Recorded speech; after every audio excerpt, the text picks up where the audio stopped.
With the end of one expansion comes the start of a new saga. We're back in the fight with the Mythic Dungeon International here in Season 1 of The War Within.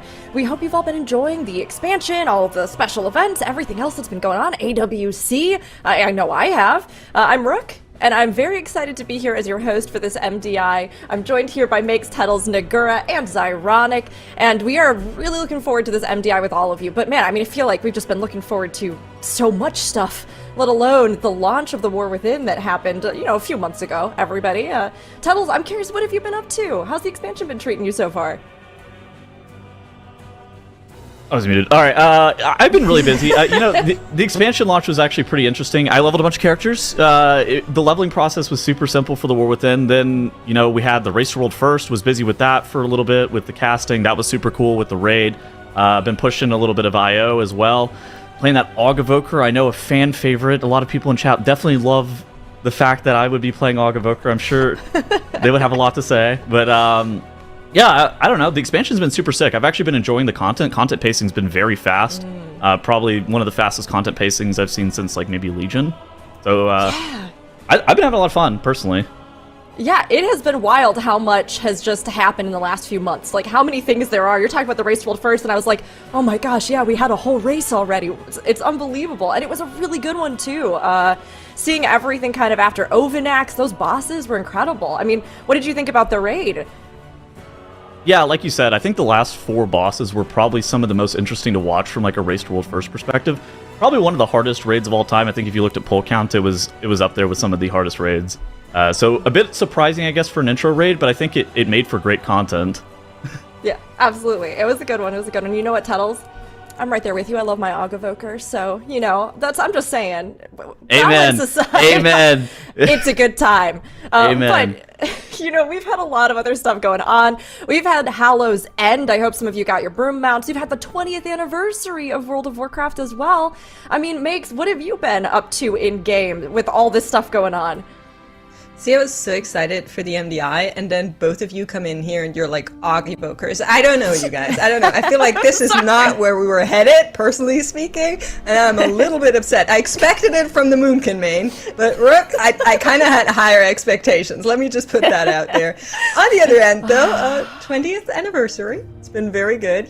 WoW means a lot to me personally, and I'm sure to many other people who are watching this broadcast, so it kind of feels like a very special time, personally speaking. And Hallow's End is always great, right? You have that kind of cozy sweater weather. At least if you live somewhere where there are seasons, it's quite enjoyable. So it's been great.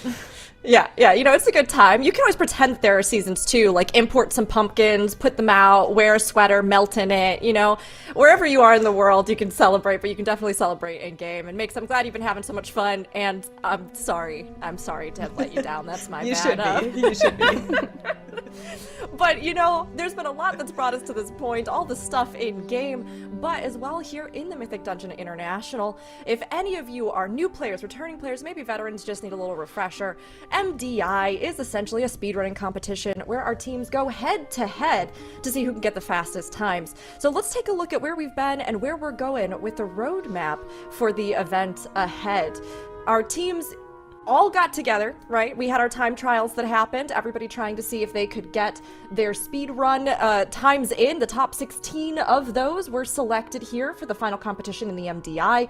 Group A is this weekend, starting today. Group B will be next weekend, and we're very pumped to have China back in the fight, joining the race here. Their broadcast will be independent, but we will be rebroadcasting here on the Warcraft channels. And then, of course, all of our teams will move on to the Global Finals. We'll have 3 teams from Group A, Group B, and 2 teams from China that will be participating in that at the end of November. Now, as we look ahead to these weekends, I'm curious, Nagura, what are you thinking for our teams as they look at the month ahead of them?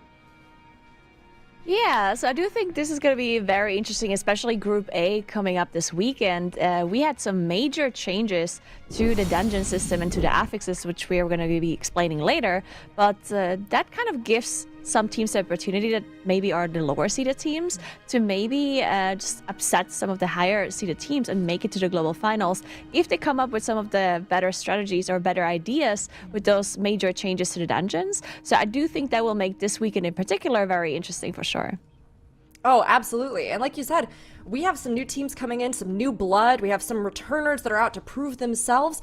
And without Echo in the mix, it kind of is anybody's game to get in here, see if they can really compete and who can be our new champions. Now, of course, they have to overcome these affixes like we've been talking about, and we have some spicy ones, some bargains you can strike with Xalatath this season for our seasonal affixes. So I'm curious, Tettles, can you explain to everybody a little bit some of the unique affixes that we'll be seeing this season? Yeah, so good news. Sanguine and Bolstering are no longer a part of this season's affixes. So we have a couple of new affixes. The premier ones are the Xalatath's Bargains. We have Ascendant, which basically you spawn orbs, you deal with the orbs with either CC or an interrupt, and you get some haste, or the mobs get spell haste if you don't deal with them. Devour is a dispel that goes on all 5 players. You can deal with it with an effect like Massive Spell, Poison Cleansing Totem. You could heal it off as well, because it's like attached to like a heal absorb dot style effect. And whenever you clear that off, you get critical strike or max health. Voidbound is an ad that spawns that has 0 HP but is shielded for a specific amount. Once you deal with that, you get 20% versatility. That's a ton of versatility, by the way, and a little bit of a cooldown reduction.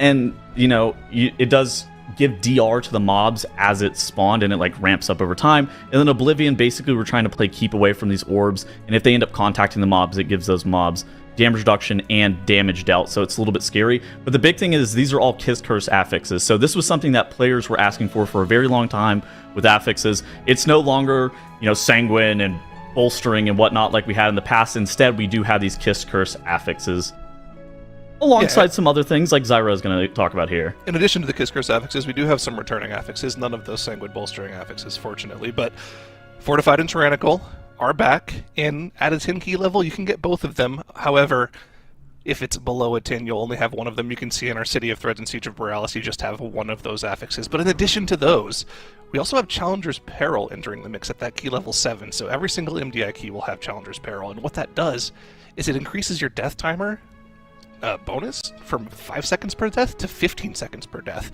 which means a full wipe in the MDI is a lot more worse than it was in previous seasons. Right, a full wipe is 1 minute and 15 seconds added to the board, which really puts you super far behind in addition to, having to redo the pull. And you essentially will need the other team to just full-on wipe to catch up at that point, unless you have like a ridiculous strat that's like 3 or 4 minutes faster than every other team. So you have to be extremely clean this time around in the MDI to really pose a chance. Yeah, I think another thing with the Challenger's Peril as well is there's a lot of strats that might be, a 10 or a 15, like a 15 or a 20 second loss, but it has the increase of like death potential. And if you have 2 deaths across your entire run, I think that this just allows teams that play a lot more clean and safe strategies. If they have 0 deaths, that can actually overcome other teams that might have more flashy or faster strategies, just because that Challenger's Peril can be very brutal. Yeah, those changes with Challenger's Peril, right, like you're saying, they're going to play a big role here in a lot of the affixes. But of course, some of these dungeons, even the ones that folks might consider to kind of be free dungeons normally, with the certain key levels, with the affixes, it adds that extra spice that I think keeps them interesting, or also adds some additional challenge. In addition to our actually, like, you know, difficult dungeons like Grim Batal that everybody's kind of been looking at, worrying about, and, you know, trying to come up with strategies for, right? Still, we're keeping things balanced, and the affixes are definitely going to add that extra amount of gameplay and things to keep an eye out for or take advantage of with some of those Kiss Curse mechanics. So thank you both. That was an awesome explanation. And of course, while we have the dungeons, we also have another important part of this, which is the teams. And our Group A teams are going to be fighting it out this weekend. Like we said, we have a mix of teams you might recognize and some that are brand new to the MDI. So Makes, would you like to introduce a few of these to everybody that's watching right now? I would love nothing more than that. We're going to zone in on our Group A teams for now. Of course, Group B next weekend. Mark your calendars already. But as we already said, Echo's not here. There are some other bigger teams that haven't made it this time around. However, we got some recurring and some fresh blood into this tournament, and I do want to shout out 2 teams that you can find in that first row, both Mistcount and Polish Mountain, coming on through from the Polish region. For the most part, we've seen what Mistcount can do. They've been absolutely acing it in previous tournaments, despite the one occasional living up to their team name. They've been absolutely great to see, and they definitely have what it takes to take some of these maps home. And then Polish Mountain doing really well in those time trials. I had a quick chat with them. They said their team name actually comes from the Polska Góra meme, so all that's left for me to say is to wish both of our Polish contenders in this cup Polska Góra as well. Yeah, and then of course we do have Dire Wolves, a returning team as well from Australia, and we do have PERPLEXED, our #1 time trial seed, coming into this Group A as the favorites. But PERPLEXED, of course, one of the veteran teams of being around for so long. We've asked them some questions beforehand, and PERPLEXED in particular said that they sometimes struggle a little bit when it comes to their practice time. Sometimes when we say, oh, PERPLEXED, you know, they're sometimes quote-unquote choking, but PERPLEXED says that it's really just their practice time, that sometimes they are overcooking strategies in certain dungeons for too long, and that is what is costing them. So we'll see if PERPLEXED manage to figure out their practice time this time around, or if they overcook some strategies again. Yeah, we'll have to see what they're going to do. PERPLEXED hopefully is baking those strategies just right and coming up with a delicious meal to serve up for all of us here. But many of these teams have a lot to prove, whether new or old, and it's always exciting to see new folks getting into the mix and giving it a shot here in the MDI. Now, we'll take a look at how these teams are going to be matched up together. PERPLEXED and KASP'S Angels will be kicking us off, but Zyro, looking at the brackets today that we're going to go through, how are you feeling with these teams? These teams are interesting. I feel like, you know, we alluded to some of the more higher-end teams, but there's a lot of new blood in this bracket here that could definitely potentially upset some of our higher-end teams. I'm looking at PERPLEXED in particular. They're a team that has been extremely consistent in group stage play, but they've really lacked in global finals play. I'd like to see what they look like coming into the expansion. You know, we've talked about all this new stuff, all these new affixes, new dungeon pool. The first MDI of an expansion is really the most open competition we would ever have. There's new comp stuff, there's new dungeons, there's a lot of strategy that's open for development, so we could really easily see some upsets in the first round here. Yeah, I think one of those things too, it's like, since we had that new patch 11.0.5, a lot of the compositional stuff is going to be a little bit upended. We saw a lot of DK being played during time trials. I wonder how much enhancement shaman we're potentially going to be seeing today. Are we going to even see something maybe like a survival hunter? I think that could potentially be on the table. That got like a 10% damage buff on AoE, which was a spec that was already pretty good. But I think that we should be looking for like the second and the fourth match today. Those are really going to be the two most important matches, because like Nagura was talking about earlier, the top 3 teams from this weekend are making it into that global finals. And so making sure that I think that those two matchups are just going to be the most pivotal ones to showcase like how good the top 3 are going to be. Yeah, that's the important thing as well, right? In the past, if you just made it through to the final day, you were in, you were qualified. But because we added China back into the mix, and 2 of the teams are going to come from China, it's only top 3 that make it through. So the lower semifinals match is a win and you're in match. Lose that, you don't qualify for global finals. It's really important. So that's going to be a really important match for the final day on Sunday. Yeah, I mean, those top 3, right? Like you said, normally we'd get to Sunday and you'd kind of sit back and be like, yes, all right, everybody's going to make it. But of course, we want to see who's still going to come out of this as, the winner of the finals for this group. But this time there is that added pressure, right? And because it is this first season, we have a lot of new things in the mix from some of these classes like the Frost DK or other things that are getting to shine that maybe in previous seasons didn't get to as much, to even things like the adjusted key levels, right? So everybody that's watching, things will look a little bit lower. But that's because, again, like we've been talking about the last few seasons, those key levels were adjusted and the difficulties are down about 10-ish, right? So there's going to be a lot to keep an eye on, from comps to these new groups to the dungeons that we have in the mix, and I'm looking forward to it because I think it's going to be an exciting one to see, even with some of the recent rebalancing, what classes get to shine. But chat, now we're going to go ahead and jump into our predictions. So our first matchup here, you'll see in just a second, Perplexed and KASP'S Angels. We want to know what you think about these two and who's going to win. And we ourselves are going to introduce the teams to both of you, but get your suggestions in and we will share ours shortly. First up, we've got Perplexed versus KASP'S Angels, like we were mentioning, and we have a couple players we'd like to feature and talk about. So Zyro, would you like to let us know a little bit about the player to watch, Divine Field? Yeah, Divine Field. Perplexed tank. One of the few players who's really played like every single MDI for the past 6 years, dating back to the 2019 Mythic Dungeon Invitational is what it was called back then, actually. We've changed it to International since then. Winning that with Shell's Angels.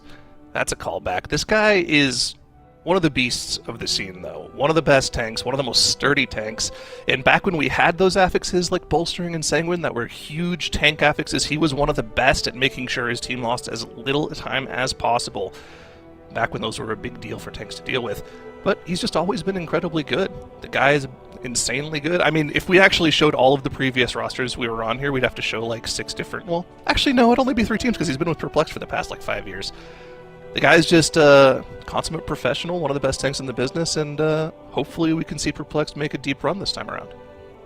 Yeah, hopefully so. I mean, showing again that where your rank is doesn't always reflect exactly what you're doing as a player, right? 2600 IO. Dude. Bro is just doing weekly 10s, and he's just like, yeah, I'm going to do the MDI. Yeah, he's like, yeah, That's I'm my the MDI, goat. whatever. That's my goat right there. Look, I love it, and I think Divine Field is definitely one to watch, and all of you tanks out there, keep an eye out, because I'm sure you'll see some great play and some great strats. And of course, KASP'S Angel, our underdog team coming in here, they are newcomers. They were a little bit on the lower end of the time trials, but they have a lot to prove, and I put my faith in them at least, although I think maybe with the rest of the predictions, we'll see how it all shook out on our end. So if we can, let's go ahead and show our predictions and see how they align here with chat. I think I'm like the only one that believed in KASP'S Angels. I believe in you. You're all great. No, that's a good believe in thing. them to still Listen, lose. I appreciate it. I believe in them to get one, and that's an achievement, Oh. I mean, this seems like it's going to be a pretty difficult matchup for them, right? I mean, Makes, do you think that there's a world in which KASP'S Angel can pull this off against a powerhouse over here like Perplexed?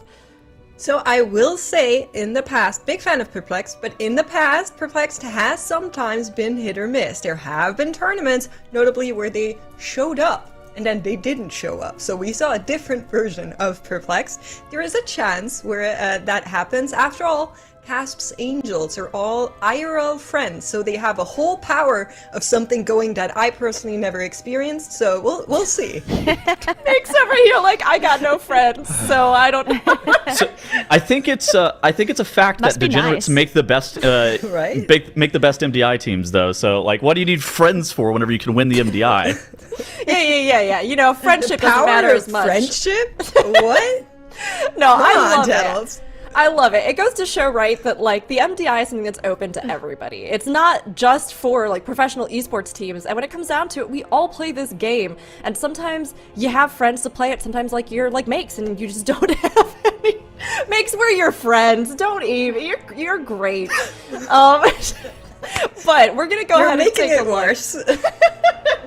We're going to go ahead and take a look at the map draft now.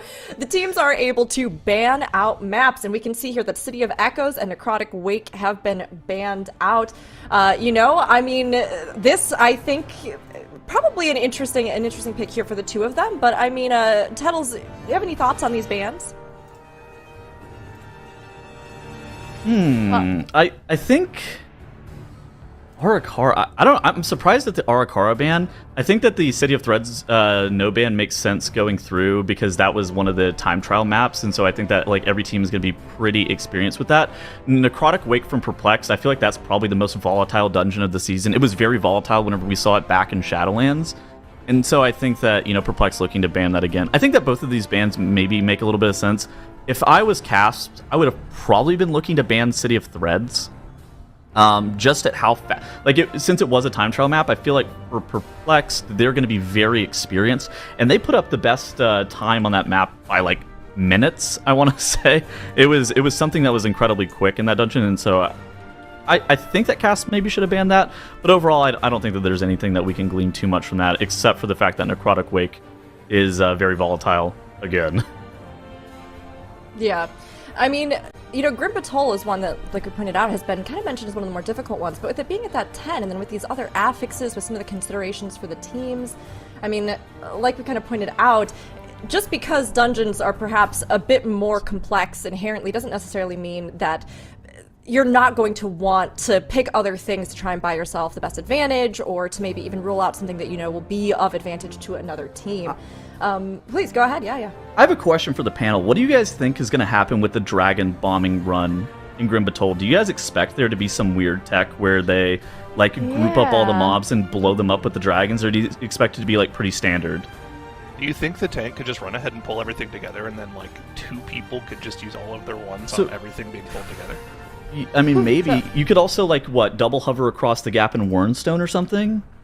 I think the biggest problem with that strategy, because I think it would be interesting to see it, but the setup time to gather up all of the mobs to bomb them down with the dragons is probably more than what you gain. Probably. Do you think they just don't use the dragons at all? Oh wow! Maybe not. That would be great. Maybe not. Well, what about your healer? What about your healer using the dragon? I don't know. I think that's one of the questions that we'll have to answer when we get into the map. There's so much left on the table in terms of strategy in these keys. Obviously, we saw City of Threads being done in, I think, about 12 minutes on level 10.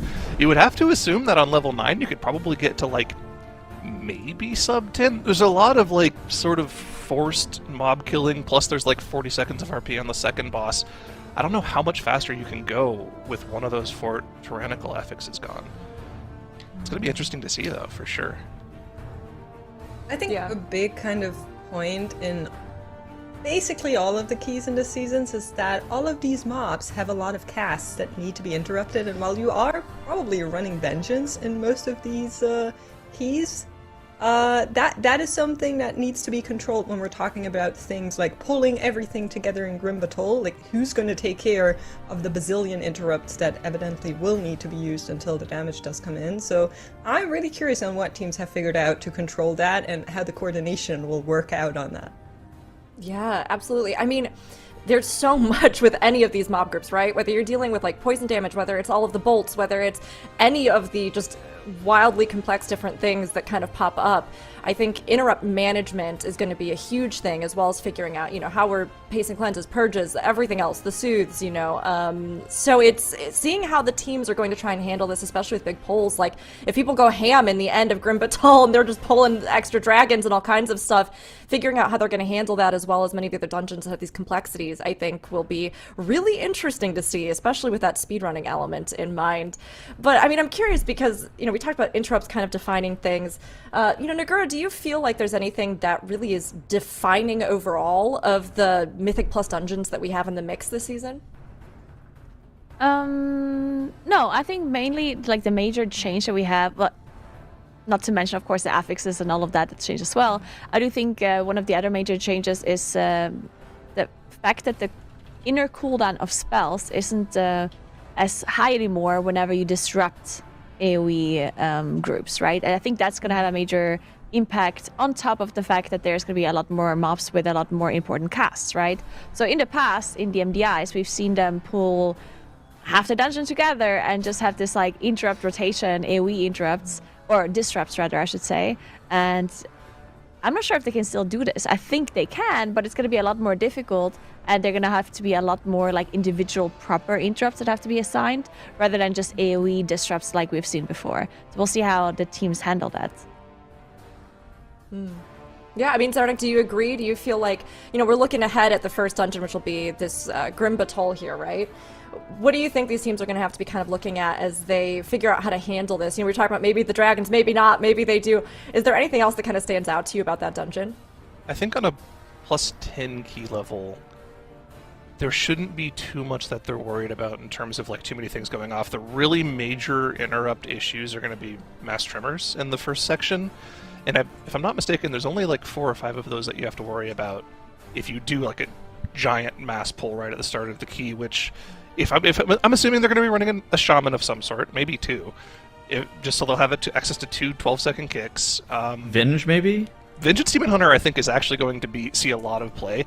Even though AoE stops aren't as strong as they were before, and they only interrupt the cast, they don't lock it out anymore, I still think having access to so many of those AoE stops is still really useful while you're waiting for interrupts to come back off cooldown. It's going to be interesting to see. Like we were talking about, yeah, AoE stops are heavily nerfed, but they're still really powerful for the style of pulls that we are used to seeing in the MDI, where you're pulling 15, 20 mobs on top of each other, because you're not going to have enough interrupts to deal with those. You're going to have to let some things off, and it's kind of part of the play is just figuring out how to live through that. And if you can delay even like 5 seconds, that might be enough to kill off one of those mobs, which means you'll have an interrupt ready for another cast. It's going to be interesting to see what the teams come up with to deal with these pulls. Yeah, I mean, there's a lot of pacing it out, and like you said, I think figuring out what you're going to pick and choose, right? What can we let get by? What can we take care of with CC later? What can we kind of clean up in some way if we have to prioritize the interrupts elsewhere? So interesting here with this group for sure. And I mean, we touched a little bit on comps, right? And how this season it's a little more fluid because we're starting things out. It's the first one, and we've had some big adjustments. So I mean, Tuttles, with some of the comps that have been tossed around, do you think that there's any that we're really likely to see? We have some classes that are getting to shine that maybe haven't as much, but any that you think are likely, or any that would be rogue elements? Yeah, I mean, I think that the specs that I like the Vengeance Demon Hunter. I feel like that one's pretty good. In theory, maybe Paladin or Warrior could see play from like the tank role, but I think that Venge is just, you know, that's the MDI tank. Like if you're designing a tank for an MDI, yeah, it's like a Vengeance Demon Hunter. For healers, I think we've seen a couple of different healers. It was like that Resto Druid. Resto Druid DPS is really high, and Mark of the Wild is pretty valuable, but I think that Disc Priest also could really shine in some elements. I mean, just the damage that the Disc Priest does, the power infusion is also fairly solid. And then from like the DPS perspective, I think like Death Knights and Enhancement Shamans are probably the main carries. I'm kind of interested in seeing exactly what these teams are going to cook up DPS comp-wise, but I'm looking at like these DKs and these Enhancement Shamans and just how much overall those specs can farm, and I think that those are like, oh yeah, these are the specs that I want for this MDI. Yeah, I mean, we'll see, because we're getting into it here, but you're right, there's a lot that are really suited to the speedrunning, and classes that you don't even see in live that might be a little bit different here in something like this speedrun competition, and we're getting right into it. Perplexed and KASP'S Angels. Nagura, take us in. Wow, so we already see some very different comps coming into this MDI. Very interesting, as we also see different strategies as well. KASP'S Angels using that Shroud to go past a bunch of trash here at the very start, while Perplexed is just gathering up everything. And yeah, look at that. The Resto Druid and Perplexed versus the Resto Shaman and KASP'S Angels. We have a Prod Warrior and a Vengeance Demon Hunter coming in. And we have that Red Paladin on KASP'S Angels side. Like we were talking about, massive pull here. Have to keep an eye on not only the tank damage from these Overseers. You can see they're actually hard focusing those Overseers down to make sure Divine Field doesn't take too much extra damage here. But everything just melts in the cooldowns from the team. Wolf Disco, Swagstep both going up to 10 million DPS. Reawaked on the side of KASP'S Angels, also hitting the 10 million DPS mark, but the poll's still alive for KASP'S Angels. Perplexed, already through the poll, already onto the bombing run. So, not going to be skipping the dragons this time around. Going to be using those abilities to burn down this trash before the first boss. And let's see if we can figure out where they're going to focus. I'm suspecting that most of their one presses, the big bomb that you only get 5 uses of, are going to be focused onto the probably 5 stacks of mobs, so that pack in front of the boss, pack right next to it. They're probably going to just be pulling the 3 packs together as one pull, maybe even just straight into the boss. Yeah, that is possible. I mean, one of the things that I was wondering about as well is like the trash in front of the boss. It is a big pack, you usually bomb it down, but in the MDI you can pull it onto the boss, right, as you mentioned. So maybe focusing your abilities onto the previous pack so you can pull everything else there would also make sense, as Perplexed already making their way onto that boss and did not really gather up any trash for the dragon run, but did make sure that they're focusing the correct mobs. There we go. Swag already tricksing Divine Field on the left side for Perplexed, and there we go. The boss is being pulled for Perplexed. The rest of the mobs that they still have there, they are just chaining into the boss. One pack, that one is actually still alive. So the 5 pack, the big pack, they're just trying to avoid it for now, and once the mobs that they already have on the boss are dead, they're probably going to be chaining it in, unless they're planning on completely skipping it. And look how much damage Perplexed actually took from the boss AoE there. This is a dangerous boss to pull extra trash on top of. It's unavoidable AoE damage from every single one of those commanding roars. In addition to that, the AoE circles that appear on DPS players are something you have to worry about as well. So pulling any extra trash on top of this boss is going to be relatively dangerous. With 3 Earth Colors here, rather, those extra Earth Bolts need to be interrupted. You can see using Fel Nova to make sure or Chaos Nova, actually, excuse me, to make sure that cast doesn't go off, and the mobs just instantly melt to the AoE damage. They were waiting for that breath from Wolf Disco on the Frosty K to make sure they could cleave that trash down with the boss quickly, not have to worry about any mass tremors going off, not having to worry about the double Overseer stacking up over time on Divine Field. And Perplexed already through General Umbrus with the trash here. KASP'S Angels have gotten their trash down, but still have half of the boss to work through. Yeah, and KASP'S Angels did save their Bloodlust for this boss here, did not use it on that first initial pull compared to what Perplexed did on their side. Both teams, Perplexed and KASP'S Angels, actually mentioned that Grim Battle is the most difficult dungeon in their opinion this weekend.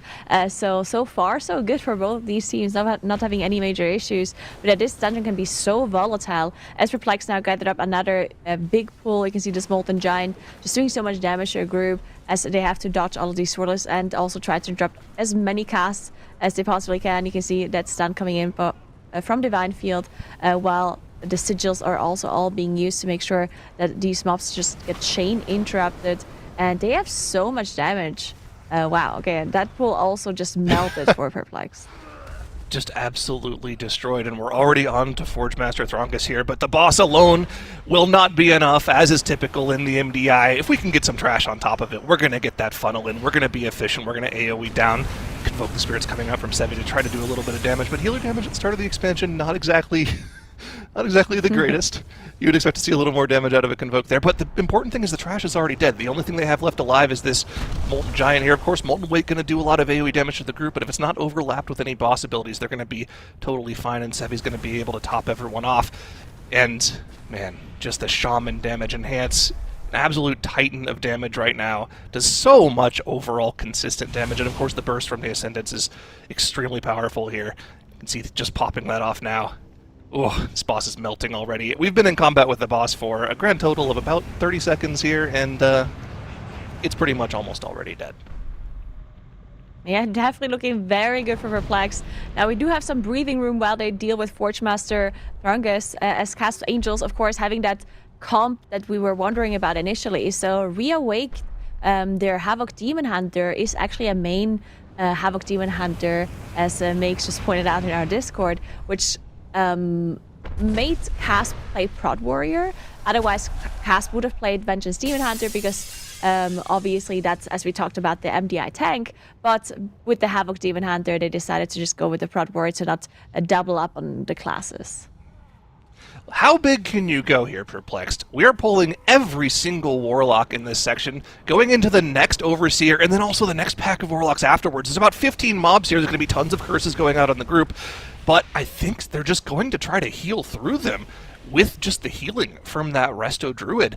You can see Wolf Disco has 2 of those curses on him right now. Huge heal absorb, but as long as he's able to be healed through it, it's not that big of an issue. Sevi just no issues topping everyone off here, and they're just blitzing through this with no major cooldowns being popped here. I mean, this AoE damage coming out of Perplexed is crazy. Look at Divine Field on the Vengeance Demon Hunter.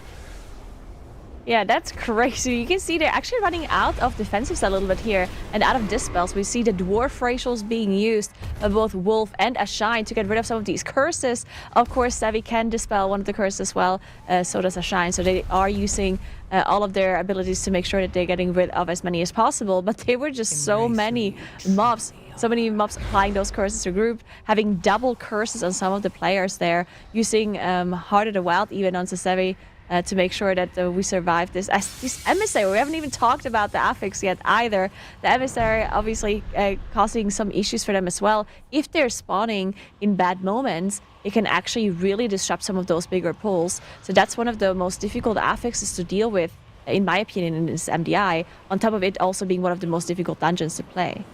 Okay, I was actually interested to see what they were going to pull here, because they skipped the Twilight Destroyer at the start of the key that we normally will see live keys do to get their extra trash count, so they can skip certain trash packs in the middle of the dungeon. They pulled the Twilight Destroyer here with this pack. They spawned it on purpose, have pulled it into this pull. They actually line-of-sighted it in, so they didn't have to worry about the first Umbra Wind cast. They're going to have to tank this one, but with no other mobs alive, it's not going to pose too much of a threat to them.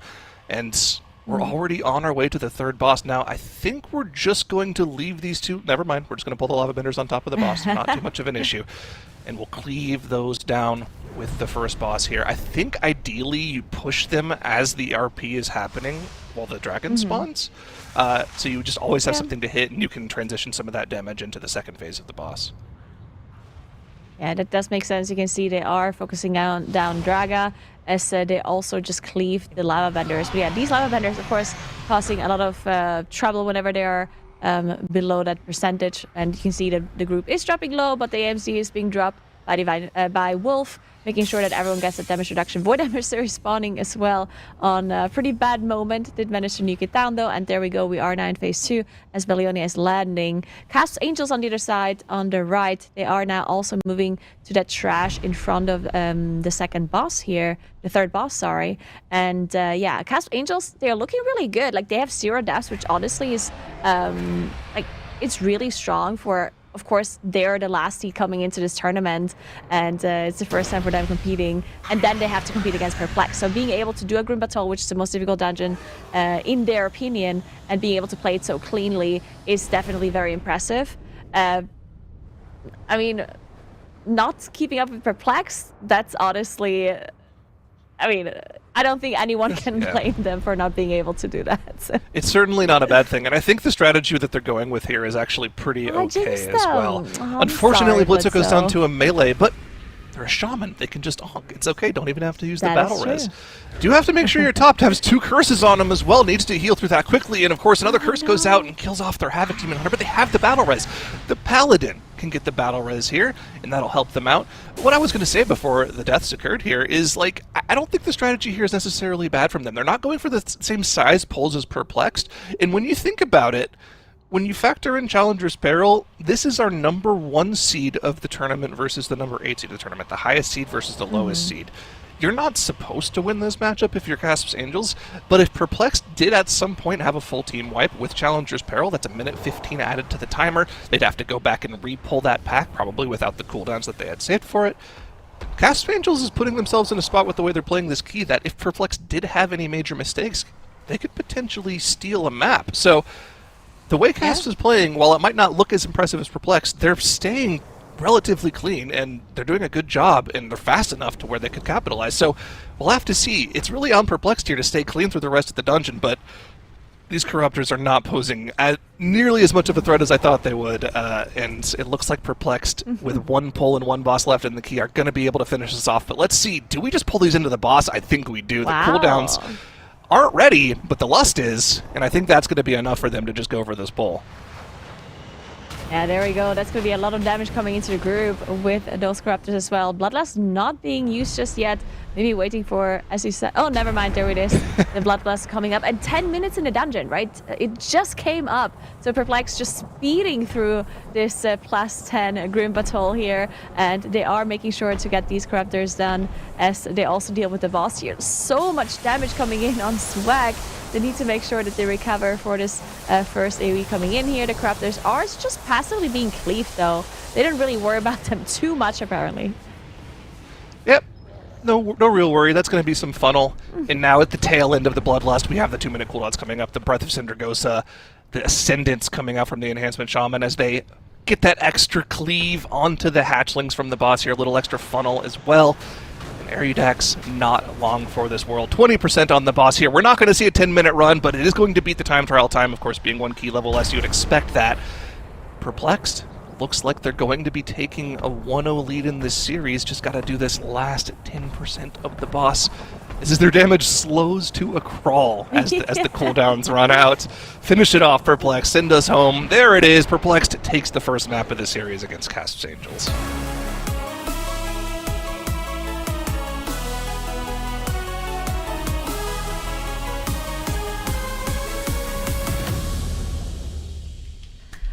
The best that you can possibly do when you come up against a team like Perplexed is just give it your all. And although victory has been given to Perplexed, KASP'S definitely came in and gave us a solid performance through. Now let's go ahead and take a look at some highlights of the match with Tettles.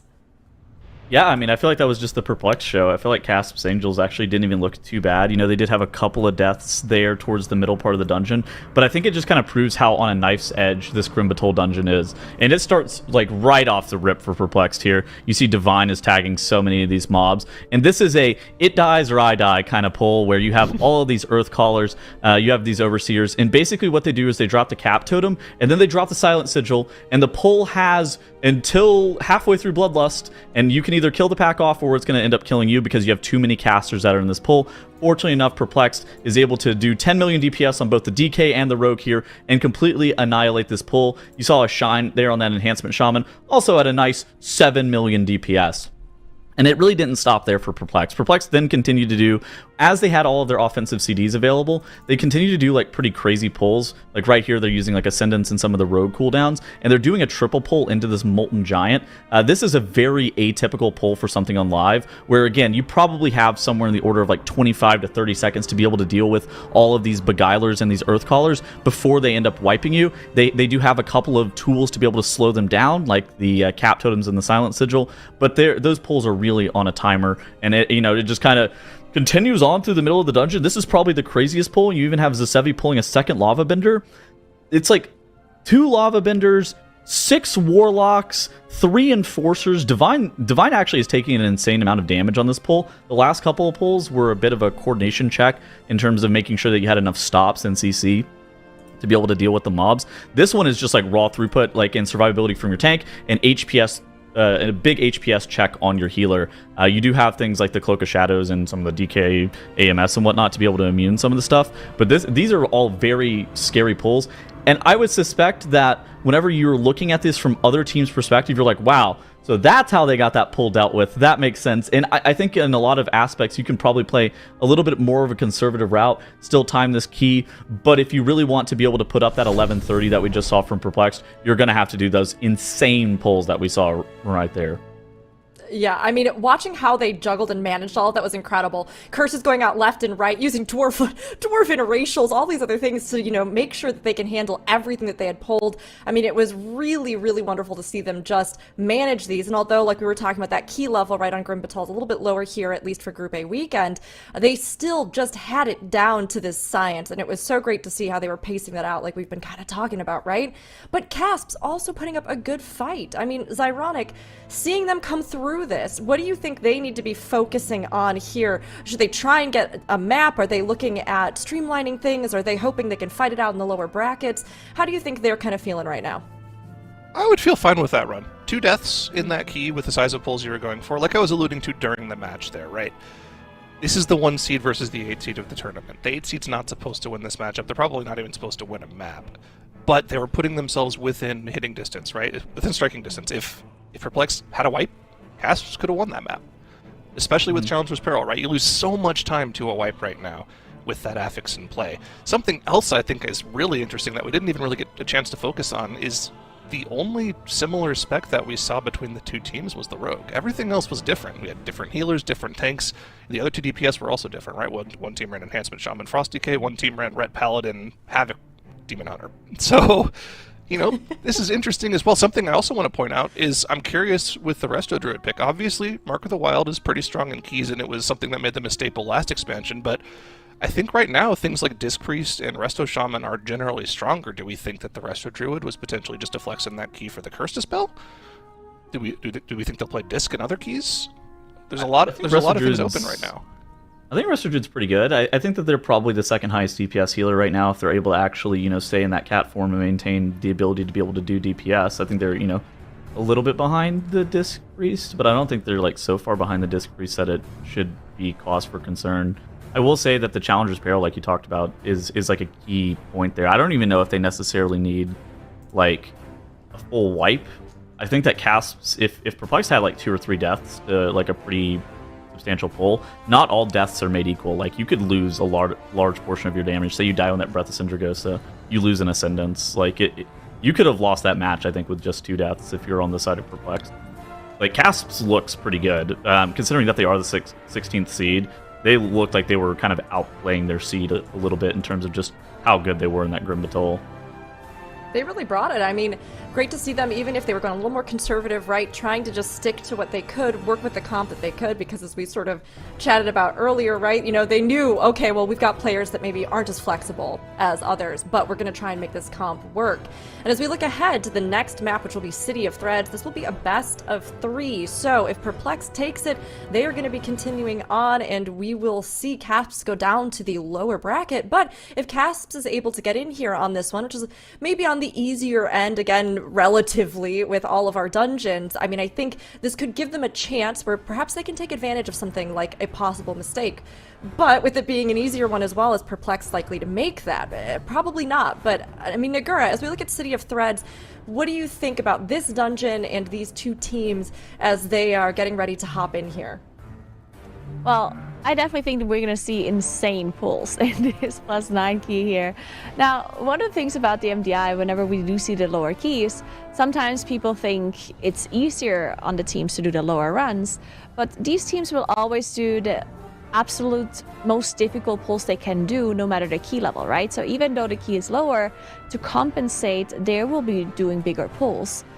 Which again is going to make it more difficult for them, right? On higher key levels, they might just have to do smaller pulls to equate to the same difficulty as on the lower key. So I don't think the +9 is going to be easy for them at all. We're going to be seeing some insane pulls, which means that lots of things can go wrong, especially when you know, you just have with the changes to the disrupts that we've been talking about. We need more assignments to interrupts as well, on top of all of the other things that they have to watch out for. So yeah, I think City of Threads is going to be pretty volatile for these teams. All right, all right. I mean, I love it. You're right, because if that key level is lower, like you're saying, you can do some bigger, wilder things, and maybe you get a little bit cheekier with it. So we'll have to see how they decide to pull this. I mean, obviously in this one, we've got a bit of a little search that you have to do here, where you have to find the eyes for the queen, all these other things, right? I mean, with how this dungeon is kind of laid out, are there any, you know, strats that we might be anticipating coming in certain areas over here as ironic? I have the same questions you do. I want to see what teams are doing to make that middle section of the dungeon more clean, more consistent, more quick. Going individually to each Eyes of the Queen sounds to me like it's not a very MDI inclusive strategy. They might have some ways to pull a couple of them together. And then also after you deal with the Eyes of the Queen, there's just like 30 seconds of downtime while you wait for the RP to start on the way to the second boss. Is there any trash that you can pull there? I don't think so. But if there is any, MDI could pull it. There might be a beetle you could pull for some extra count. You never know. We'll have to see. One thing's for sure, this is probably going to be one of the most practiced keys. It was one of our time trial keys, so if they do have some strats prepped, it's going to be in this dungeon. Let's see, are there any differences in comps here? Divine Field on the Prot Warrior instead of the Vengeance Demon Hunter. Okay, interesting. Everything else the same for them.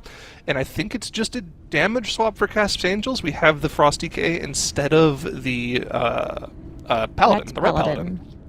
So, just single swaps coming out from the teams, and let's see what this first pull is. We can see KASP'S Angels already gathering up their pull as well. Perplexed, though, shrouding past a ton of this trash, gaining that engineering damage buff as well. You're going to be probably skipping past this Herald of Ansarak. There's a ton of trash on the right they could pull here as well for extra count, but they might just be going straight into the boss with Lust and cooldowns here. I think they are, as Orator is being pulled by Perplex, of course, everyone being pulled in. One of the biggest difficulties on this boss is that small little circle that they have to stand in, otherwise they will be pulled back. On top of that, you have all of these orbs coming out and that frontal. This is such a dangerous pull by Perplex. They managed to just nuke down all of this trash with Wolf Disco's insane damage coming in here, that Frost Decay and the Bloodlust and all other cooldowns running, of course, as well. So incredible execution here by Perplex. KASP'S Angels, on the other hand, not wanting to do the same pull, using their Bloodlust on a bigger trash pool instead, already having one death, unfortunately, as Perplex already finishing off Orator, moving towards that exit area, dealing with 7.5% trash on that first boss. Okay, well, that was an impressive first pull, but we've seen pulls like that before in the MDI. What I want to see is what kind of tech we have here. I don't think there's any way they just single target these mobs down. What are we doing here, guys? They have to wait for the RP to spawn, right? They have to start the RP for sure. But then, what are we doing afterwards? There's a queen right here, or an Eyes of the Queen right here. Or are we spreading out? Okay, I think a Shine's going off to the right. Can we get a POV of one of the other players? Yeah, okay. We're spreading out and spawning them individually. Maybe we stack them together too. Okay. I like it. We don't have any Aug Evokers in here for any kind of Wernstone shenanigans, but we're definitely going to be pulling them all. You can see Sasevi already off pulling some other mobs, making sure he's stacking them up with the rest of us. You can see there's an eye there too, so I think they might have been getting out 3 there. We'll see how many they get gathering up. There's definitely some more mobs coming in background. There we go. There's the other eye coming in, and yeah, this looks pretty good from Perplexed. Now we do have a little bit of a issue with our UI here. This is a +9 key, it's not a +10 as it is displayed on the bottom. We do have Oblivion, which is the orbs that are coming in here as the affix, and then we have Tyrannical as well. So that's what they have to deal with in this dungeon. They've given the Eyes of the Queen 2 buffs, so those Void Rushes are going to do a little bit extra damage here, but it shouldn't be anything they're too worried about on a +9 key level. And I like this style of pull. I mean, pulling 3 of the Eyes of the Queen together is pretty impressive, and the way it works is pretty nice as well, right? When they cast Massive Slam, they kind of target one of the players in the group with that, so they'll teleport on top of the group with that. Little unfortunate RP timing here. Got to move around these detectors. You don't want to get hit by those because they'll not only stun you for 10 seconds, but potentially kill you and port you back to the start of the key. I think they do have one last Eyes of the Queen to deal with, and if it is all the way in the back, that would make sense. They definitely wouldn't have been able to pull that in. But they've already saved so much time pulling 3 of them together that, you know, dealing with just one of them on their own is totally fine. Yeah, definitely is. There we go. The affixes are now updated as Sevi is already waiting at Executor Nisrak there. Doesn't need to be with the group here. They're just using their defenses, making sure they're going to be surviving without their healer there. You can see some defenses being used, like Cloak from Swag. And as soon as this eye is down, Sevi is going to trigger that RP for the boss to move over and open up the doors so they can keep on going. So nice strategy by Perplexed here. I wonder if KASP'S Angels does something similar on their side, and I also wonder what the other teams have planned for this dungeon, because of course, as we're talking about, this is a time trial dungeon, so all of these teams have tried and came up with strategies for this event to make sure they speed it up as much as they can.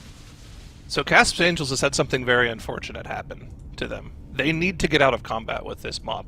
This is something that can happen this key, and it is 100% replicatable, so I don't think this is going to constitute a restart. What happens is whenever this mob transforms, if you interrupt the transform with a displacement or a grip, it just stays in, like, civilian form. And it will stay in that form until you drop combat with it. So KASP'S Angels needs to understand that and get out of combat with it so they can then go back and transform it into one of the Eyes of the Queen. That's just going to cost them extra time, unfortunately. But Perplexed, already on to the second boss here, and unfortunately no extra trash count pulled in between the Eyes of the Queen and the boss here. Just going to have to do this natty, and they probably sat there for 30 seconds waiting for the boss to spawn. It is kind of nice, though. You give yourself a little bit of out-of-combat time to wait for the Salatheth's Bargain Affix to reset its cooldown. They get it at the start of the boss here with their cooldowns, and they're going to absolutely destroy this boss. Every single DPS doing over 2 million damage. This boss is not going to last very long. It definitely won't. One more thing to mention about Perplex is, of course, that they didn't pull as much trash at the very start of the dungeon compared to KASP'S Angels, so they're gonna have to make up that missing enemy forces later on in the dungeon. Now, of course, they're still ahead in enemy forces right now, but that's because KASP'S Angel did not deal with the trash yet, and that Perplex dealt with earlier. So they're gonna have to do something later that KASP'S Angels doesn't have to do. We'll see what kind of trash it is that Perplex is going to be pulling, as KASP'S Angels is now moving on, trying to get through the spy game. As you mentioned, where they have to figure out how to get that last eye in, and Blitzo is running around. Yeah, I think they're just waiting. Did they manage to drop combat or not? I don't think they did. No, they might have. Okay, we see one eye coming in. There it is. Okay. They got it. Meanwhile, Perplexed have dealt with the second boss, and we're going to see an opportunity for a massive pull coming out here. There is tons of trash in the area right in front of us. I don't think you can go so far as to pull all of this up to the Beetle, but they might just do that. We'll have to see how much they pull. Divine Field heading ahead, pulling all of the trash. You can see they have a Shroud from Swagstep to make sure nobody accidentally gains any aggro, and every single trash mob in this room has been pulled together, up to 30 mobs, and they're still going. They're going to go up to the Beetle. Well, I wonder where they're going to get the trash, and I think it might be here, as they're all line of sighting around the corner, making sure all of the mobs are going to be gathered up here in just a moment. One of the biggest issues with these insanely big pulls is actually the gathering of the mobs. Once you have them all gathered up, it's not actually that difficult for them anymore to have some of these AoE disrupt chains coming through with all of the assignments as well. But the gathering up part is the dangerous part, but Perplex did managed to get that done correctly, as the Venom Shell is already dead, and the rest of the mobs are just being carried along here as they are finishing the rest of it out to get an insane amount of enemy forces here. They're already moving on too. They don't even care about the rest of the mobs that are still alive there. Yeah. I mean, as long as you kill the healers off so they don't cast Mending Webs, you can just pull all of this to the boss, right? Or at least to this trash mob. You don't really care too much about these extra knife throws. On this key level, no fortified affix active. Sevi should be able to deal with the chip damage that all these knife throws do, as long as like 4 of them don't go on the same player. Are they going to be pulling trash mobs on the left here as well? What's Sevi up to? Okay, maybe not. But yeah, we can just go straight into the boss with all of this, or at least into the blobs to make sure we spawn the boss. And it looks like that is what they're doing, as they're going down the stairs, line of sighting some of these wave casts that are going off from this trash. And they are finishing off the blobs, as you mentioned, making sure the boss spawns as fast as possible, while these void waves in the corner are still going off, but they are aware of it, so they're getting knocked into the correct position, making sure that no acts are being triggered here. Of course, in the middle, none of them are there, as the Coagulation is being pulled by Perplex now, and they're just finishing off these unnaturals and whatever other trash is still going to be coming in just a moment while dealing with the boss. I think they do still have a couple of Agile Pursuers alive that might be running in. We just had this one come in. It wouldn't surprise me if there were a couple up at the top of the stairs just kind of casting knife throws. They might have actually dealt with all of it as well, but one thing's for sure, this boss is getting destroyed. Already down to 60% HP, and that was without any major cooldown. Swag's got some damage coming up in a little bit here. Wolf Disco's got his breath coming up in a little bit here, but I wouldn't be surprised if he just held this for the next pull into the trash before the final boss. Maybe just insta-pops it and might get 2 off before the end of the key? No, looks like he's going to hold on to it with the boss now at 40%. Okay, that may... Nope, okay. Of course, 2 seconds after I talk about it, he pops it. Never mind. I don't know anything. Ascendant's also popped, everything being used to finish off the boss here. I guess the idea is they'll get 1 more use of it off in the rest of the key, which makes total sense to me. But with the cooldowns pop, this boss is not long for this world, as they absolutely blast through the last 40% in about 20 seconds. Yep, they are. Bloodlust still on cooldown, as they're not even 10 minutes in the dungeon just yet. But still a decent amount of trash left to do on top of the last boss as well, of course. So, yeah, I mean, at this point, they're just going to be pulling it all together once those mini-bosses are able to be pulled. But yeah, the Bloodlust not up quite yet. 50 seconds left on that one.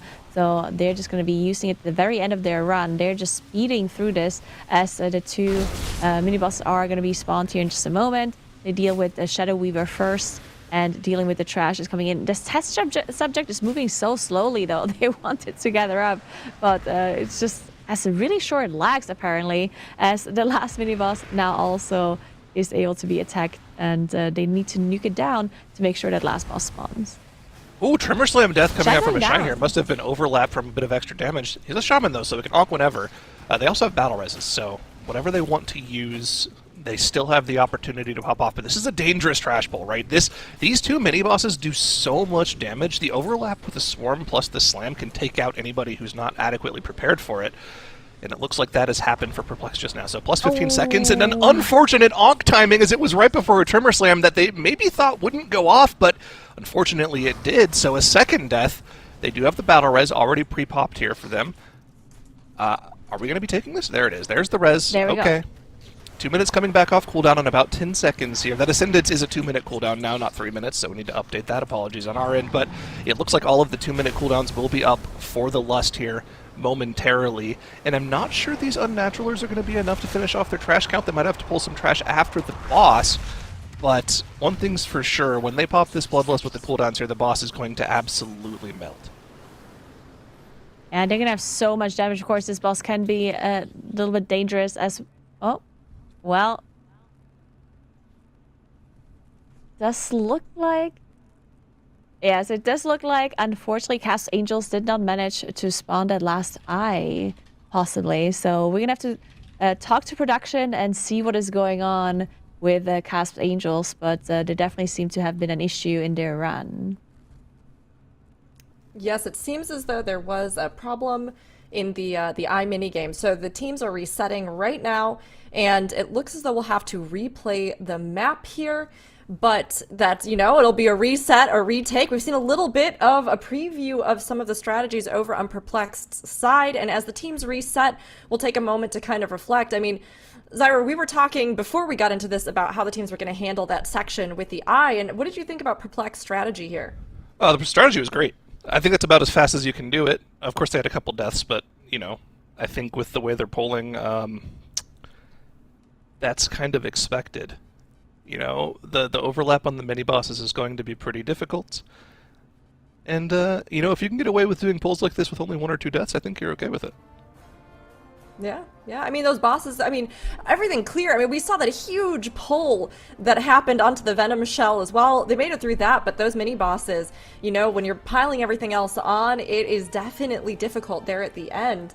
I mean, we're going to be resetting, like we said, and getting both of the teams in here, but as we looked at KASP'S, right, this significantly slower, maybe even minus some of the stuff with the eyes portion. So as we retake this dungeon, I mean, Tettles, you were kind of watching, observing, analyzing. What do you think KASP'S needs to be looking at as they go in this for a second shot? I can't tell if they intentionally dropped their shroud at the beginning or not. It looked like it was an unintentional drop of their shroud. I kind of expect that lost them a decent amount of time, depending on what their first pull actually looks like. I think a lot of the MDI teams were doing something very similar to what Perplexed was doing, where they were taking those 2 heralds straight into the first boss after getting the buff. And so I wonder if KASP had to end up like freestyling their route after having that shroud unfortunately drop. But they, you know, I think it's kind of a saving grace for them that the map is going to end up being replayed, because, you know, they're going to have an opportunity to not have that very major blunder happen. I think that can actually save them a decent amount of time. They were substantially behind, but I think a lot of that came down to that like very first sequence that we saw. It seems like it. It seems like it, and we'll have to see what happens here with the reset. We have confirmation that Team KASP'S Angels encountered a bug on the Spy minigame, so the map is going to be replayed. The series will resume in City of Threads with the Series 1-0 to Perplexed over here. So this will be another shot, another take. We'll see if KASP'S is able to up their pace a bit without that kind of getting in their way, as well as just having another shot here at it. Whether or not that shroud was intentional, we'll have to see. Perplexed seems to have this down. They seem to have their strategy. They've really honed it in. They know where they're going to be pulling that trash in the later portion of the dungeon to get count. So we'll see if they're able to repeat it as cleanly this time around. But Nagura, from your first kind of watch through here as we get ready to reset it, I mean, is there anything that stood out to you from this matchup here on City of Threads? No. So I personally think, I mean, even though we are replaying this, I do think that the chance of Cast Angels to win against Perplexed here is still pretty slim. Perplexed just has a better strategy, right? If you look at the time trials, of course, Perplexed also being the #1 seed coming in, and Perplexed just having this huge pull at the start, just looking so smooth on their side. Does Cast Angels still have a chance? Of course, because with the changes to Challenger's Peril and with a wipe being such a big time loss, I do think that Cast Angels does have a chance if Perplex has any major mistakes. But Perplex just looked so smooth on their run. Now they are doing these insane pulls though, and I think especially that very first pull onto the boss, I think that one could cause a wipe for them. Later on, they also do some major pulls, but I think that first one is the most dangerous one probably for them. It's, you know, watching, like we were talking about, right? Even if you're down below a 10, right? You can still have dungeons that can be so tricky when you're looking at speedrun strats. How many things you're pulling, how much you're going to have to contend with, how you're figuring out what you're going to use those cooldowns on.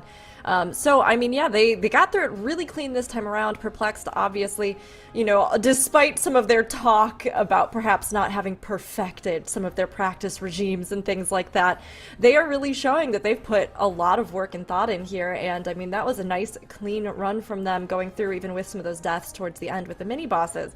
You know, we touched a little bit on the comp differences between these two teams, but I'm curious, maybe, Zyra, if you have some more kind of thoughts, what do you think either of these teams' comps are sort of bringing to the table, or is there a significant advantage, disadvantage with what they've been running with?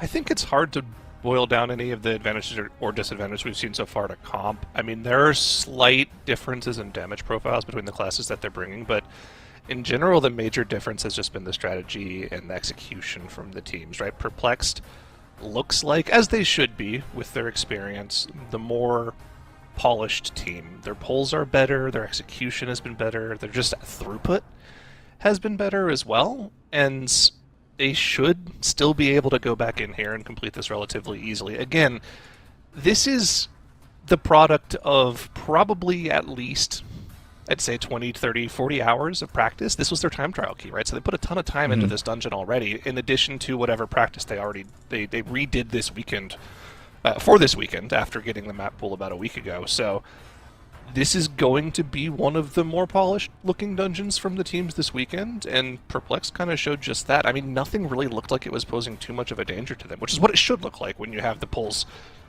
set out this perfectly to a T. The only time they really looked like they were in any amount of danger was on that very last pull, the 2 mini bosses right before the final boss, because those mobs are just insanely dangerous, right? The overlaps there can just one-shot you if you're not prepared or you don't have a personal. So I think Perplexed will get right back in here and do what they just did, maybe even a little bit better. What did you think about the warrior tank? I actually really like the warrior tank, especially for that conscript area. It allowed Perplexed to, I think, one pull that entire phase, where I think that on a tank like Venge, those conscripts might be able to just like kill off your tank. What did you end up thinking about the warrior beyond that? It seems pretty strong. I mean, usually you're looking at just like value reflects whenever you're playing Prot Warrior, right? And it looks like there's enough in this key to get it pretty powerful. Obviously, the attack power buff is nice for this comp as well. All of your melee can benefit from that, so whenever you can fit that in, it's pretty nice. But I feel like just the general tankiness and the extra reflect damage that you get is going to be the most important thing, so it looks pretty strong in this key. But here we go, into the key again, and we're going to see them go for the same pull. Let's see if Cast Angels meant to drop that Shroud last time. It looked like they were kind of a little shocked when it happened, and yeah, we have a little bit of a better looking route from them. Pretty much doing the same thing as Perplexed. Yeah, we'll see if they're also going to be pulling on top of the boss, and we might be seeing that as both of them are moving on. Of course, they did pick up that damage, healing, and movement speed buff that they can get with the Rogue in their group or with Engineers as well. And there we go. It looks like Cast Angels also gearing up to pull the boss. That's it. So similar pulls coming in by both of the teams. This time, Cast Angels managing to execute it. But first, we have to see if they can actually get through the trash here as well. As we talked about this pull being pretty dangerous with all of the boss mechanics going on. You can see all of the orbs coming out. Those debuffs and the frontal as well, on top of all of the damage from the trash and from the boss's AoE. But looks like both Perplexed and Cast Angels did manage to finish off the trash, and the boss shouldn't be an issue for them moving forward. Yeah, and again, it's the same pulls from the team, but it looks like the Enhanced Shaman is just providing a little bit more to the team than the Havoc Demon Hunter is. Doing a little bit, actually a lot more single target boss damage than the Havoc. Havoc blasts on AoE, but the single target is notably not nearly as strong as Enhanced, which is kind of just the best spec in the game right now. Yeah, definitely is. As Perplex does get through that phase, we'll see if they're gonna split up again like we saw them do the last time. Presumably yes, because of course that is a very fast strategy. You see Sevi walk off to the left in his travel form, making sure he does follow up all of these images that lead him to that eye. Once he gets the extra action button, he will move back to his team using his sprint here as well, making sure, or Tiger Dash even, making sure he gets back to the team quickly and doesn't get any of these casts on him, while still staying in combat, of course. And Ashan on the other side doing the same thing as they now gather up in the middle, dealing with 3 eyes at the same time.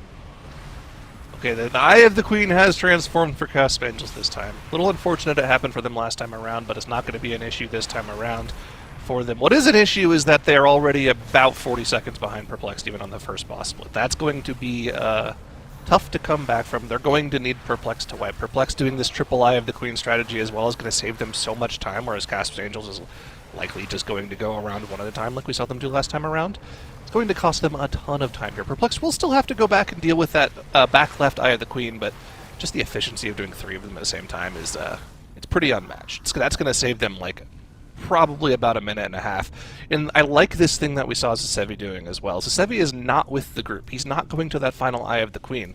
The strategy for him is going to be to start the RP for the second boss the second this final Eye of the Queen dies. Now that does mean the team is going to have to tank the Void Rush without a healer available, but with things like Ancestral Guidance from the Shaman, Cloak of Shadows for Swag Step, things that can reduce damage taken, that'll help them out a ton here, so they won't need the healer with them. Yeah, and for KASP'S Angels, we did have Blitzo on that Rasta Shaman and Ludus on that Rogue, gathering up those 2 extra eyes, and now gathering up in the middle as well, as they're gonna have to deal with those eyes too. Perplexed finishing off the last one as the Sevi still just waiting around, giving the rest of his team moral support, I'm sure, on voice chat, cheering them on as he's just sitting there waiting for them to finish off that eye and starting that RP. Final Eye of the Queen going down for Perplexed. KASP'S Angels are pulling 2 of them together, so getting a little more efficiency, but still not quite as efficient as the triple.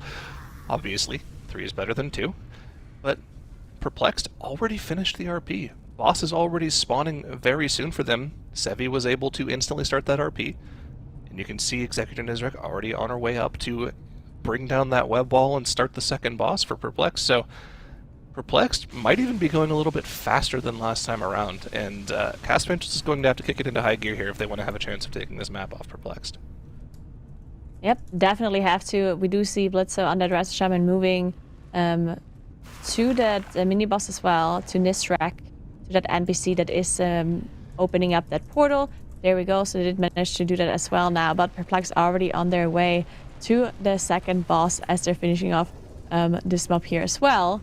And KASP'S Angels are a little bit behind, but not too much in my opinion. I do think there's still a chance for KASP'S Angels to catch up to Perplexed, but I do think it requires Perplexed to have a little bit of an issue here and there.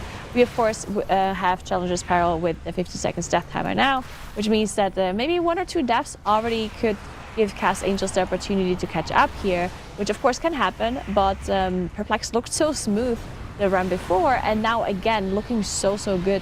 As they still have 0 deaths coming into this run, and they're just nuking through NX and VX here with the insane amount of damage coming in from Wolf and Ashine. Well, Swag is helping out as well, but I mean... The baiting here on this boss as well is very good from Perplexed. One of the things that I see a lot of people not really understand about this Fangs of the Queen boss is that if you bait all of these frontals into the wall and they're close enough to the wall, they actually won't charge at all. So you can keep the 2 bosses stacked together in the same spot for the entire charge phase. And Perplexed did that for the entire phase there. They got free 2-target cleave for the entire burst phase. Little optimizations like that help your damage out, make this boss go that much faster, are going to just increase or decrease your time in this key significantly. And, when they've probably spent 20, 30, 40 hours practicing this key, those are the kinds of things you'd expect from them.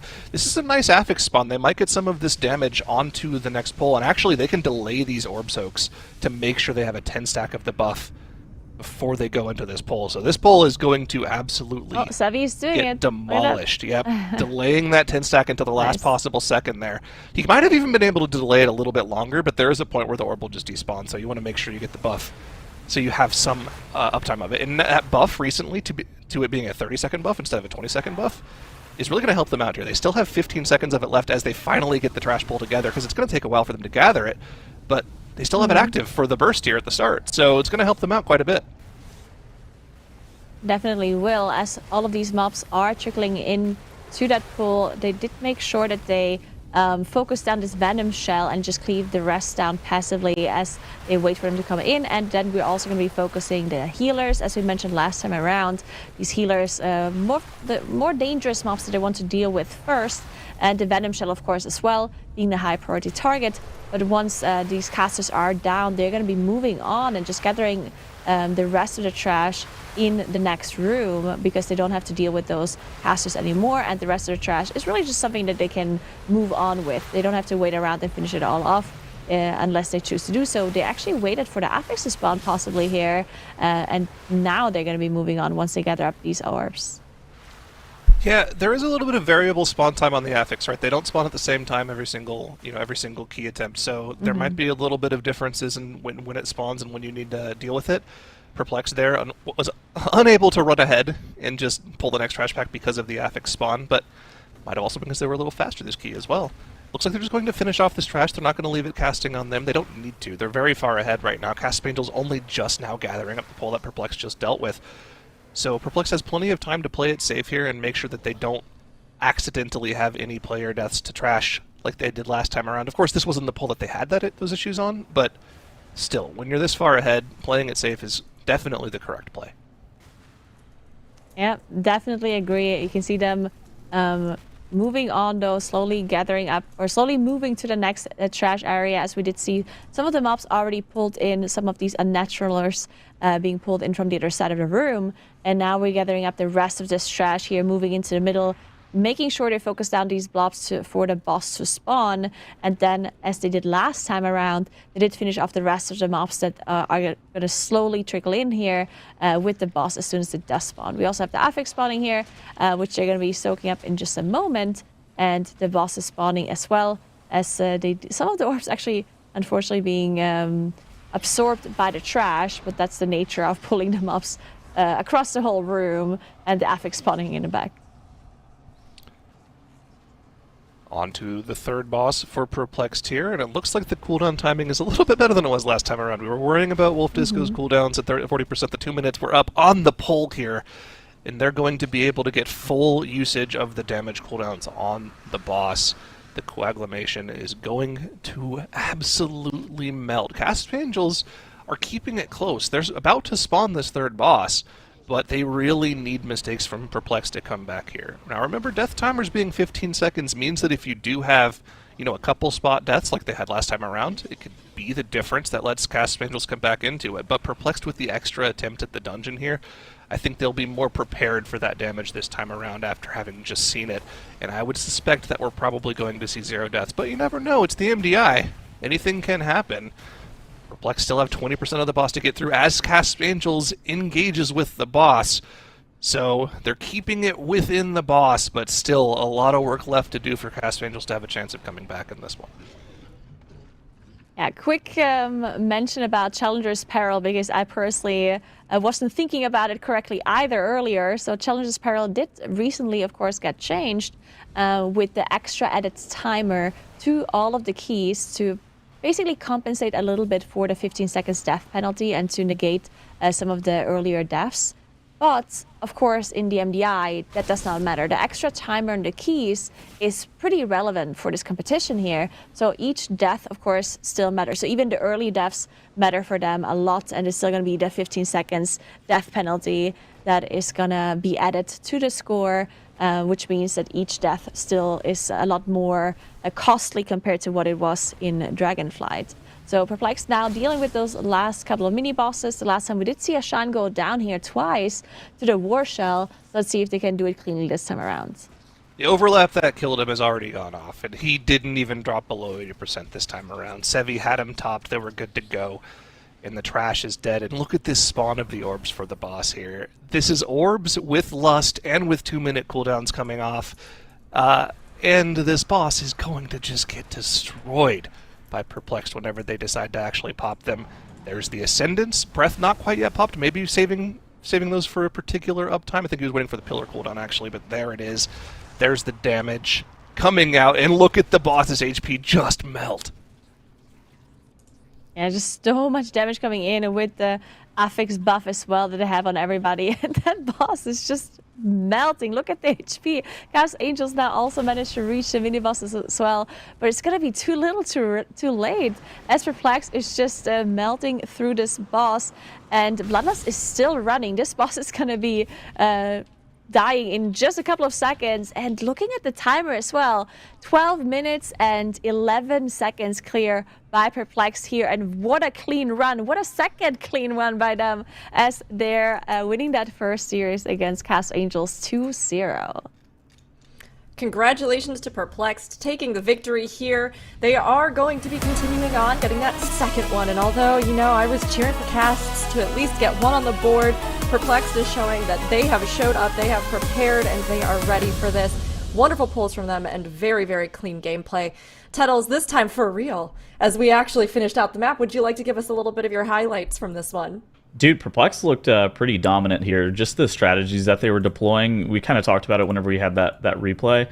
Perplexed were looking on top of their game. I kind of had a question as to whether or not KASP'S strat with the shroud breaking, if that was actually their strat, or you know, if that was just like an unforced error. It was unfortunately just like a very minor error. But I mean, Perplexed, we had them starting off like really strong. The first pull into the first boss was like a fairly standard pull. Then we also had, you know, like you saw there a second ago, that Eye of the Queen situation where they were, you know, taking those Eyes of the Queen and pulling 3 of those at once. And I think that set up Perplexed quite nicely towards that middle part of this dungeon, where they, you know, you have to be able to get a large portion of your count if you're skipping everything at the very beginning. Like a lot of live teams will typically come out of this area about the, you know, 15, 16, maybe even sometimes like 20% mark.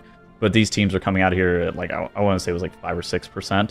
And so you need like a lot more count in that middle area. And this just massive pull is the way that you bridge that gap. You have a Divine here, making sure that he's playing that prot warrior to be able to tank all of these mobs. These conscripts, while they look a bit unassuming, they can actually kill your tank off. They actually put a pretty nasty tank debuff on the player. But the warrior is the most effective tank at being able to take these mobs. And so then whenever they LOS them all the way in, making sure that you're getting all these webmancers in, and you're able to annihilate this pull pretty fast. The problem is if you have this pull last too long, then your tank has to start kiting, and then once the mobs get spread, it can kind of drag out. What we saw them do in the first run, which was a little bit different from the second, is they had these mobs stacked a lot better, which allowed Wolf Disco to do a lot more damage to this pack. Wolf Disco also, I believe, had his Breath of Sindragosa on pull for that pull last time, where he didn't here. And this pull actually ended up dragging out a lot. So I think that Perplexed probably lost 20 to 30 seconds-ish here, if I had to wager a guess. But they still looked, beyond that, I mean, they still looked super dominant. They just kind of kept their lead. KASP'S was kind of hot on their heels. I think if Perplexed had a couple of deaths, they could have made it up. But just all in all, it was a masterclass from Perplexed.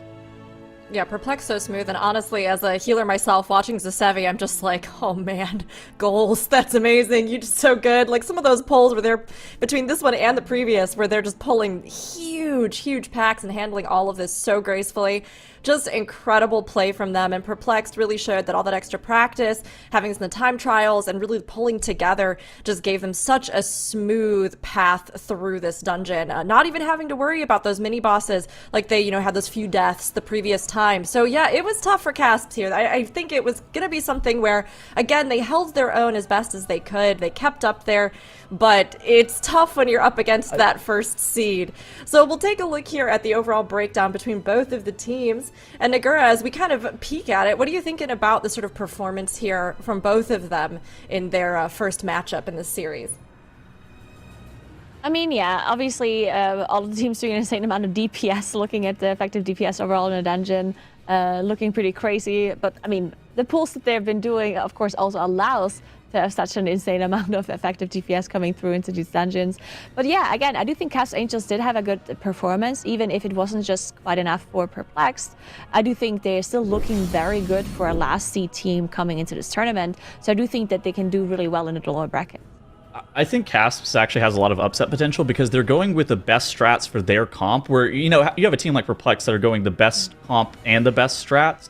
I think that KASP'S, if they can continue to play clean, they can actually play upset to some of these other teams. They were pretty fast. I mean, you're comparing them versus a team that we kind of, I think that some of us might even project to win this MDI season in Perplexed. And like KASP'S Angels looked like they were like pretty competitive, all things considered, versus a team that we could think could win the entire event. They are, and especially too coming in, having never done MDI before, you know, just being a bunch of friends that, as they told us, have played the game for 8 years together, right? Even just seeing some of this improvement, seeing them come in here and stand up right off the bat against Perplexed, like, I'm sure that they were kind of going, oh, great, yes, all right, awesome. But they actually did really well, and I do agree that down in the lower brackets, they're not out of the competition yet, right, everyone? So they will have another chance at this, but they've clearly shown that they have grown, they've cleaned up, they've really continued to work hard on this, and I think there is potential for them down there. But as they kind of look ahead, both teams here, right, as we look at our bracket, Perplexed will be moving on here to the quarterfinals, and of course KASP'S Angels will be going down to the lower bracket. Zyro, as both of these teams kind of look ahead at what's coming for them, how do you think they're looking, feeling in the positions they've kind of moved forward into? Like Ted was just saying, I think KASP'S has a chance to make a solid lower bracket run. I'd like to see more clean play from them. They looked okay. It was just kind of tough that their first matchup was probably the best team in the tournament. But, you know, again, they looked pretty good for what they were running with their comp. And, you know, that Havoc Demon Hunter, I think that's just that player's main character that they're most comfortable with, and they were pulling well around it as well. So if they can keep that up, they can make a lower bracket run for sure. Perplexed, they showed what I wanted to see from them. I mean, they are one of our most storied MDI teams over the past 6 years, and they played like it. They played well. They played clean. Had a couple spot deaths in a particularly difficult part of the dungeon, but I feel like any player could easily die there if they weren't prepared for the damage coming out. So, yeah, I liked what I saw from them. Want to see more of that. Yeah, they've got a good chance. They really are showing that, again, they are a powerhouse in this. And of course, with this kind of upset in some of the teams we haven't seen this season, or some that are brand new, it's really great to see where these teams are going to be able to grow, show us something, or even just bring some new faces into the MDI. So we have a lot to look forward to ahead, and some other matches. Next up, Direwolves and Braid on cooldown, of course. But before that, we're going to play a little round of whose spell is it anyway? Some of you might be familiar with this one if you've been tuning into some of our recent events, but we're going to have to try to decipher the spell based on the information that you will all be able to see on the screen. So chat, you play along as well. The tooltip will be incomplete, and we have to try to guess what it could be. It could be from anything, abilities, talents, etc. So here we go. We've got a 0 second causing 12% of all healing. Okay. All right. How do we feel about this one? Is this AG? Nature's Vigil, maybe? What's the 5 like cooldown? It could be like Rest Surgery, Nature's Vigil. It could be like Nature's Shaman, Vigil. AG. Because Ancestral Guidance is a 2-minute cooldown, I'm pretty sure. And it wouldn't end in a 5. Vigil is a minute and a half, I think. This is a 5-something. I think so as well. What's the 5 doing there? What is that 5? 1.5. Okay, so minutes, yeah. It was Maybe. Yeah. 5 minutes. Yeah. Sack Maybe is 20%. Blessing of Summer. Oh god. Ooh. Are Resto cooldowns of AG and Vigil different? No. Vigil's like a minute and a half flat. 12%. Is that the blessings I are don't know if that's the 45-second right number, cooldowns in between them, right? It's got to be Blessing of Summer. But that's how Blessing of Summer works? That's not how Blessing of Summer works, though. But, like, maybe it's one of the blessings? So then it can't be Blessing of Summer. But the 5 on the cooldown doesn't make any sense to me. Caught. Why not? 1.5 minute cooldown? Would Yeah, it that's say something Wait, before. minutes?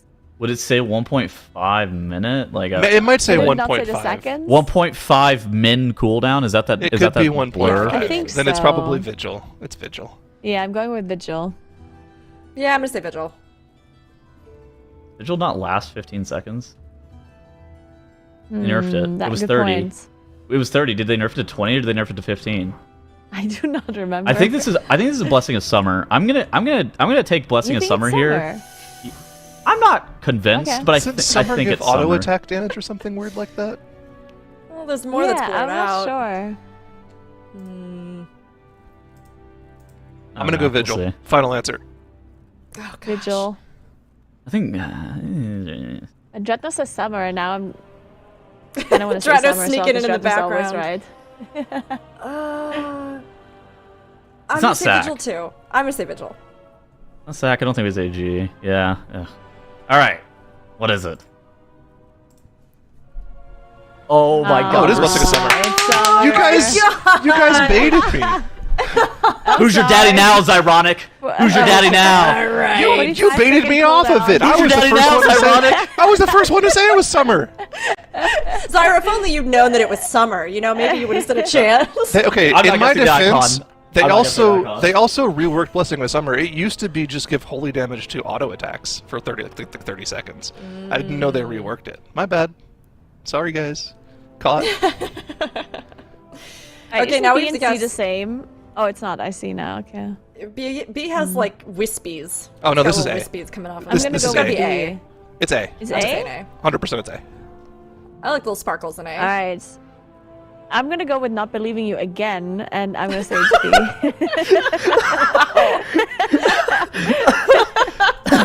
I'm with her. But Wait, I'm so sorry. let's be clear. Zyro said A. Oh, well then I can't do A. Okay, well then you guys are all going to be wrong. I'm just going to let you know that right now. It's A.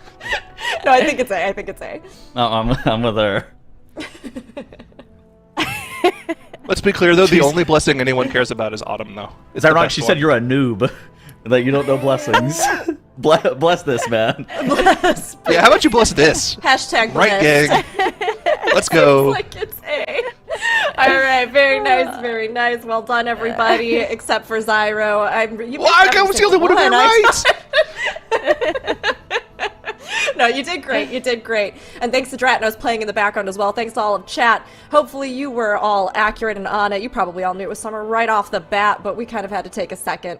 Now, we are going to also be taking a few minutes in addition to that here as we take a little break and get set up for our next match. Now, this will be Direwolves versus Brain on cooldown. So make sure that you sit tight, you maybe grab a little drink, you refresh on your paladin abilities, or just check it out as we look ahead to the rest of the day. We will be back very soon with our next matchup. So sit tight until then.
Welcome back to the Mythic Dungeon International. I hope you all refreshed on those paladin talents, but we're back with Dratnos now on the desk. I mean, Dratnos, you seem to know those answers immediately. That's why I think you're not allowed to play Whose Spell Is It Anyway anymore with us, right? Yeah?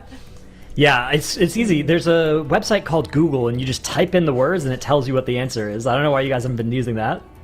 What?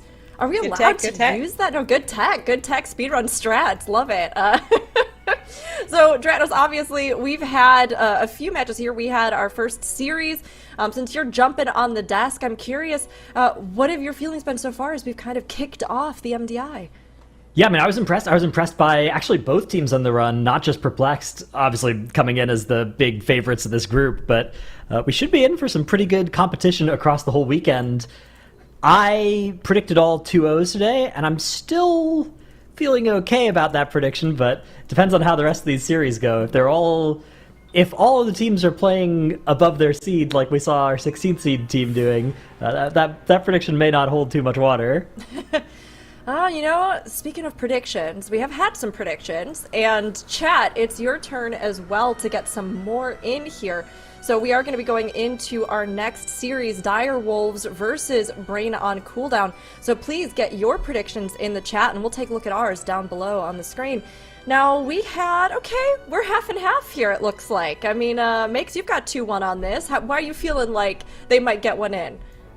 So these teams and where they came in are pretty close, so I feel like it could swing either way on some of the maps, but overall there's just a little bit more experience on the side of the Dire Wolves. You know, we kind of tend to always have that one OS team come on through, and now it's once again under the name of Dire Wolves. A little bit of a new mashup in terms of players coming on through, but I feel like in the end, you know, the experience in how this format works and what's important will probably swing in their favor.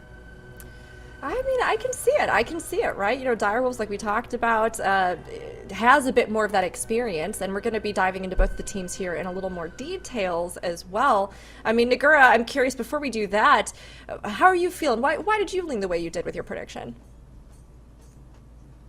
I honestly don't have like any major like deep reason behind it. I saw Dratnos say 2-0, I say 2-0. Like that's Dratnos always says 2-0 though. What? Have you ever every single MDI he goes for like the quickest series. I just like selected Dratnos' text, copy pasted it, and yeah, that's it. Oh, no, I mean, seriously, I do think that the Dire Wolves are the more experienced team here, and even though they did change their roster quite a bit, especially when it comes to roles, which can always be a little bit critical, but they've done it in the past, and it worked out for them still, and they still performed really good. So I do think that the Dire Wolves are going to be the favorites here, but I'm also not saying that this is like a clear 2-0. Like, I wouldn't be surprised if it was 2-1 either. Okay, all right. So yeah, we're a little bit divided either way. I mean, obviously Dire Wolves, yes, they've got the experience, and even though they have a largely new roster, they're still anchoring it down with having participated in a lot of our seasons in the past, right? But, you know, I like to give folks just a little benefit of the doubt. Brain on cooldown, I want you to strive, maybe get that one, maybe even totally put all of our brains on overdrive and, you know, come in here and usurp, as we've seen with some of the new teams. But we'll take a little bit of a closer look in here at the maps that the teams are going to be selecting here. We've had both ban Siege of Borealis, actually. You know, Dratnos, how does this look with the lineup for the dungeons here? It's interesting as well. Last series, we saw both teams ban the 11s in that series. This time around, both teams are banning the only 9 that's in the series, so... going to be a little bit of a higher key series, not by a huge amount. The difference between a 9, a 10, and 11, it's not, you know, overwhelming, but there is a big breakpoint between 9 and 10 where you get that extra affix, right? You get either Fortified or Tyrannical, whatever wasn't already on that key. So, yeah, we should be in for a pretty exciting one. That means we're not going to see Grim Batol either because it's the 5th map, so we can't get there. Starts off, though, with Stone Vault. That's a map we haven't seen yet in the MDI. I'm pretty excited for this one, actually, to see what you can do here, because it's one of those dungeons that, you know, it's kind of hallways, but there is some options for whether you go left first, right first. There's possibly an option to group stuff up and do a big pull into some of these bosses as well, although the bosses are kind of sketchy. The key level is not low enough where you can just kind of pull everything and do whatever you want. It all can still kill you, so I'm excited to see what they've got. Yeah, I mean, like you said, there's a little bit of variance in routing, whether you're going to go that kind of void path or you're going to go for the sort of mechanical aspect, right? But how this kind of shakes out for them, even in a dungeon that's not considered to be one of the absolute hardest, we'll have to see as Dire Wolves face off here with Brain on cooldown here in the first game of their series, which will be in the Stone Vault. Will they venture down the Voidal passages or try to become master mechanics on the other path? We'll have to see. Go ahead and pass it on over. It is all you, Makes. Thank you so much. Yeah, as we go in, of course, we have a little bit of interesting tech coming out of Brain on cooldown. Not the comp that we've been seeing for a big part of the weekend as a team get these big pulls together at the start here with that Bloodlust. Brain on cooldown running a Disc Priest as well as that Augvoker that we were talking about earlier. Other than that, we are seeing Moonkin coming through, Nagora. Yes. Are you happy to see your class being represented? Yeah. That does not sound very convincing. I was just very surprised, honestly. I did not think that we're going to be seeing Moonkins this weekend at all. I did think that we're mainly going to see Rasta Druids, or we're not going to see Druids at all. In fact, that is something we've seen in the time trials as well in the Necrotic Wake, where we didn't. We saw teams not playing Druid, which was very surprising to me because Mark of the Wild is the strongest, in my opinion, class buff that you can have in dungeons. So the fact that we've seen no Druid comps in the time trials is very, very interesting to me. But it looks like that Brain on cooldown still decided that Moonkin is worthwhile with the Mark of the Wild here. Of course, also Moonkin getting some buffs recently as well, which maybe moved their decision more in favor to that Moonkin. But usually on lower keys like this, Moonkin, of course, not doing as much damage because of the amount of ramping that they need to do. On higher key levels, Moonkin, of course, doing a lot of damage, but these key levels maybe not necessarily made for that spec.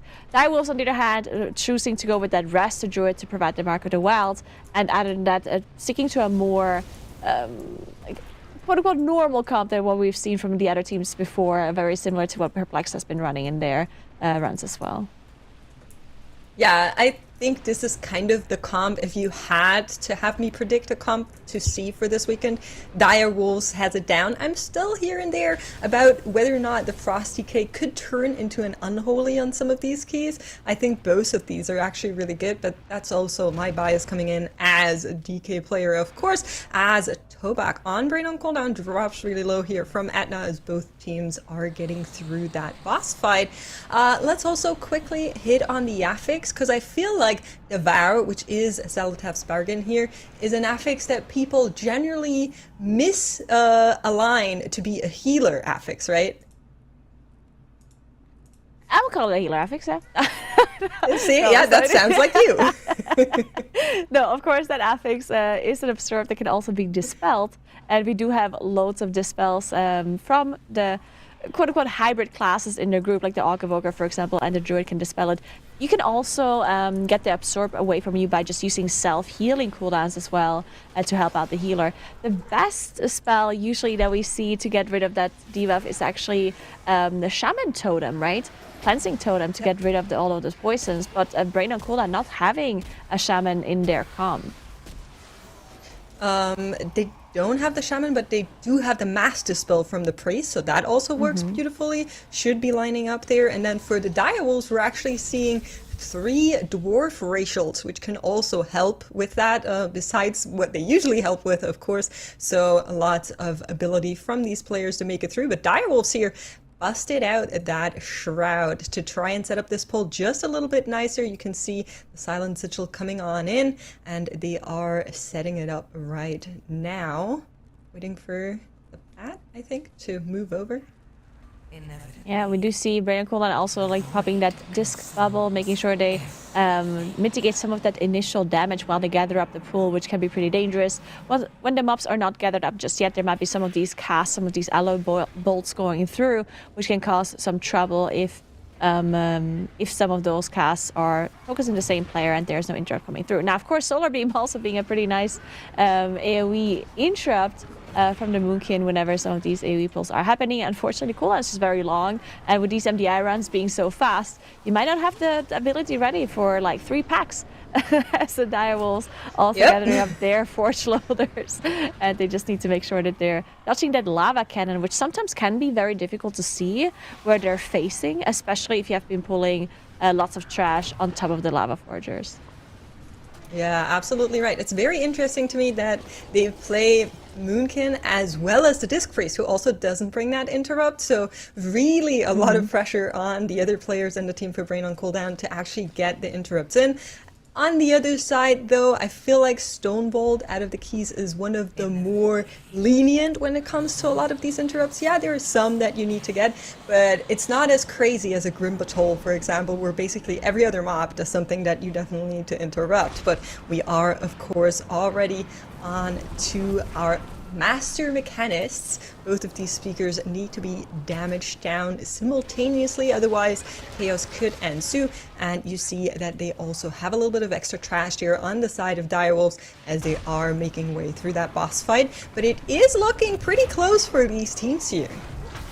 It definitely is, and look at Direwolves doing so much more damage to their Lita compared to Brock here, which of course might be because they have a full melee comp, right? Whenever Brock does jump away, they have a little bit of a hard time damaging it, but now their Lita is away and they can finish, they can switch their focus to Brock to even out that damage onto the bosses. Of course, if one of the bosses goes down first, then the other one enrages and does an insane amount of AoE damage to the group, which can cause a wipe very, very quickly, so they need to make sure that they're evening out the damage as fast as they can. And Spread and Cooldown is now done with their boss and they're moving on. So even though we did say Direwolves are the favorites in here, Spread and Cooldown looking really strong. Direwolves does have 60% more trash, more enemy forces. Yeah. So Spread and Cooldown does have to make up for that somewhere. But if they can do it very efficiently, maybe pulling stuff on top of a boss that the Direwolves won't be able to do, then that could still mean that they're pretty far ahead. We'll see what their route is going to look like. So I really like that. Even though this dungeon is quite linear, they brought in that rogue, so that will allow them to pull more optimized, right? We saw them use the Shroud earlier on already to try and line up better for that big pull that they were doing. So that is something that they can do now, where Brain on cooldown will definitely have problems. Death skips are not really a thing anymore due to Challenger's Peril. So having that Shroud, like you're seeing on the left-hand side here right now, definitely makes the setup and the pathing a little bit easier, as they're also en route to that next boss. And we'll see whether or not they can catch up on the timer that they have lost on the bosses with the extra count that they have on the trash thus far.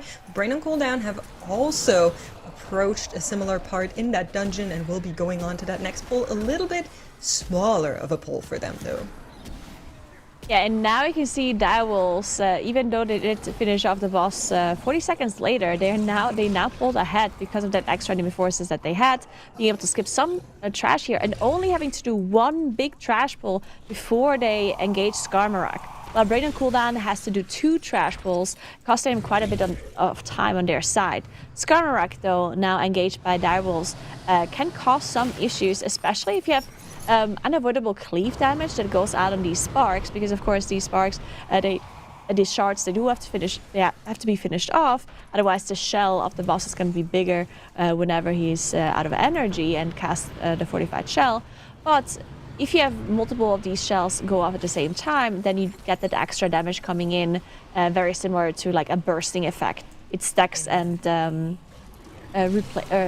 resets the debuff duration. So that is something that they have to watch out for, even though it is plus tanky that can very quickly wipe the whole group if you finish off 2 or 3 of them at the same time. Yeah, that's absolutely right. I think that's something many players are missing out on pucks. Speaking from experience, what I've been seeing all throughout this expansion thus far, that these orbs actually give you a buff and you should be using it for that shield and not just blindly running into 5 at a time before the shield is up. They will run over if you get the first set. You can see them beautifully on the left-hand side for Direwolves right now. These voidy bubbles there, they're grabbing them before the shield to make sure that everybody has it up once it is there, to then have an easier time living and dealing damage. And both teams are neck and neck here when it comes to the boss percentages. Of course, Direwolves a little bit ahead still on that count, but I will say in the Stoneworld, I feel like the last arm of this dungeon is the hardest, the last gauntlet, so it could still change. And look at how fast Brain and Cooldown actually finished off the boss. So they did engage Skarmorak quite a bit later from what I've seen, and they finished it off a couple of seconds faster. So that's pretty insane speed on that boss damage here by Brain on Cooldown, having so much damage coming out on their DK. But as you said, yeah, this last gauntlet here, we'll see how they deal with it as Direwolves and Brain on Cooldown are gathering it up. Direwolves, they don't have to pull as much trash. They're already up to 90% enemy forces, while Brain on Cooldown still has to do a little bit more. So we'll see what Direwolves does here to skip some trash. But whatever they're doing right now, this setup that they're doing, this might cost them quite a bit of time. I think they're skipping all of this. Yeah, so it looks like Chess and Jack, we're pulling it onto the side. Now they're going to be shadow melting off the aggro of this trash, which means they don't have to deal with this whole hallway, but just the moving around and the shadow melting costing them a little bit of time here. It does, but at the same time, the trash pack that they skipped is super time intensive because it has these guys that charge away. And so, especially if you run as many melees as Direwolves, that is just something you want to avoid. Of course, you can send them into the walls, but the air on them is not always as visible, especially if you're on the carpet part of that gauntlet. So definitely a lot that could go wrong there. We do have Ryu going down to the Granite Eruption on the left-hand side, so that will be a death on the side of the Direwolves, but both teams now into that Bloodlust, into the Void Speaker, everything on top of it. Direwolves already finished with 100%, as Brain on Cooldown still has to chew through to the rest of that trash, and specifically that Rock Smasher could cause some additional chaos to the debuffs that are also ticking onto the team, so they will need to stay ahead on this. This is going to be so close between the two teams, as Brain on Cooldown still has that Bloodlust running, and Void Speaker Eirik already so low for them. They of course have to finish off the trash here to get to 100%, but they've done it. And look at that, the boss is so low for Brain on Cooldown. This is going to be so incredibly close, both of them having that one death on the board, which means they're going to be completely equal on that death penalty timers as well. But now Direwolves did manage to catch up a little bit on boss percentage. It's all going to come down to single target DPS. Yeah, and the buff also like lasting longer with Brain and Cooldown too. Yeah, when it comes to that single target DPS on the previous bosses, Brain on Cooldown just looked really good. There were absolutely annihilating some of the previous bosses, and you can see it right now. They're pulling ahead on the boss percentage as well. Can Direwolves catch this up, or is it going to go in favor of Brain on cooldown? That would be, I think, something that was unexpected for many people coming into this. We are in the single digits for the right side of the screen. 5 to go as Brain on cooldown might be taking it. We'll have to see for the final timer. There's a little bit of a discrepancy on the teams in terms of when they started. There can be a 1-2 second disparity, but both teams are now finished, and I would say it looks like Brain on cooldown took this, but of course we're waiting for confirmation. There it is, taking that first map. We see that victory going to Brain on cooldown. Of course, we'll keep an eye out because it was so close there that if it does come down to the admin call, we will let you all know. But what an impressive showing from Brain. I mean, we were hoping maybe they'd be Brain on overdrive. We'd get to see them actually really come in and shake things up, and I think they did just that. I mean, Makes, did Brain surprise you here? How are you feeling about how they managed to push ahead in this dungeon? I love that you're calling them Brain, first of all. It makes me very happy. I think that's a good nickname for this team from what we've seen thus far. And it seems like it does come down to the class choices. They had really, really good single target from what I saw on the bosses. We'll see what Dratnos actually has to say about that. But really impressed with those choices and how they went through. Here are our damage and healing graphs. And you can just see these spikes coming on through for Direwolves, really big on where they had those massive pulls, but it seems like throughout, Brain on cooldown just has been a little bit more on the smaller pulls. Yeah, and yet, you know, they were able to keep that pace even with that early death. Obviously, things kind of balanced out when Direwolves had one of their own. Discussions about where, you know, folks were pulling trash as well, with Brain kind of looking to do it a little bit in the latter half of that dungeon.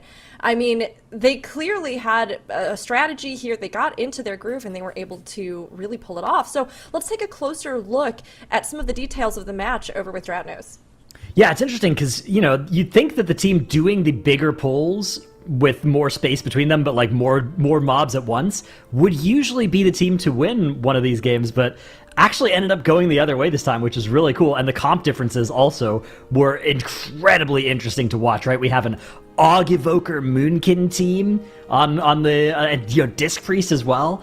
So that was so cool to see versus, I think what we're seeing out of Direwolves is this is going to be a little bit more of a, I would say, a standard composition that most teams have been running stuff like this across the runs that I've been seeing with, the Enhancement Shaman, playing the Druid as the Resto Druid if you're going to play one. This is a cool little piece of tech they used. The Sigil of Misery over there's actually a buff that you can get there, a nice little 10% versatility buff that does last for 10 whole minutes as well. So a nice thing that they were able to grab here, the Direwolves were, and then have for the rest of their dungeon does help, but I don't know. I mean, maybe the takeaway here is that this strategy that Direwolves used. They did all these huge pulls. They did all this cool setup, but all of that took time.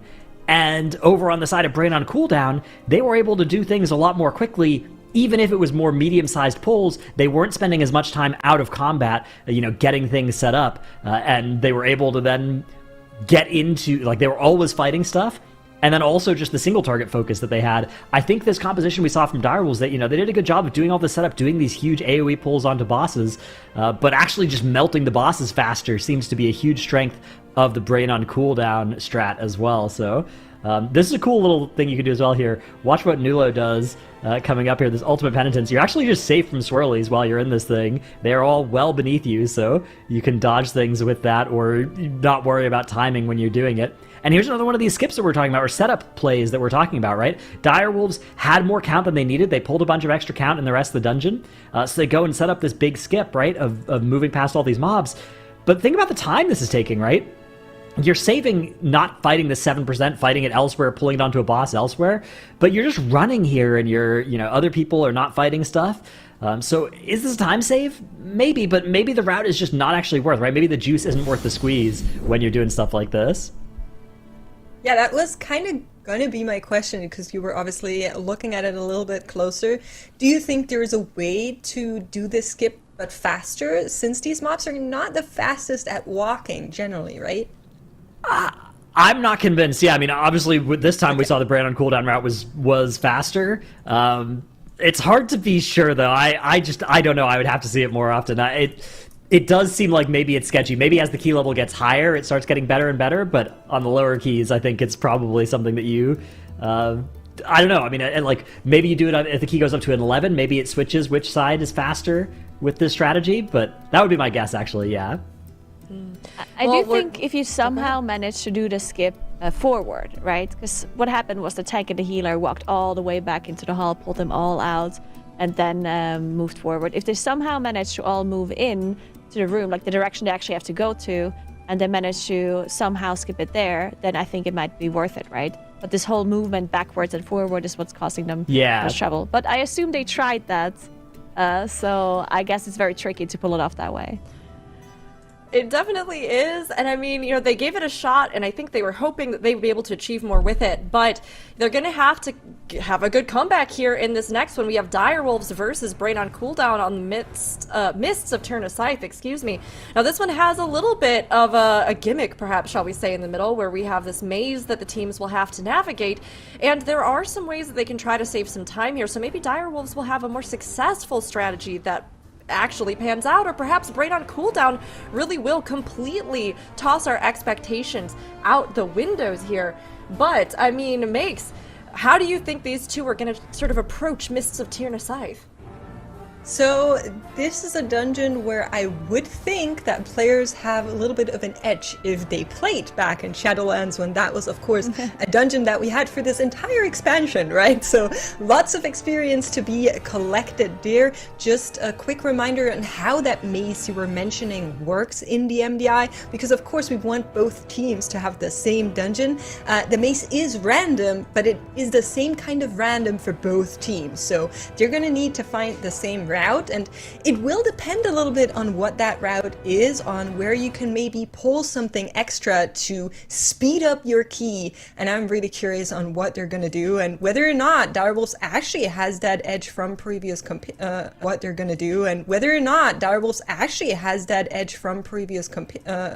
experience, or whether or not Brain on Cooldown maybe is getting a clean 2-0.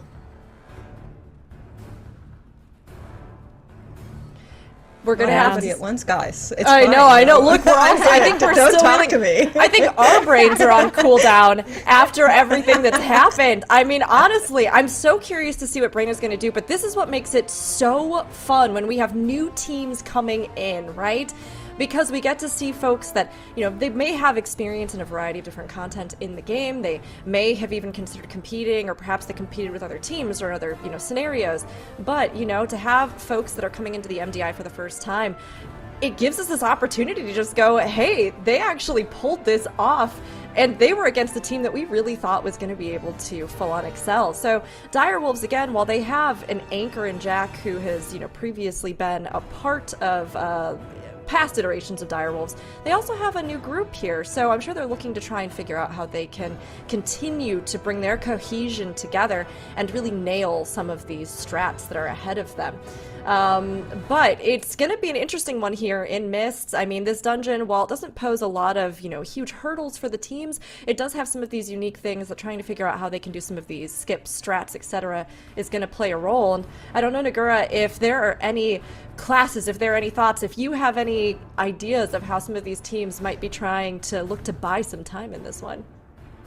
Yeah, so Mists of Tir na Scythe is actually very interesting on in the MDI. So we've seen in Shadowlands, we've seen teams have multiple different ways on how they can add more trash in the maze to make the pools bigger, because of course the maze is holding you back by having the walls up, and you can only go through the walls once you figured out the correct way, but also when you're not in combat.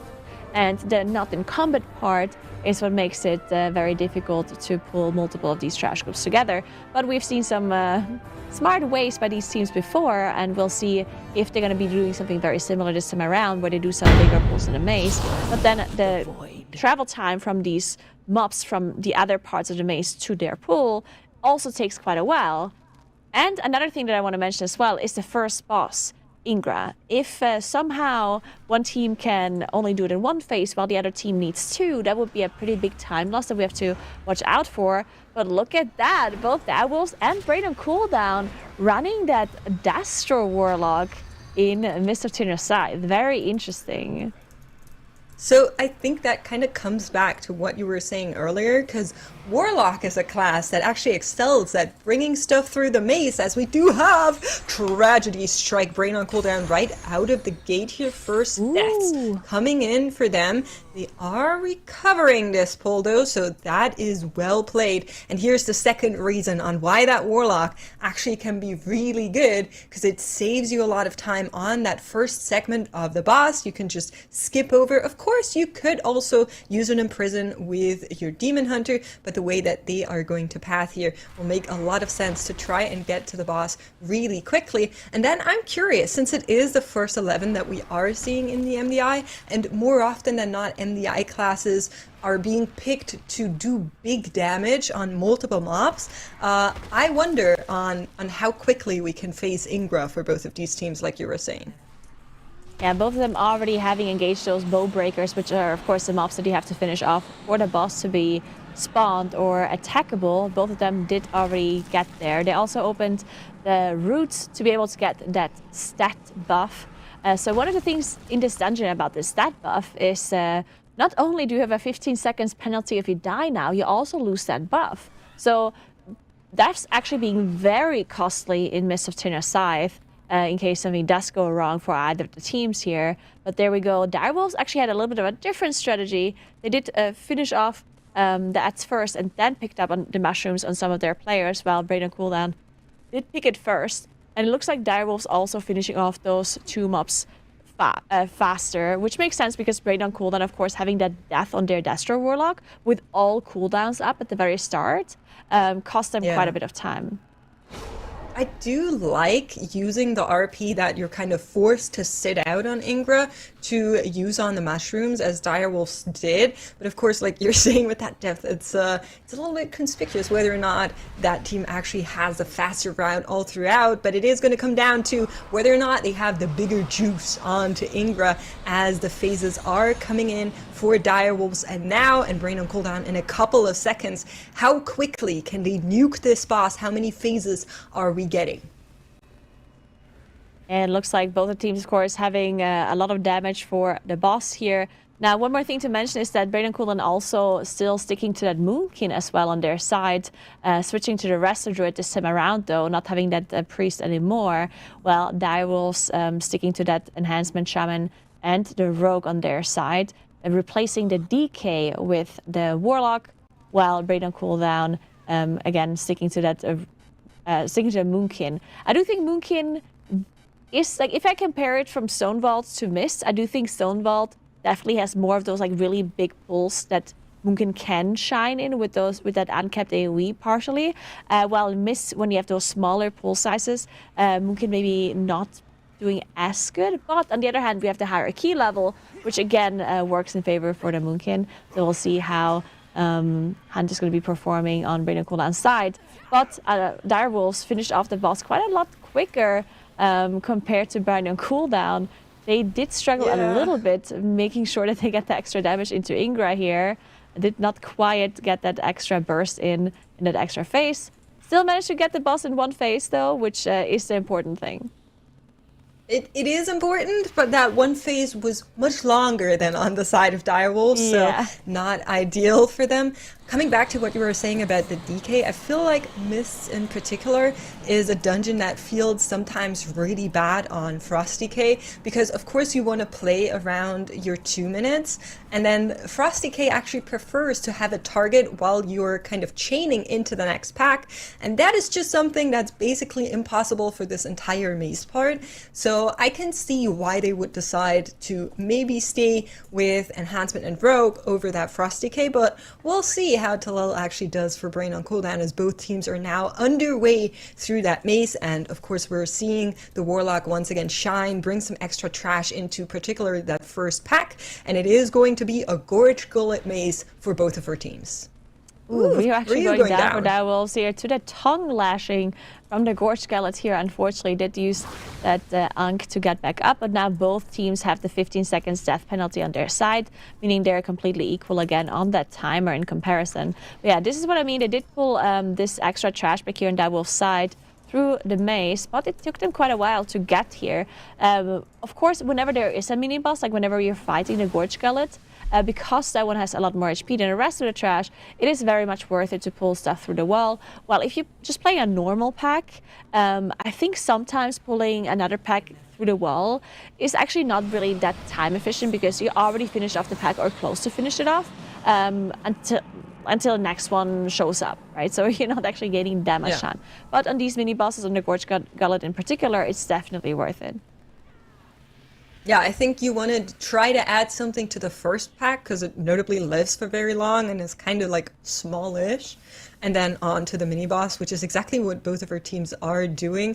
Direwolves are pretty close to making it through the maze. I believe this is their penultimate pack here, whereas Brain on Cooldown are, of course, still at that mini boss. Both teams having one death now due to the death that we just saw come in from Ryu, and that equalizes our death penalty timer on the Challenger's Peril for both of them. So good news for Brain on Cooldown, who are trying to get a clean sweep here in the mists, whereas Direwolves were really hoping to try and stay just a smidge cleaner here to maybe have an edge if the route itself is not good enough. But of course, something that has changed since the last time we saw mists in the MDI setting is that you kind of need more trash. So we'll see more bigger pulls towards the tail end of this dungeon as well than maybe some people are used to.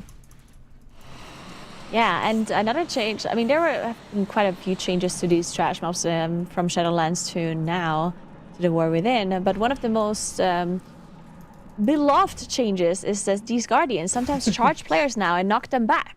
Ranged players in particular are very happy about that one, as they are. Yeah, I can see that. Which, yeah, I always love when that happens, as the second Gorge Gullet is being engaged by both Direwolves and Brain on Cooldown as well. Direwolves, though, definitely quite a bit ahead. I would say they're like one maze area ahead in when you look at the enemy forces. So Direwolves definitely in the lead here, doing a really good job getting through the maze super fast as they finish up that second Gorge Gullet, and you can see just how much enemy forces that one does give. They're going to be able to skip quite a lot of trash after the next boss, like all the way onto Tredova in that last trash area. I think they're going to be able to skip quite a bit, maybe even pull everything onto the boss that they still need at the end, possibly.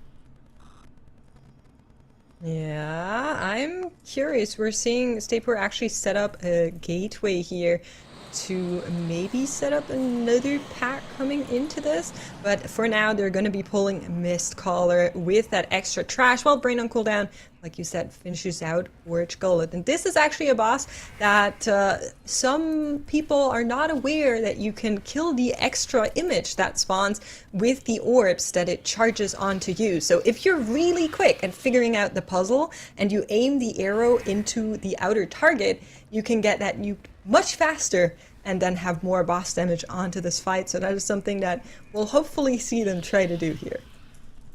Yeah, we'll see if they find the correct one quickly and put themselves in the correct position to aim those snowballs into the image. Looks like they did manage to find the correct one and aim the snowballs as well.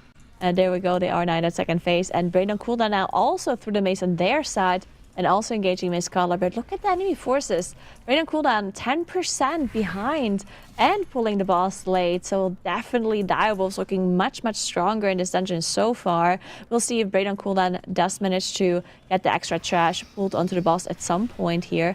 But I do think once the boss is pulled, you can't actually engage anything at the moment. So either they already have pulled it and it's going to be trickling into the boss in a little while, or they're not going to be able to pull anything on top here, at least not for now. Yeah, if that was supposed to be an extra pack, then maybe something was wrong with it. For now, they need to do single mob gaming, which generally in the MDI is never good if you have to do that specifically on bosses, or it just takes so long to chew through that health bar. You would just like to maybe AoE cleave some of the other packs as well. But for now, Brain on Cooldown will have to show up one more time and show how great their single target DPS actually can be, like they have shown in that previous Stonewalled, as Direwolves are getting closer to the end. Do they get another puzzle set, or should we be good on the single digits? Guessing game is going to come. No! Unfortunate. Very unfortunate. Both teams now back on their Bloodlust cooldown, so they can use that. Obviously won't be using it in Mist Color anymore, but on a bigger pool afterwards. We'll see what Direwolves does as they take the quick way here with the gateway already that has been set up preemptively. So instead of waiting for the RP to happen and the path to open, they're just taking the other way around with that gateway. So really nice to see that path from Direwolves here, as also used in Prison to skip past that first trash pack. And they have so much enemy forces. We'll see what they do. They even skip again with that Shroud coming in. So it might be true. They might only be doing one more pull and pull it on top of the boss with that Bloodlust. We don't have Infernal quite ready yet for Direwolves, but it might be coming up in just a moment once everything is gathered. And it looks like that is what they're doing. Okay, all eyes on Direwolves. Wow. See if they can execute this, because this can be very difficult. It absolutely can. Tredova in itself is a little bit of a big mean machine, boss, to everything that's going on here. You have the swirlies that need to be dealt with, and then all of the other mechanics that are coming in and causing extra chaos. So having this big of a pack that also needs to be interrupted, controlled, is a lot. So that Bloodlust is helping for now, but it is going to run out soon. First Mind Link coming in, as well as our first Poison Phase to trash slowly but surely dying off. 10% more on those enemy forces to get on through, but the team is taking big chunks of damage on the right hand side. Brain on Cooldown hoping to catch up to that, but they have more trash to do. They cannot do the same pull that we just saw from Direwolves, at least not yet. But Direwolves might be in trouble. Really low HP bars as the final trash is dying off. The Reavers particularly nasty with the poison that they spread throughout the team, but they should be finished with them any second now, as they're just ticking lower and lower, and the debuff comes in as well. Dark Pact by Stay Poor is going to save him just a little bit longer here. So it looks like they're missing a little bit of enemy forces. I don't think there's any more trash in here that gives them percentage. The larvae are from the boss fight, I believe, so they're gonna have to pull something else here to get that extra percentage, I think. But even that is not gonna matter, because Brain on Cooldown just too little too late, as they're now also gathering up the rest of the trash they still need onto Tredova here, and they also using their Bloodlust on their side. So we'll see if they can execute this one. And they also have, that's one extra death on the board, so another 15 seconds penalty in favor of Direwolves. And but yeah, Direwolves still missing that count. So they definitely must have missed something either in the maze, or they missed something on their way to Tredova there. Yeah, that is very possible, yeah. Yeah, so the Reavers are kind of patrolling around prior to this boss area, and as far as I saw, they had two, but they might have missed another one there. They're just going to add this trash here. It is less than 1% that they're missing. Of course, a little bit unfortunate to having to do that while the boss is already dead, but they will get that timer stopped. And that is the final time for them. 13:44 in the Mists of Tirna. Scythe is going to go in favor of the Direwolves and put us on 1-1. The Direwolves definitely made a comeback there, proving that there was a reason so many of us anticipated that they would be one of the forerunners in this matchup. And it's great to see them show, again, what they do well, bringing that experience as well as the new players in and really pulling off some great strats there in Tirna Scythe. Now, we got to see a lot of really good things, I think, this run from them. And Brain, you know, hung in there, stayed on their heels, but didn't get to quite have as polished of a showing. You know, I'm curious, as we look at things and as we think about that big pull into Tredova, right?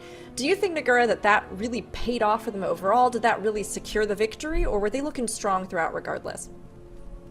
I'm honestly not sure what that. I think that first boss was honestly something that Direwolves did much quicker in comparison to Brain on Cooldown. So whatever Brain on Cooldown missed on the first boss, like I don't know if it was like different kinds of cooldowns or if they maybe messed up some other timers. That's what cost them a lot of time, in my opinion. And the death on the Warlock there on the very first pull with all cooldowns, that cost them quite a lot as well.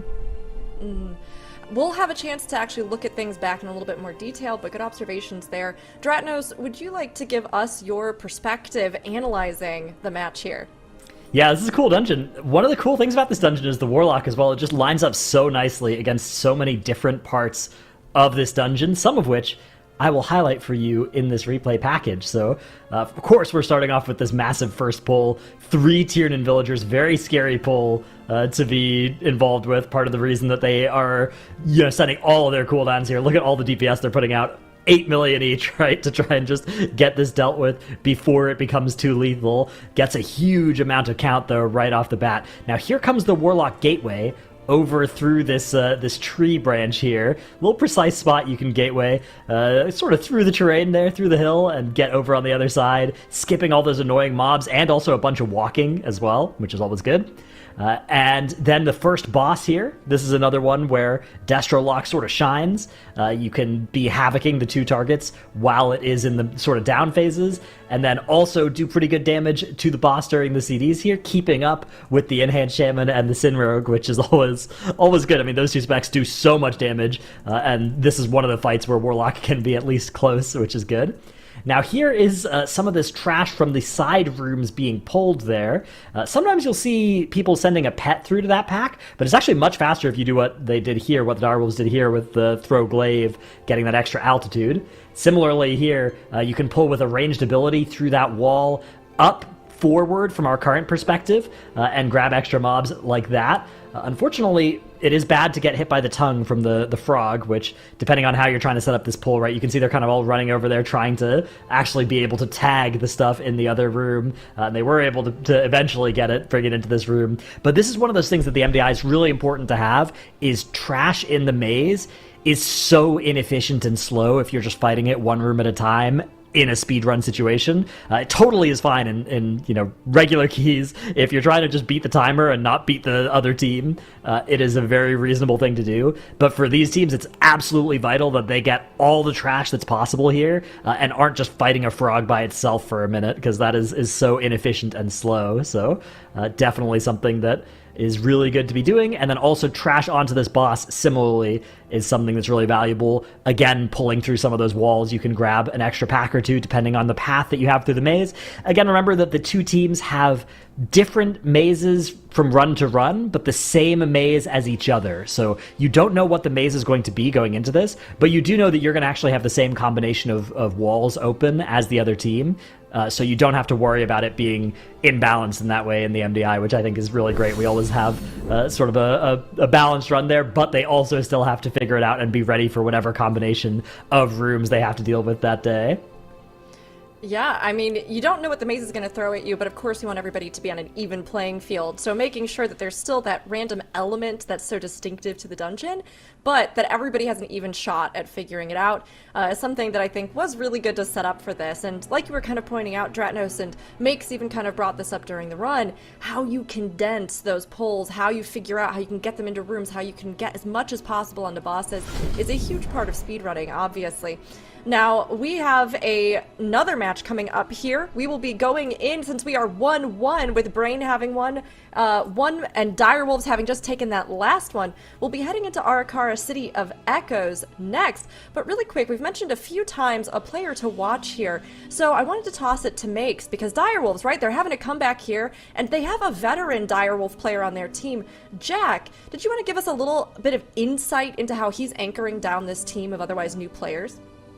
Yeah, so it's actually 2 of them that have been here for a long time, Chas and Jack both, but notably we're seeing a little bit of a change. I'm seeing the notable achievement for the first time, and honestly that's very Jack-coded as well. This team is all about vibes, and I feel like Jack is a big part of making that happen. Usually I would credit Chompy with that as well. Is not here in this MDI, but it's very interesting to see Jack kind of try and figure out a new team now that 2 of the players or 3 of the players of the original team didn't want to go. Ryu is back with them, and they're just trying to eke it out, get that DPS up. Usually Chaz has been DPSing as well, so they're kind of tag teaming. This time around, though, he is on healing duty, so a big change for this entire team as they are getting it set up together, and I'm looking forward whether or not they can get to Sears. It looked very, very close in both of these dungeons. It did look really close with them, and I mean, Dire Wolves, we have a couple players coming in, right, that are coming back. But of course, Brain on Cooldown, they have also shown really well here, and they actually do have a DPS player who is part of Method. So, you know, they've got some experience as well as they bring everybody in, but Dire Wolves leading the way here, making a comeback with that second match. Now, we're going to be going into Game 3, our City of Echoes matchup here with Dire Wolves and Brain on Cooldown. Now, Arakara is one that sometimes is considered to be a free dungeon, but of course, as we've talked about with the different affixes and the key levels, this is something that can really add some extra challenge on, and we'll have to see how both of these teams handle it with Dire Wolves versus Brain on Cooldown. Nagura, take it away. Yes, I think this might be a fast one and definitely also a volatile one, as both these teams are going to be gearing up to do some insane pulls here, especially at the start. We do see Tobak on that Vengeance Demon Hunter already gathering up everything onto that first mini-boss. And that mini-boss is stationary, so you have to pull out everything on top of it. But some of these other mobs are very hard to gather because they are casters and because they're just slow coming in. But it looks like Brain on Cooldown did do a very good job gathering up everything. Dire Wolves as well, as both teams did use their bloodlust, making sure they can deal with this pool nicely. Looking at the comp as well, Brain on Cooldown switching back to that comp that they were running in Stone Vault again. So back to that Disc Freeze, back to Augevoker, and sticking to that Moonkin, and the DK is back in as well. Honestly, I feel like we should file a complaint, because if you have Hunt in your name, I'm gonna ask to see the Hunter eventually, right? Like, I was getting ready for a little bit of survival action from Brain, but not in this series, at least. Maybe in the future. On the left side for Dire Wolves, we're seeing the same thing as in that Stone Vault as well. I think it kind of makes sense. You have these bosses that take a big part of the dungeon on themselves, and overall it's a rather fast dungeon, like you said here in the Arakara, and it is going to come down on how quickly and how big you can actually go on some of these pulls. But something that will matter is something you're seeing on both teams right now, that Void Emissary. You want to try to get it while you are in fight with a pack. It can sometimes spawn when you just get out of combat or at the very end of a pack, and that is usually quite unfortunate. So ideally you get it at the very beginning, and then you DPS it down and get a little bit of a buff. I believe it gives you 30% cooldown reduction, and then also some versatility. So nice little buff there if you can get it prior to cooldowns. Yeah, definitely very nice, as we do see both teams again gathering up all of this trash on top of these mini bosses that they need to finish off to pull that boss, or to be able to attack the boss first. So this dungeon, definitely at the start, I don't think there's going to be too much difference in routes that we're going to be seeing, just because of the fact that they have to deal with these mini bosses to spawn the boss. But we do see Dire Wolves now moving on to that boss's platform. The boss is going to be engageable very soon for Brain Cooldown as well, but Brain Cooldown a little bit behind on their side. We'll see how that goes for the rest of the dungeon, because both of these teams have been so close to each other in the other two runs. But there we go. Now the first boss is engaged. We do see a lot of trash also being pulled on top by Dire Wolves. They're going to be cleaning down. They just need to make sure that they figure out the spiders that are part of the boss fight, making sure they're not going to be getting eaten by Avanox. Otherwise, of course, the boss is going to be enraging and doing a lot more damage. Yeah, but you don't necessarily need to DPS them, you just need to control them. So that is where a class like the Vengeance Demon Hunter comes in greatly. That's where a class like the Druid can help quite a lot. So we're going to be seeing them deploy everything they have to see them by the sides. Even Chains of Ice on the Frosty Cake could help in slowing them down if needed, if you do want to waste those globals on that, as Dire Wolves are getting Avanox quite a lot low already, 26% to go. Next set of ads are spawning on both sides, and Brain on Cooldown just a little bit behind here. Can they catch up like they did in that Stone Vault? Has to be the big question. You can see once again the CC in the back there, trying to not waste a single DPS on to the ads if you can avoid it. Of course, the swirlies do come in, so it's always a little bit on where you're dodging as well. Emissary spawning on the left-hand side for the direwolves, so they will need to deal with that too as Avanox does go down. Beautifully done. Same thing for Brain on Cooldown, and that should work out for both teams, with direwolves being a little bit in the lead here. Yeah, that was a little bit faster on the boss, and also dealt with more trash because they pulled that trash on top of the last boss. That was actually a really nice change of strat here, making sure they get that extra enemy forces basically for free. Now, of course, not really for free. You have to deal with it while fighting a boss, but from an efficiency standpoint, it's incredibly good to have that extra trash dealt with while you're focusing down the boss and just cleaving off of it. So really well done by direwolves, as they're now gathering out some of these blood guards, which can cause loads of issues, as they do have all of this AoE coming through, and the dodges from the impale that has to come out. On top of that, you also have a bunch of casters here that continuously cast web bolts, and these AoE volleys that are coming in through as well that have to be interrupted. As you can see, some volleys going through on direwolf's side, dispels coming through, but making sure that they can deal with that. And those blood guards are going down for direwolves.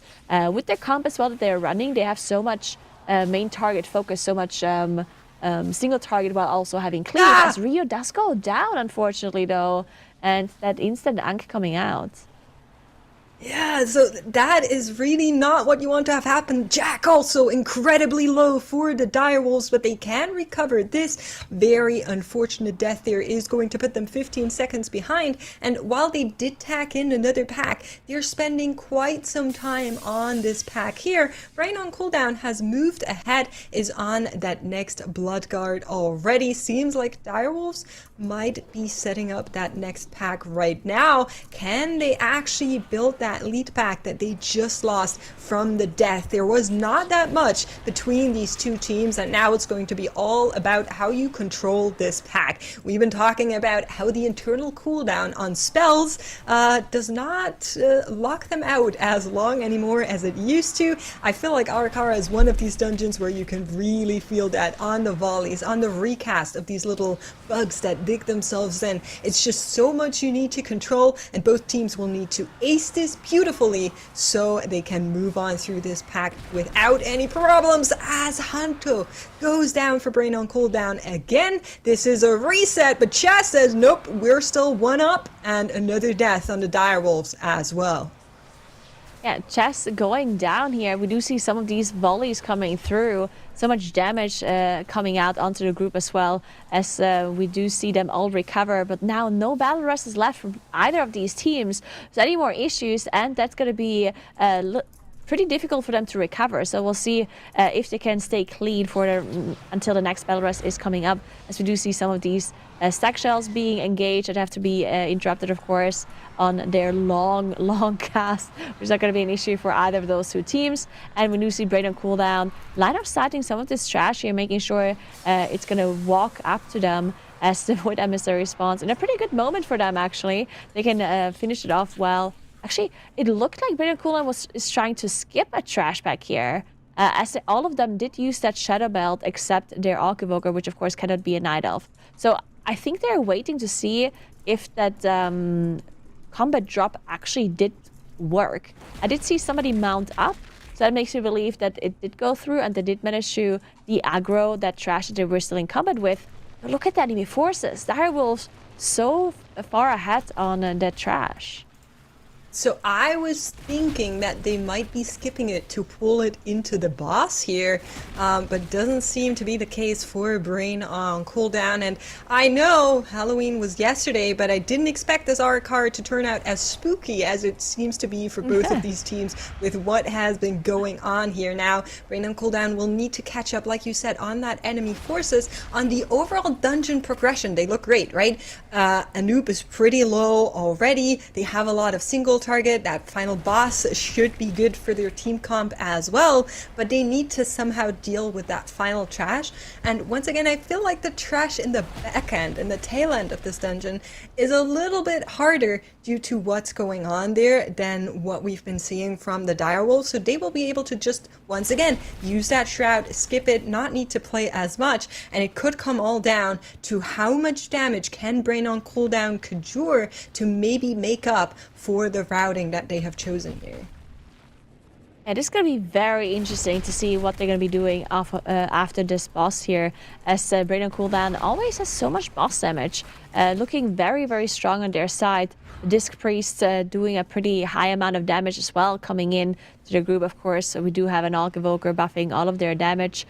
So the damage meter a little bit misleading if you compare the main damage dealers and the healers and tanks damage, because Direwolves, of course, not having that support DPS on their side.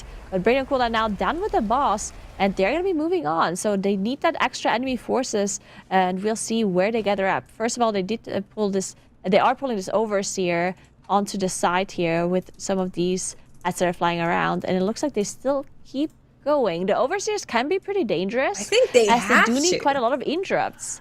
But they don't have a lot of interrupts. As Tolov does go down, they don't have a battle rush, but it's coming up in a second, so they can use it straight away as it does come back up. They have to be so careful now, and that's another 15 seconds death penalty on their board. But Direwolves also up on 2, so the timer's still even.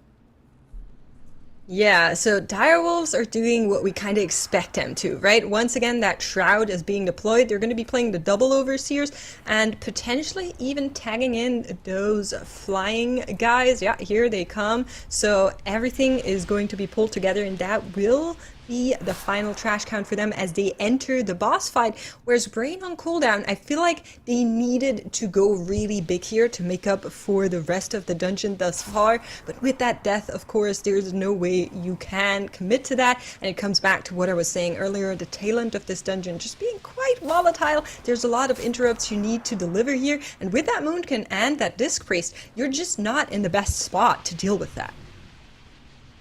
Yeah, definitely not, as Direwolves already fighting that last boss, and the extra trash that they need is also on top there, while Bloodlust also being popped, all cooldowns being used. So they're going to be melting through this boss. This boss can be a little bit dangerous once in a while. Of course, whenever the suck-in happens, you need to make sure you get rooted or use any other ability that you have with your class to stop that last pull-in. And the poison effect that we just see on Direwolves coming out can be pretty dangerous as well, as we do have some poison dispels in the group, and we do also have some dwarf racials that they can use to get rid of that debuff, but still can be dangerous for Direwolves. But they're looking so strong, and even though they did lose out on that first dungeon, I think Direwolves did recover and is looking very strong. Brain on Cooldown now also engaging the last boss, but they still again need that extra enemy forces that they're going to be pulling on top. And it might just be too little too late, as Direwolves is having such a good run on this fight. Well, don't count your chickens before they hatch. This boss is super volatile, so I am willing to sit and watch until the end. The death timer is the same for both teams, like you were saying. We see what can happen on the right-hand side for Brain, as the Alk Evoker was, well, his huddle got yoinked by the tank there. A notable Demon Hunter problem, as they're so mobile, sometimes they just jump into one of these and take it all away. But of course, this is about the Direwolves. 8% to go. One more time, the poison has to roll on through as the webs come in. It is going to come out, and that will be it for the Direwolves. Before that Cosmic Singularity ends, they have taken the series with a 2-1 in favor of Oaks. Victory goes to Direwolves. As we have been talking about, they came back. They really showed that they could sink their teeth into the competition, and they were not willing to let go, no matter what they were up against. Now, Brain, I mean, you have to give it to them, really did I think, surprise a lot of us with that performance. We weren't sure what to expect, didn't know just how hard they would go, and the fact that they took that first map really goes to show that Brain on Cooldown cannot be fully discredited. But of course, both of these teams in this run we saw approaching things a little bit differently, right? Trying to kind of go through this in different strats, pacing out Trash a little differently, trying to do that skip as well over on Brain on Cooldown. So here, between these two, Nagura, what do you think was really kind of the major difference in either of their approaches to this dungeon? Yeah, I think it's hard to tell. I definitely would like to see, I would like to listen to the analysis of Dratnos in just a little bit, but it definitely looked like there was, like, after the second boss, it looked like Brain on Cooldown really fell behind. And one of their trash skips looked interesting with the Shadow Melt, but it also looked like it cost them quite a bit of time for them to wait for that combo to fully drop.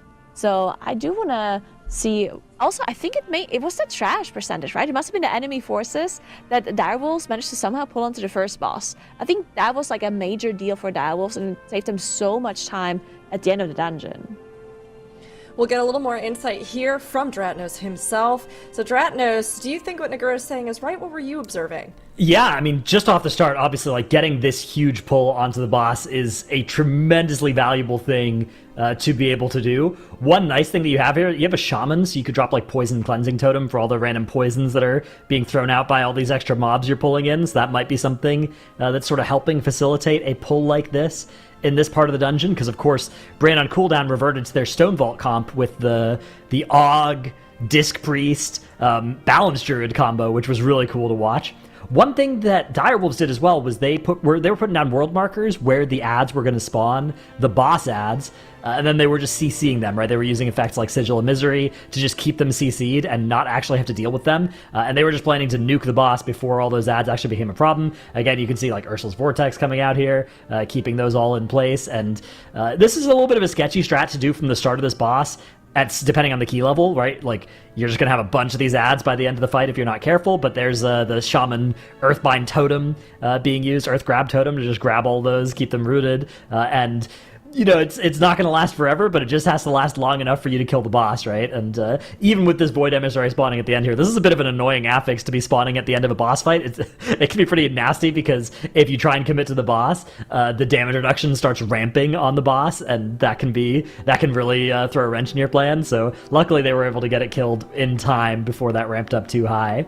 Now, this area of the dungeon is extremely sketchy. These hulking blood guards are dangerous, but they're also just annoying because they slow down your run substantially. They are a very important threat to deal with, because they give a damage reduction aura to all the nearby friends, so you gotta be doing a bunch of damage specifically to the blood guard, which this comp is actually pretty good at, right? Focusing a single primary target. They do have a decent chunk of funnel. It's important, though, to make sure that you're using it on this mob, but you can see just how dangerous this pull is. These web bolts now starting to go off as they run out of AoE CCs, starting to put a bunch of damage on people. If those all target the same person, somebody can get 100 to 0'd really quick here. So you can see they're kind of trying to keep the stops going there, but a few of those web bolts go off. That combos with the slam. That takes out a healer. We were having a couple of deaths in this section of the dungeon. There was one for Brain on Cooldown as well. But yeah, that's a big portion of the trash count in this dungeon does have to come from this area, unless you want to set up a big skip. So I'm somewhat reminded of like the Stone Vault, where Direwolves were the team that did a big skip, and it was Brain on Cooldown that were just kind of pulling everything. In this dungeon, we saw a little bit more of the... I don't know, it was an interesting difference in strategy there. There's one really cool thing we saw right at the end of that, by the way. When you pull that boss, it will like teleport everybody else in if they're close enough. So you could use that to set up a nice skip. That was as a really cool piece of tech that you can actually use in your own keys as well. Even if... I would say the more common way to use it in your own keys, if you just want to skip that one pack before that boss because you think it's annoying, you can have like a demon hunter or warrior or whatever jump over the wall, tag the boss, and it'll grip everybody in. Just got to be careful, because the first dot is always going to go on the first target of that boss. So if you send somebody squishy, they're going to have to live for a couple of seconds with that infestation on them. It can be scary. I love it. Dratnos bringing the tips that everybody else can also up their game, you know? Just everybody get those speedruns so right. We want to see you in the next MDI, you know? Yeah, definitely do this in your weekly keys. You know, don't tell anybody about it. Just jump in and start doing it. Say nothing. Yeah, exactly. If they haven't been watching the broadcast, you know, they deserve to be surprised by what's going on. That's my No, advice. I love it. I mean, honestly, it's cool to see how some of our predictions, we were so divided, right? When we were talking about it early on. It could kind of go either way, though. We think Direwolves, and of course Direwolves did show that they had the throughput to really see through these, 3 different maps. But I'm really proud of Brain, honestly, getting that first one in. And while they kind of seem like they might still be solidifying some of how they want to approach things or how they want to consistently, get through and navigate their dungeons, still a really great showing from them. So while they will be moving down to the lower bracket, we will have Direwolves continuing on here, being top dogs going on to the quarterfinals, where they will be facing off against Perplexed. This was a good matchup, though. I mean, I was surprised by Brain. I don't know, were you surprised by what they showed us? I was surprised, but of course I anticipated this, which is why I said they would play 2-1. And thus far, my predictions are perfect. I will stop the count here, and from here on out, nobody can tell me that I ever got a prediction wrong, because I got perfect predictions up until here. Okay, I'm just putting it out there. No, I agree. I think makes you're flawless, I you're trusted you. perfect. You have to put some wrong answers in there so they don't get suspicious. It's a common see. strategy Okay, for I see this, what- yeah. Oh, Yeah. no, that makes sense. Yeah, Dratnos Negro, you're also perfect, you're flawless. And I mean, chat, you too, you're perfect, you're flawless. Everybody, you're doing great. Demir, mindful, really nailing it with these predictions. But gotta love to see when we have teams that really do surprise us. And up next, we will have Missed Count, and this is almost fine. Not fine, but almost, and maybe we'll see them actually make it to that fine zone, and Missed Count hopefully will not have any more missed counts as they come in as strong contenders this time around. We're going to toss you to a break, but we'll be back with that matchup soon.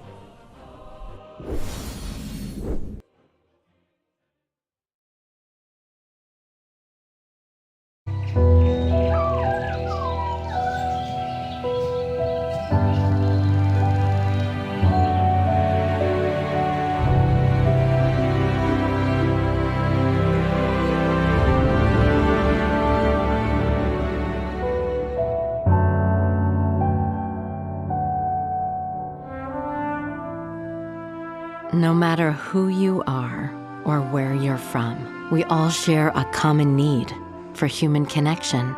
When you have this online world, it's more than a game. It's a community. It's where your friends are. Mats Sten, known to many as Evelyn, faced immense adversity in his life. Yet he never allowed it to crush his indomitable spirit or his compassionate heart. Interacting with Mats online showed me somebody who cared, somebody who always had time for others. He was a key contact and often the first person that you spoke to when you logged on, because he was always very welcoming and interested in what other people were doing and, how they were feeling and so forth. Mats was born with this severe muscle disease. He got his diagnosis when he was 4 years old. We as parents were told that he would have a very limited life. Gradually he would lose all of his strength in his muscles, and in the end the heart is also a muscle. Despite his limitations, he found freedom and adventure in Azeroth. Through the game, he lived a rich life and made a significant impact on countless people. Mats could almost only move his fingers, and he sat in Norway and he helped people all over Europe. Mats chose to present himself as Evelyn, an eager and charismatic detective. World of Warcraft has a unique power when it comes to connecting people. We are forming online communities like this. You're meeting in a way where what you look like, your age, your gender, your nationality isn't the first thing people see. What matters are the connections we are making. Mats was very central in connecting everybody, so he was very good at holding the guild together and communicating with all of us. We had somebody whose house burned down, and they were saying that they got care packages from the guild, that the guild was the only people that they could talk to about it. A guy from Denmark was on the spectrum. He hadn't been to school for 3 years. He had locked himself inside, and Mats helped him back to school again. So over 50 stories like this. He made a huge impression around the world and changed the lives of so many people. I know these connections have helped me through tough times. Without it, my life would have looked so very much different. Now, after learning and reading the story about Mats, we understand that there is much more to this gaming community, because it is not games. These are real social interrelations that you have with other people. 10 days after his passing, we had his burial, and to that funeral, people came from all over Europe. Mats's journey is a testament to the human spirit, showing us that no matter the obstacles life presents, we have the strength to overcome them. In honor of Mats and the positive impact he made on so many players' lives in World of Warcraft, we are happy to introduce the Revan Pack in support of Cure Duchenne, a nonprofit organization dedicated to improving and extending the lives of those affected by Duchenne muscular dystrophy. By purchasing this pack benefiting Cure Duchenne, you will receive Revan, an adorable little fox themed after Ebelin's detective persona, along with a special backpack. This enchanting duo brings a touch of warmth, letting players carry the essence of Mats's adventurous spirit on all their journeys. We want to renew and confirm our commitment to making sure whoever wants to play our game can. And that's doing research, talking to communities with accessibility needs and wants, and making sure that we're committed to allowing anyone who wants to play World of Warcraft to have that opportunity.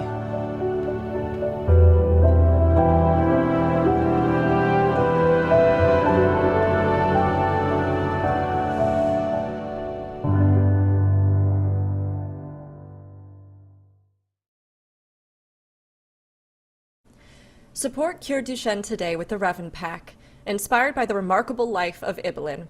The Revan Pack will benefit Cure Duchenne, the global nonprofit leader in research, patient care, and innovation for improving and extending the lives of those with Duchenne muscular dystrophy. Available now until January 7th in the Battle.net shop and WoW in-game store.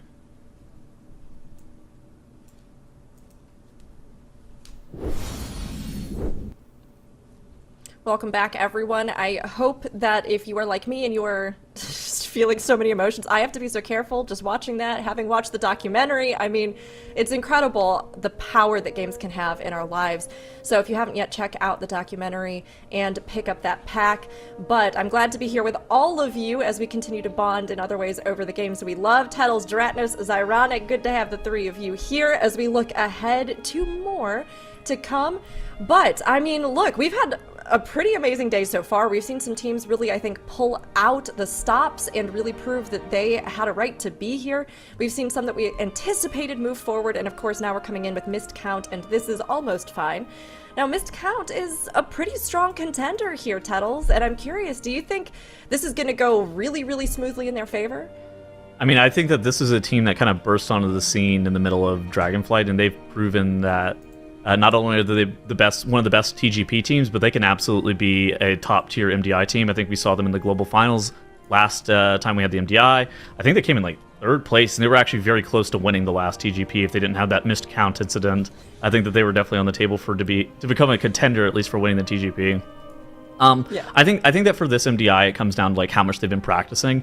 I know that they've actually been doing a lot of live keys just as a team, and I think that they should. Like, assuming that their practice has gone really well, I think that they should be heavily favored in this matchup that we're seeing today. Yeah, I mean, it's kind of amazing when you live up to your name and also rob some of the irony of your name, you know? And especially, too, though, because they really are a fantastic team. You know, they've shown that they have great strats. They oftentimes are extremely clean and, like you said, strong showing with that TGP. But then when you kind of fulfill your own prophecy, there's that moment of, well, you know, I guess at least we were just upfront about it. Yeah. You know? So hopefully they don't have that again this time, and it's going to be smooth sailing. Now, chat, just a little reminder, you can get your predictions in just as we've been getting ours in. So if you haven't yet, submit those in the chat. Let us know who's going to take it, how they're going to take it with Missed Count, and this is almost fine. We had our own predictions as well, which we'll talk about a little bit here. But, you know, Zyronic, today looking at what we've seen from the teams and what we're kind of anticipating moving forward, what do you think the second half of day one has in store for us? Well, if my predictions continue to be perfect, I would suspect that we'll see some 2-0s, but, you know, that last match was a lot closer than I thought it would be. Direwolves did have a little bit of issues in the first key, but got through there, got the 2-1 victory. Didn't expect it to be that close, though. They looked a little shaky. Hopefully we can see them pick it back up tomorrow. But as for the rest of today, I think Miscount, solid opportunity. I think they're a very strong team. They should, technically, based off the seeding, 2-0 this, although we don't really know how well this is almost fine is going to do, right? We have another new team in them in the MDI, so they could definitely show us something we aren't expecting here. So they are a new team, but I think that they are composed of a bunch of people who have played on different teams and other MDIs in the past. I think some of them were in Shadowlands MDIs, some of them were in Dragonflight MDIs. And so I think that most, if not all of them, have at least some level of MDI experience. Now, there is a question as to like how long does it actually take to build up MDI synergy. There's also a question as to like how much practice have they necessarily been putting in. But I think that this is a team, kind of depending on like what comps they're looking to run. I think that this is like a really meta read heavy kind of weekend where you could actually bust out a lot of very interesting picks. And I think that's something that's been kind of lacking from the meta department for me is like an Unholy Death Knight. Like where's that supposed? I feel like that's supposed to fit into somebody's comp. Maybe that would look good as well if you kind of like busted that out. Tunnels, we can only hope you're going to get that Unholy DK. You know, I swear it's good. I swear it's good. I don't know, like I don't know where it is. Like I feel like you should be playing it in like at least a Norakar or something like that, but we continue to not see it. Tunnels is like, we're going to get this, and I'm going to prove it to all of you. I swear it's good. We have other folks who have a little something to prove, including the team This Is Almost Fine. We have a player to watch here, Wolf, who is somebody that we wanted to highlight a little bit. And, you know, Tunnels, if you can shift from Unholy DK, and it's okay if you need to talk more about it, I understand, but tell us a little bit about Wolf and what he's bringing to the table. Yeah, so Wolf, he was a pro PUBG player. He also rated in Imperative, Midwinter, and BDG. A very, very skilled gamer. Ends up playing all the healers. I think that he actually took a break from World of Warcraft for a little bit. I think that this is one of his first seasons back playing in a couple of seasons. And he's immediately jumping back into the MDI. Actually, kind of crazy that he's just completely jumping and gotta get that competitive itch scratched. And so, yeah, you'll be seeing him on This Is Almost Fine at that healer role. And I think that he's a very skilled player. He can play pretty much anything. I have a suspicion that he's going to end up playing that Resto Druid predominantly, though.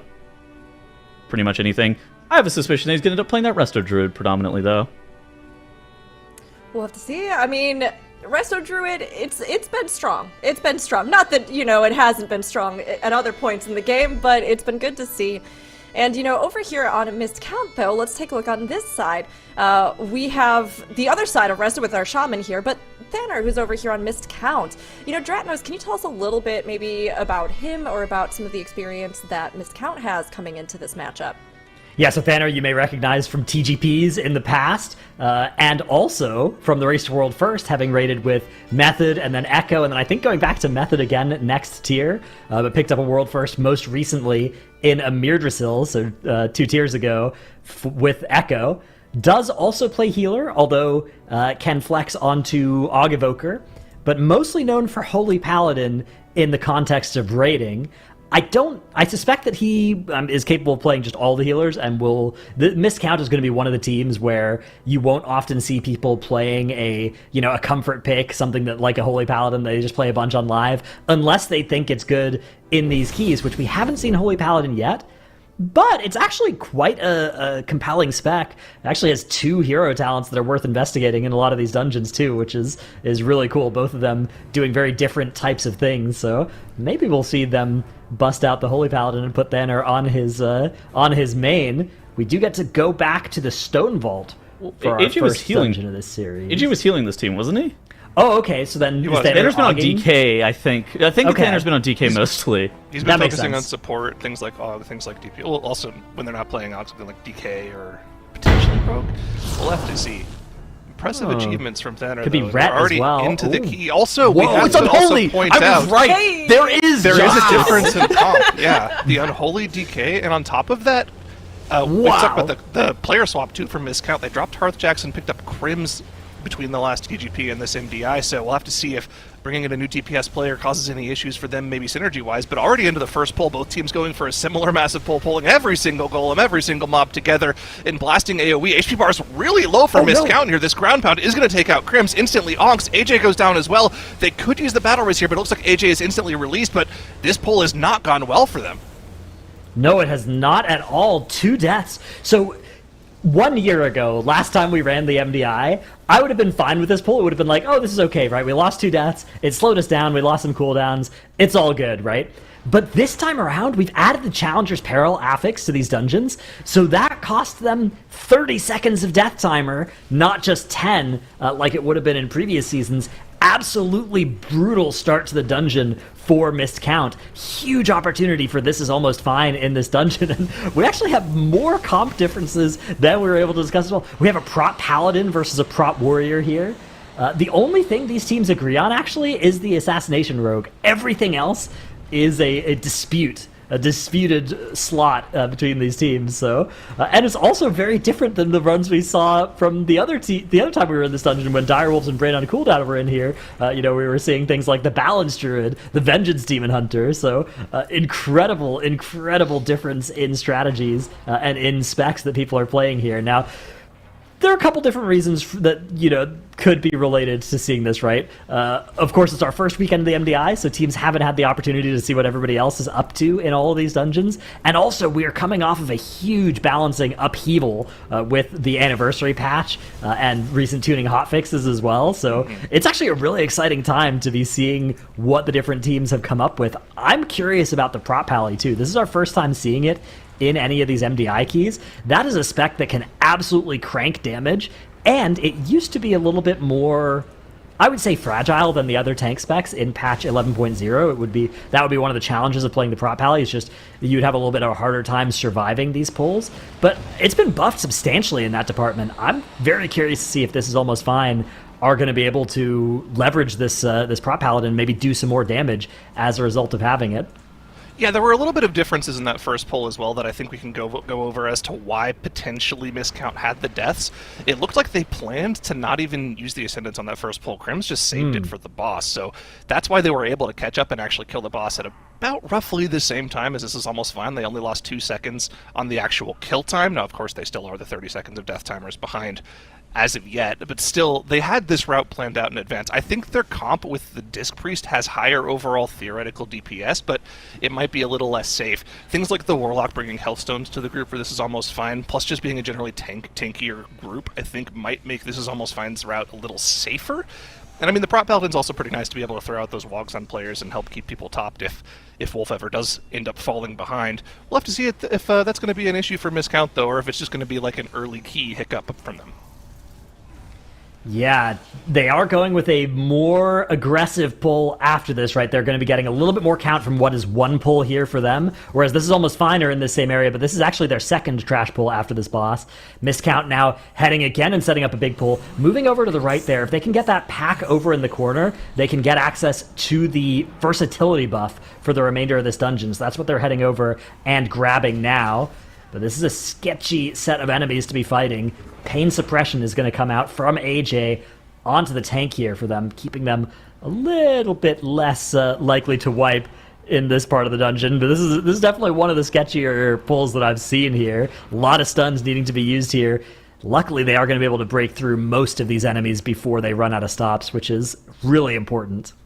I'm actually really interested. I'm checking out just now because I'm curious to see whether or not TMY is playing Hellcaller or Diabolist Warlock. If you at home want to check out what kind of gear and talents the players are running, in the top left of the Twitch stream there should be a little arrow you can click on that'll pull out a list of all of the characters in the dungeon they're on, and you can check their gear, their talents, whatever you want to look at what they're wearing on their character. It looks like he's actually playing the recently buffed Hellcaller. So Wither got a huge buff, and that's just the passive dot that they put on that replaces Immolate. It makes their AoE damage quite a bit more than it otherwise would be. They do lose a little bit of single target damage. Diabolist notably quite a lot better on single target, but it looks like they're just focusing on the Warlock to be one of those 2-minute AoE blast classes, which is kind of interesting. And you can see on the poll right after the boss, the Warlock was doing like 11 million DPS, so it looks like it's a pretty solid option if you need to tech in a class that just needs blast AoE damage. Yeah, I mean, we saw Warlock from Mist Satyrna Scythe so far, and there it has a lot of tech that it does, right? Like, there's a lot of help that it can do with pulling through walls, and it just works really nicely on the first boss, and the gateway is really big at the start of that dungeon. I don't think Stonevault has any of that. I think Warlock is just being played here by This Is Almost Fine because of the damage it deals. I guess this boss is also one that Havoc, the Havoc ability of the Destro Lock works out really nicely against, although you can see he's racing the Prop Alley right now. The Prop Alley damage is just absolutely absurd on this boss as well. For this is almost fine. I mean, compare the tank damage between the two teams here, actually. This is almost fine.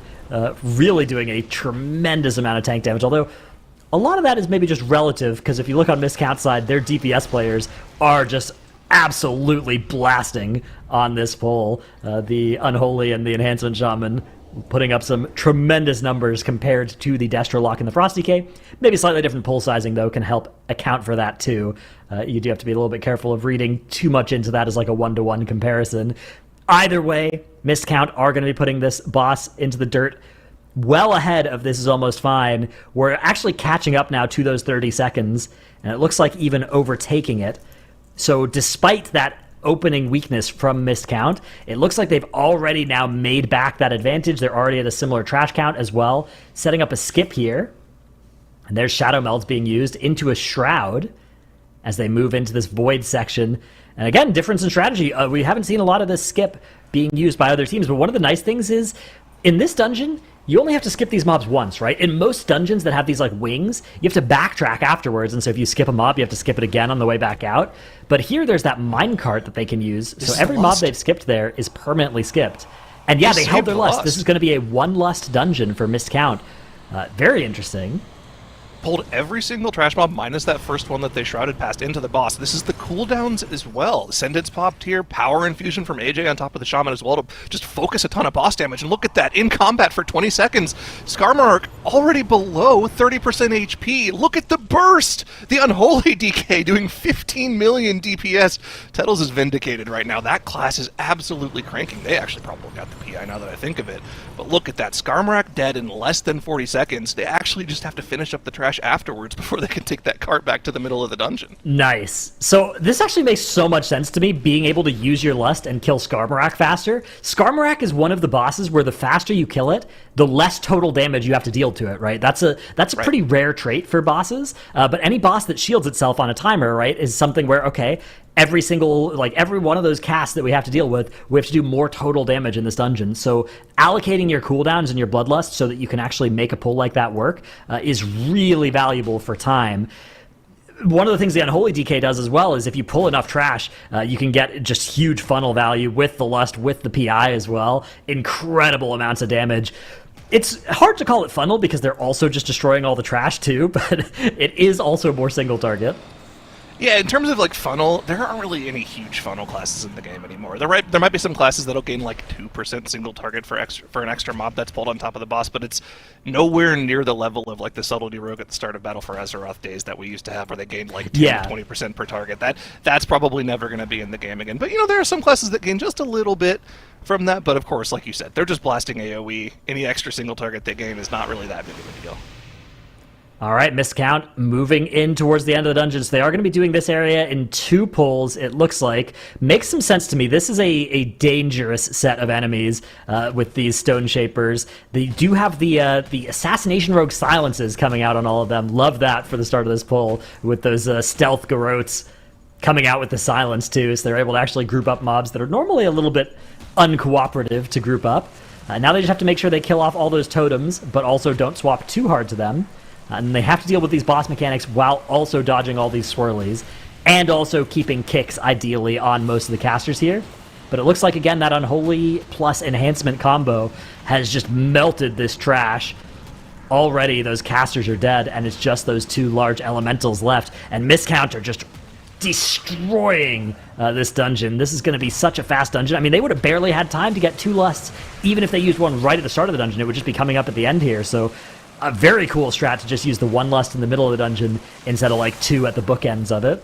Yeah, they would have had to like almost pop it as they were running in instead of waiting until it would be pulled together. So that makes total sense. And I mean, this is what a perfectly crafted, planned MDI run looks like, right? They had every cooldown planned out, so they had it right up for the pulls that they needed it for, resulting in that amazing Skarmorak pull. And all I have to do now is finish off the last 10% of Void Speaker Eric here, and we have essentially a perfect run, aside from those 2 deaths early on. But when you're going this fast against a team that's much lower ranked than you, those 2 deaths aren't going to make too much of a difference for Miscount.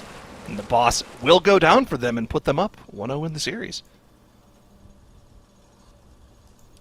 We do have to wait, of course, the 30 seconds just to make it official. Yeah, but hang on. Let's hang hold on. up They here. could kill the boss in 15 seconds. They could kill all this trash in the next 20 seconds.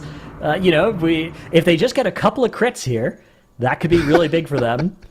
A little bit of extra damage, maybe. Okay, it's going to be close. It actually is a close game. I don't want to be too flippant here because this is almost fine to put up a good run. But yeah, there we are going to pass over the 11:02 mark. They're going to hit the lust, but it's going to be a little bit too little, too late. Miscount take the first game in this series.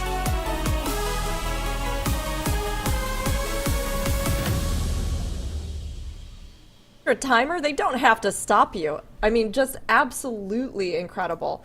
So, victory to missed count here, and I mean, we have a lot to look at with this one, but, we just got to see a stone vault earlier. So, Dratnos, I'm curious on this. How did this run from missed count measure up to the stone vault that we saw earlier with Direwolves versus Brain?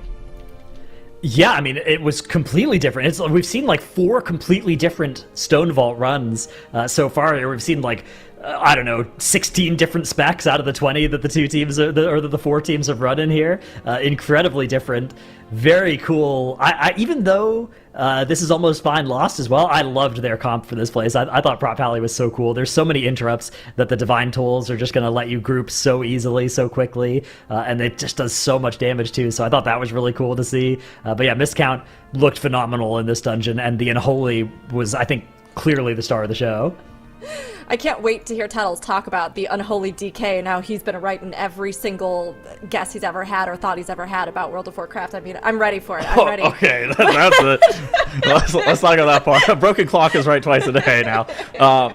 But it started off and Miscount actually looked super good. This first pull, they elect to not even press Lust, but notably as well, Crims does not press his Ascendants here. They are basically saving all of their cooldowns here, except for the Unholy DK, which is pretty much soloing this first pack of trash. Now, they do have 2 deaths here, which, this many golems and the amount of damage that the ground pound is doing, and the fact that it also slows you down, allows you to get leapt on by these loader bots, depending on how many times they leap towards you. That's when you saw AJ going down there. And so that's actually pretty scary for Miscount, especially with how the Challenger's Peril works this season.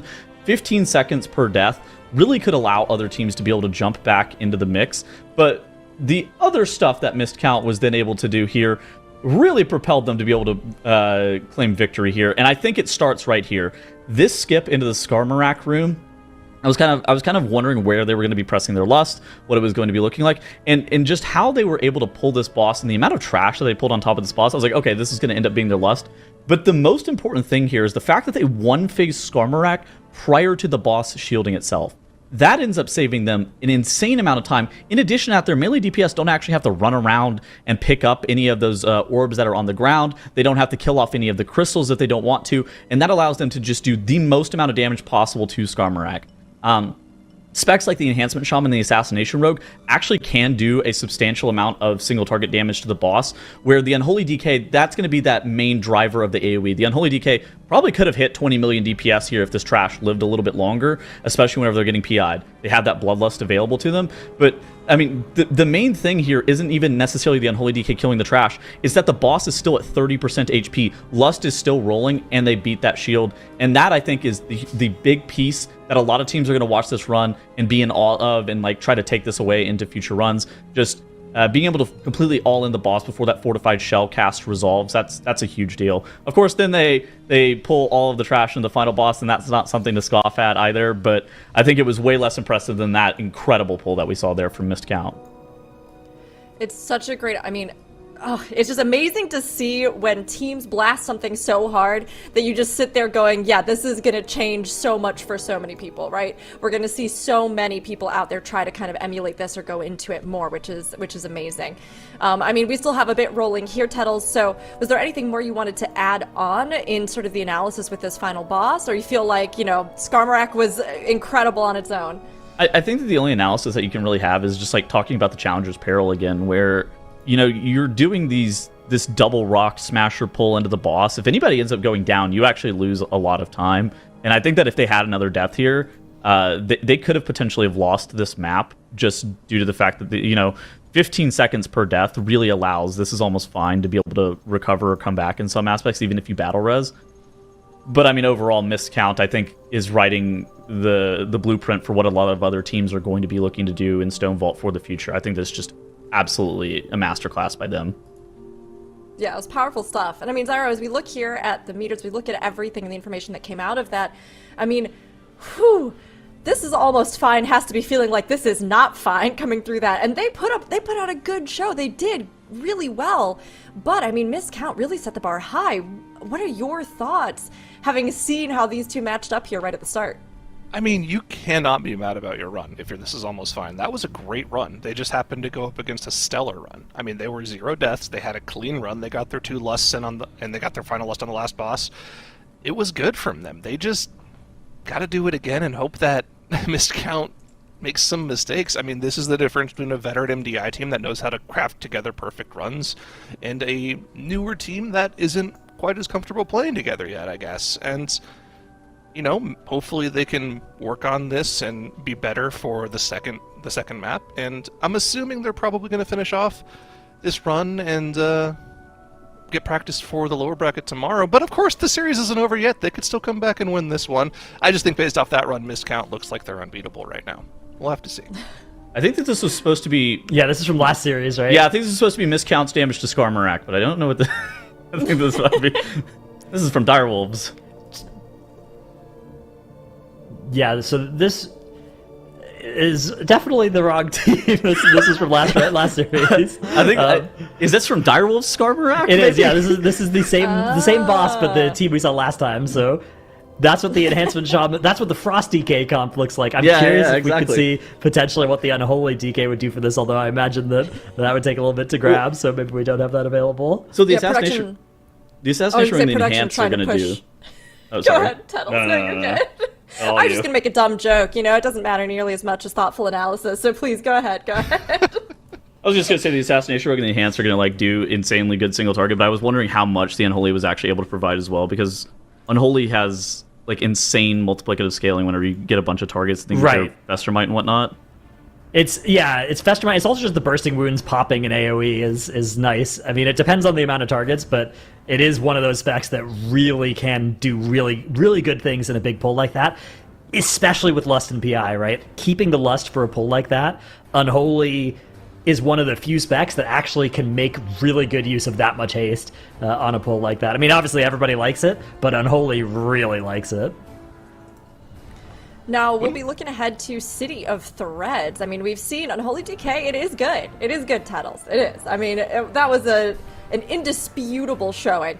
And missed count, an indisputable showing of their power as well. That incredible run from them. Now, this is almost fine. It's not out of the running because it is a best of 3. So they'll need to take this one if they want to keep drawing this out to see if they can secure a spot up here in the upper bracket. But City of Threads will be up on the table next. Now, this is just a +9. We're starting out, working our way up over the course of the competition.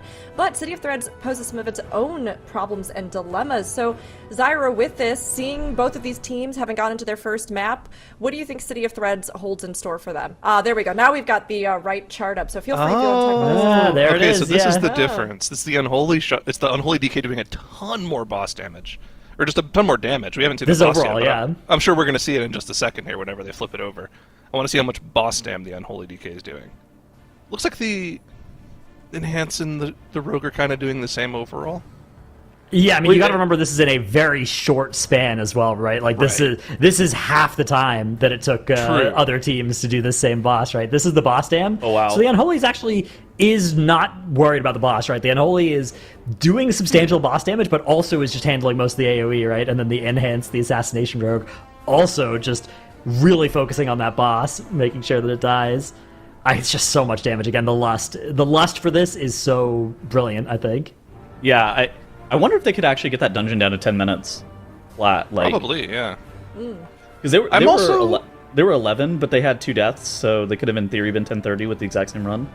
I'm also a little worried about the scalability of that strategy too, right? If Skarmorak gets a shield that costs you a lot of time, and also at the very end of their last pull, both of those rock elementals were about to get their burst fourth casts off, which stacks up over the course of the pull, and if they get a 4-stack bursting, that might overlap with the boss and cause some deaths.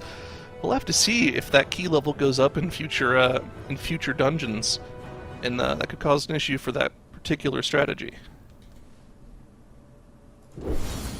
It could, but I mean, seeing how strong they were with this, how confident they were even minus those 2 deaths, I mean, yeah, I think we could absolutely see a 10 run from them. We could see that 10-30 if they had just not had that bit of a stumble right at the start, right? Which is so impressive with miscount right off the bat here. I mean, I think they're really just putting themselves forward as a powerhouse, which we knew and expected, but it's great to see solidified. Now, we're going to be heading into City of Threads, and of course, here the teams are going to have to deal with what we saw earlier, not only the bosses, not only the trash, but also these Eyes of the Queen that they have to navigate, pulling and handling. So City of Threads has some challenges ahead for both of them, but seeing how well both of these teams handled it, I'm sure they have their strats, and given that first match, I mean, Dratnos, what are you expecting from Miscount versus This Is Almost Fine in City of Threads? Yeah, I mean, it's a fun dungeon because it's pretty short, and it's also one of our lowest level dungeons, so this is going to be one that is very, very much like MDI speed when you can be fighting as much as you can. But it also has that spy section, which handling that is all about precision, right? There's no amount of key level. No low key level will help you have to not spend the time to kill all 4 of those spies and find them. So that's going to be a huge opportunity for time save, as we do see both teams starting off with that speed shroud run through strategy, skipping through as much as they can of this first area of trash. And that shroud should be just about to expire here. They're going to the right. Oh no, they didn't. Okay, they just took a different route. It was a little weird of the route they took to get there. They were spending a lot of time jumping up on the platform. If you do go up to the right, you can get an extra beacon from right before the boss if you want it. But nobody's really even bothering with those beacons. So in City of Threads, there are these projectors that are playing some of Queen Anstrax's propaganda, and if you tamper with them, you can get a buff for 30 seconds, which can be useful, but looks like nobody's even really bothering with them, especially I think at this +9 key level. It's just not worth the time to activate them.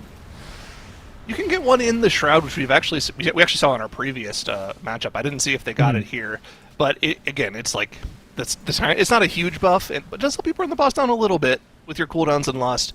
But yeah, it's not the biggest deal to go out of your way to get more than just the one of them. Miscount, just a little more efficient with the damage here. I think the comp is just a little bit better for boss damage from them. That enhanced Shaman really putting in work here. But you have the Arms Warrior pickup here from This Is Almost Fine in this. What could be the potential benefits for that in their comp? It's funny because we're seeing an Arms Warrior, so our player who was playing Destrolock is now on Arms. And those two specs actually have kind of the same best case scenario, which is 2-target. They're both so good at like 2-target boss fights, which this dungeon does feature one, right? This dungeon has a 2-target fight. Actually, you can see right now parry charge being used to start off this area faster. You've got a slow prop pally that can't get there quickly. You've got heroic leap and charge to get there 5 seconds faster as a warrior. You just pop parry to get this started faster. That's cool. But yeah, the eyes, the second boss here, right? Those 2 assassins are a great opportunity for sweeping strikes, huge arms damage. So I would expect that to be one of the strengths of it. It's also really nice now that we're in this world where you always have the Sky Fury raid buff in keys. Arms actually is a big benefit. It gets a big benefit out of that. Those extra auto attacks give them extra rage. That's a huge damage increase for arms. Notably, neither of the teams going for the strategy that we saw from Perplexed earlier, where they had one player from go to each side and tag one of those Eyes of the Queen, pull them towards the first one so they can cleave down 3 of them at the same time.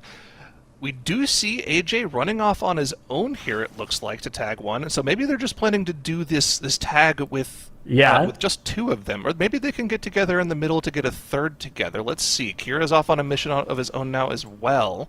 Dude, you know what we need for this dungeon? We need to zoom out to 8 perspectives of 4 different people on each team as everybody's running in different places and grabbing all these mobs, because there's just so much going on. As we are going to see, it looks like the 2 teams on a very similar kind of strategy here. We actually have the Scarab Lord, the retired Scarab Lord, being pulled here by This Is Almost Fine. That thing gives a decent chunk of extra count. It's 2.5%. Yeah, it's pretty good. Yeah. Nice little... You can see both teams very low on count for kind of a standard run in this dungeon, because you just don't do anything at the start, right? You just go right into the first boss. Does mean they need to get a bunch of count from the rest of the dungeon. looks like the last Void Rush on the double pack has gone out, so AJ is going to go ahead and leave his team to their own devices here as they finish off this final Eye of the Queen so that he can start the RP for the second boss. I do believe they have their final one. They might have to go kill another one afterwards. I did see just 2 when they got the pull together, but a third one came in late maybe. So they could be done. You can see for This Is Almost Fine, it's going to be the Rogue actually that goes and starts the RP. So they're going to be down 1 DPS for the remainder of their current pull that they're on. Hopefully that doesn't cost them too much time. But looks like Mistcount already has the RP started as Executor Nizarek walks up towards the platform to burn down those webs and let them make progress towards the Fangs of the Queen. Same with This Is Almost Fine, though. Their Executor is also running up. Looks like Mistcount are taking this RP time to finish off this retired Lord as well. Whereas This Is Almost Fine, running against that web wall, getting ready to run in, and both teams at identical count. But it's actually going to be This Is Almost Fine who should be able to get the boss pulled first here. Well, there's still a little bit of RP time, so it's not that big of a deal. Yeah, I guess the RP is the same, right? So actually it is going to be Mistcount who got to fight it first. Okay. Yeah, This Is Almost Fine. Maybe actually even slightly inefficient, right? One cool thing that Mistcount were doing is during this RP, they killed that retired Lord. Works out really nicely for them. They're going to get the boss started. Yeah, it looks like about 5 seconds ahead of This Is Almost Fine. That is really close. I mean, this is incredibly close for this series, though. We'll see whether that Arms Warrior damage can really accelerate This Is Almost Fine on this boss. As long as they can keep those bosses stacked up, it should be able to do some incredible damage here. Does it do more damage than the Confirm Mistcount? I think the other thing as well is the Prop Paladin should theoretically do way more damage than the Vengeance Encounter on this boss, right? Look at the difference right now, almost doing 50% more. It's really going to come down to the DPS cooldowns, though, and Thaner had the cooldowns ready on pull for this boss, whereas Presence did not. That breath is off cooldown, but the Pillar's not for another 10 seconds. He does send the breath instantly, though. The Pillar will come up during the breath, but the burst from Mistcount was just so much better. Do the cooldowns coming up now actually allow This Is Almost Fine to catch up, though? Yeah, this is a dangerous boss to press Breathless Indragosa on as well, right? Like it's hard. Sometimes the bosses just jump away from you, and you can see Presence there already getting pretty low on runic power, trying to avoid running out, as we're now 20 seconds into the breath, hoping to maintain it a little while longer. But that runic power is getting awfully low here. We're getting into 1 global territory, and it looks like the breath has expired for This Is Almost Fine. So about a 30-second breath there. Not terrible, and it's hard to do better than that on a fight like this. Let's look at the synergistic step baits from Mistcount here. The first one actually moved to the bosses, so their bosses are going to be these orbs are going into the bosses. Ooh, that affix, like something that we haven't talked about much. Yeah, these Oblivion orbs, I believe each one is a 10% damage increase for bosses. They're only like a 2%, I think, haste increase for players, and movement speed, so... Yeah, really want to make sure that the bosses don't get any of those. It can be hard, though, when they're dancing around like that. We are going to get now 10 seconds is the total difference between these two teams, both on identical count as well. Mistcount heading up and probably setting up a big pull here, but we've seen before, when we saw this dungeon before, we saw the Prot Warrior. This pull is so sketchy for a Vengeance Demon Hunter. I cannot overstate just how dead I am when I try this on my Vengeance Demon Hunter. He is ranging everything, though, and they're going all the way up into the Beetle, probably going to be lining around the left corner here to make sure those healers come in. Don't want to let knife throws hit you either, and we're just going to be burning down the Venom Shell as quickly as possible. Every single cast of this Venomous Spray can do a ton of damage. We probably do have Poison Cleansing Totem for the first one here. You can see those poison debuffs getting slowly dispelled off of the group. So not going to have to worry about healing those, but the next one, if it does go off, is going to cause a lot of issues for them, but it looks like they're going to be able to burn it down before they get another set of debuffs. Yeah, Last Resort is available still for Kira as well if needed, so should be okay. Meanwhile, for This Is Almost Fine, a disastrous spawn of Oblivion. A lot of these mobs here have 6 stacks of that, 7 stacks of that damage increase. No buffs, only 2 stacks for the party, 8 for the enemies for This Is Almost Fine. This is going to be so sketchy until this runs out, and I believe it's like a 30-second buff. They have managed to just nuke that Scarab Lord at least, and now the rest of the pack here. Looks like that bubble taunt was committed by their tank. Very powerful effect, but it has now expired. So has Guardian of Ancient Kings, so has Ardent Defender. Very few resources left to let This Is Almost Count get through here. Extremely dangerous sign. That's a big damage loss, though. Losing 8 stacks of the buff on your players meant that pull probably lasted, 15, 20 seconds longer than it should have. They would have been able to burn it down a lot quicker. Not only that, but they had to spend so many extra globals making sure casts with that damage buff didn't go off on any of their players. If one person got targeted by 3 or 4 knife throws at the same time, easy death with that damage buff. So a lot of missed time there with the execution of that Oblivion for This Is Almost Fine, and that 10-second gap is probably opened up to maybe 20, 25 seconds now for Miscount. Miscount, they're kind of running away with this one, Dradnos.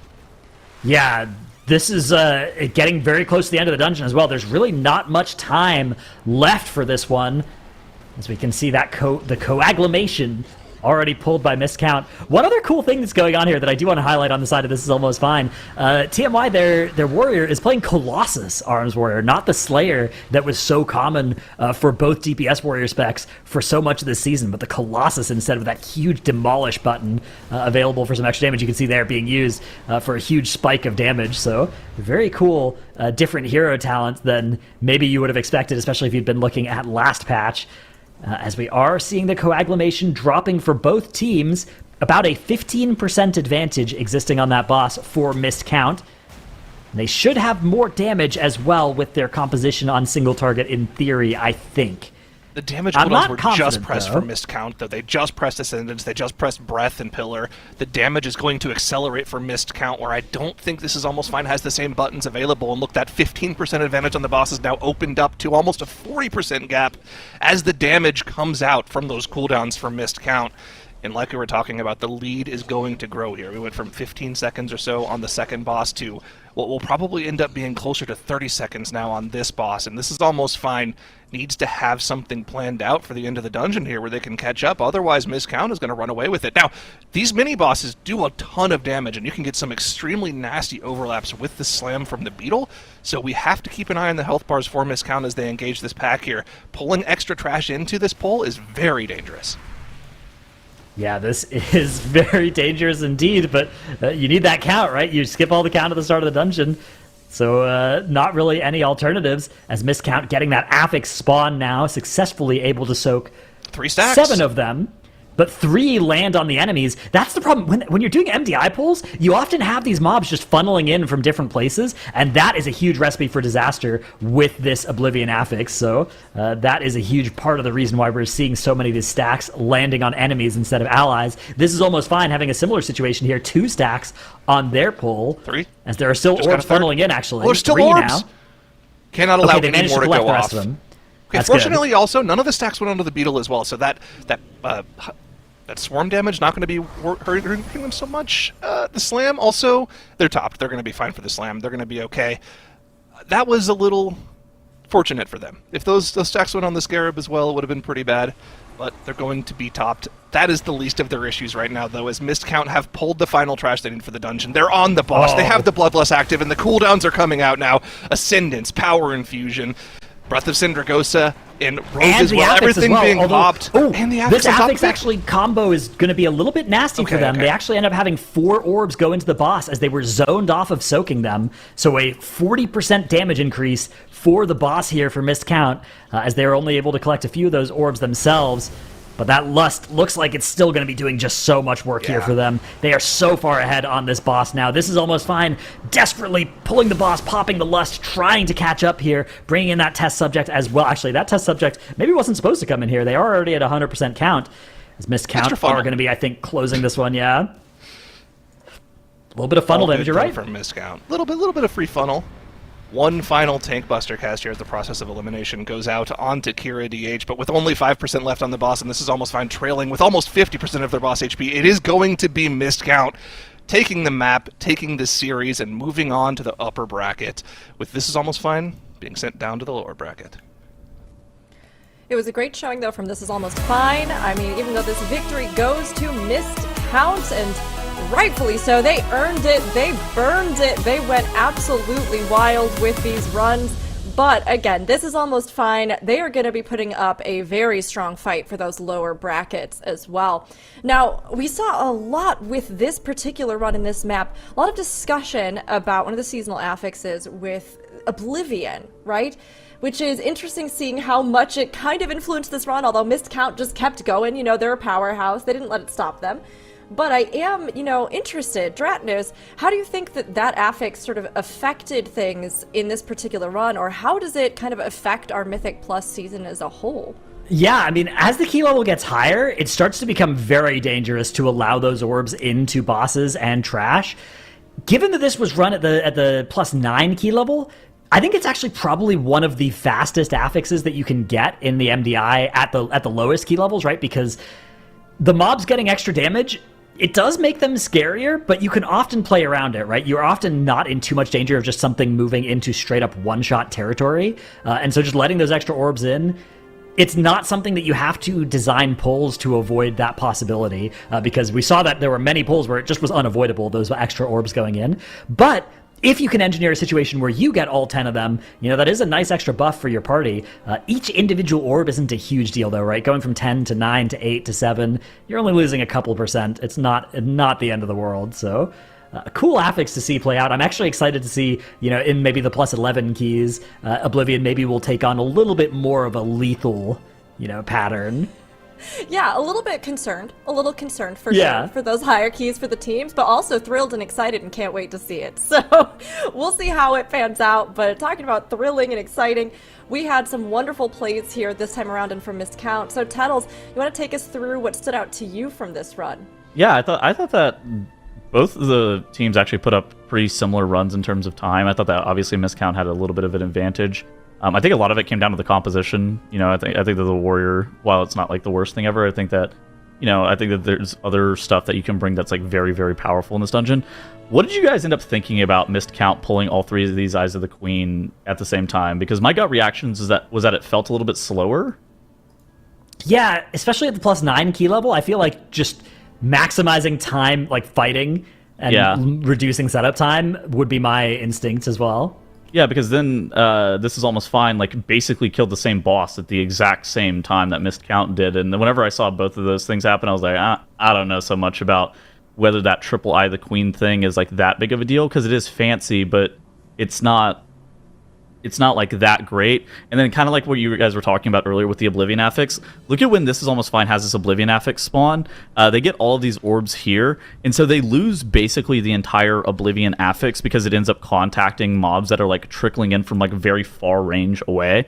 And so basically they end up losing all of the damage that the Oblivion affix would have provided to them, and then it makes the mobs do more damage to them, which is very scary, especially whenever you have the venomous spray and whatnot going off. And I think that actually ended up being a pretty costly amount of time that they ended up losing. Of course, Miscount was able to seal the deal and had a very clean run in their own right. But I felt like all of our lower-seeded teams this weekend have actually played the higher-seeded teams incredibly close.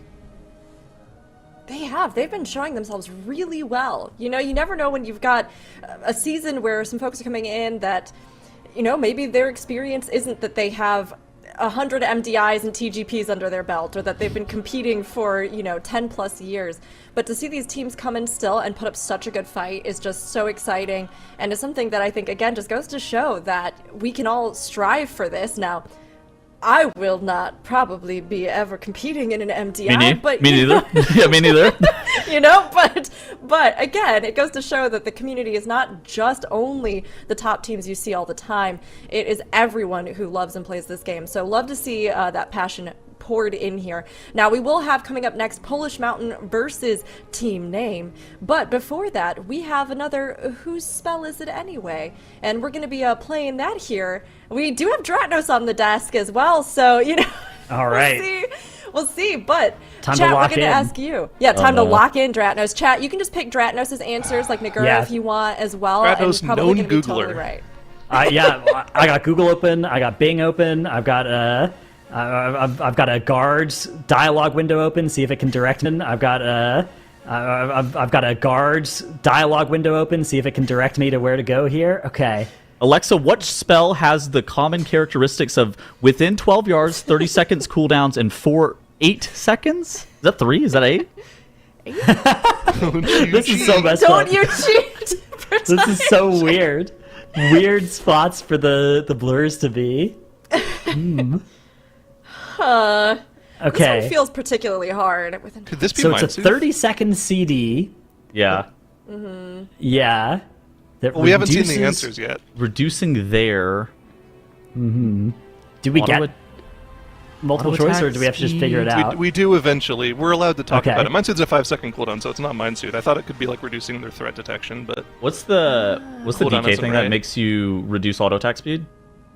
Oh, it could be that. Oh, But that maybe doesn't do not. within 12 yards. That's on your Yeah, yeah. attacks. Yourself, yeah. right? Yeah. give us the. All right, we need the multiple choice. We need the multiple Yeah, choice. it's multiple, right? Yeah. Give us the. All right, we need the multiple choice. We need the multiple Yeah, choice. it's multiple choice. Okay. Oh, I think Wing- probably. Well, I So think wing it's clip probably is the- piercing howl. I think it's piercing howl. Yeah. It makes the So most sense to me. void tendrils. First of all, that's misspelled, so it can't be that. I think tendrils only have one howl. Wing clip is a single target thing. So, whoa, isn't piercing howl? Is piercing howl 3 seconds? I thought it was 4. Remorseless Winter is maybe it's- also spelled incorrectly, so it's not that either. Oh. it's hard. It's not bullying production. It can't be mass entanglement, right? Mass entanglement doesn't reduce anything. piercing it reduces howl. things. Piercing howl So- reduces movement speed by like Yeah. 70%, which looks like it could be there. That looks like a 7 Yeah, as movement well. speed, it looks like it could Yeah. be. I thought piercing howl was Yeah. longer. Well, it could be an 8. That could be think an it's 8 an that's 8. being obscured 8. there. It looks like an 8. Yeah. Okay, all right, I'm convinced. Piercing howl. Okay. Yeah, I'm going with piercing howl. I'm locked in. Final answer. Google told Dratnos that it's piercing howl, so I trust Yeah. Google, and I guess by proxy, Dratnos. What did Bing say? I don't know. I'm having a hard time figuring out how to search this. You Google within 12 yards, comma reducing there. What are you gonna get? I don't know. Let me find out. Hang on. Within 12 yards. I do think it could be wing clip reducing within reason, but I think there. piercing howl is Okay, we got it. Good job. Yep. Good job, casters. Oh, well done, well done. great work. We're gonna get the icon too. Oh, I'd imagine. Oh boy, they're all the same. Oh, what? Oh, their noses. They're not are all the different. same. Their They're not all nostrils the are same. different. So Well, the left one has more red on the bottom than the Yeah. other three. the left one has 2 tendrils of red coming Okay, I feel out. okay. If you look at the very bottom of A, that one's clearly photoshopped in. They just Yeah. used the that's clearly just 100%. photoshopped Look in. at the yeah. feel tusk like- on D as a broken tooth on the second from the left. Oh, yeah. I feel like we're that's back in the I think maze. that's the right one. I think it's D. I think the D has the I think it You has think the it's broken tooth. tusk? Yeah, broken tusk. Broken tusk I don't feels think like a nice so. touch. What's the one do you difference think between it B is? and Well, C? B looks like I don't know. B. I think it's B. Is there? B looks- Can anybody notice anything different between B and C? Yes, the nose. The nose, it's the, yeah, like the Oh, nostril. Oh okay. yeah, C you're right. C is Photoshop nose 100%. All right, so B has the most like similarities with the other ones, right? Like everything is like one different from B. Yeah, So I'm I gonna guess agree. B. Okay. It I'm could gonna be go a with trick that. answer where Going D. they're trying to identify that we're gonna use that test taking method against it. But I'm gonna go with B. I'm gonna go with B for the exact same I reasons. think for B and C, the second tusk on the right is just mirrored and photoshopped onto the second tusk from the left. So I So you think it's D? I don't know. I think the stuff behind that tusk looks like artifacts of being tampered with in Photoshop. Yeah, I agree. I feel like that it looks looks like somebody different. like blurred the edge of it Yeah. off on D, right? Yeah, look, B is it- perfect. above the tusk, there's clearly the clone stamp tool is being used there. Yeah. Amen. B, 100% final answer B. locked in. Me too. Amen. We're back. All right, let's see. Oh no. Oh no. Oh no! Catastrophe. Oh no. Oh, gotta be Zyro, D. you genius.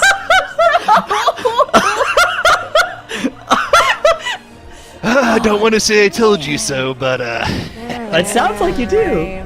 Yeah, it seems like maybe you are just inadvertently, you know? Okay, all right. I mean, I guess it has a little more personality if it has one broken tusk. So, well done, Zero. And well done, everybody else in chat. If you were there with Zyro, you got it. Well done to you.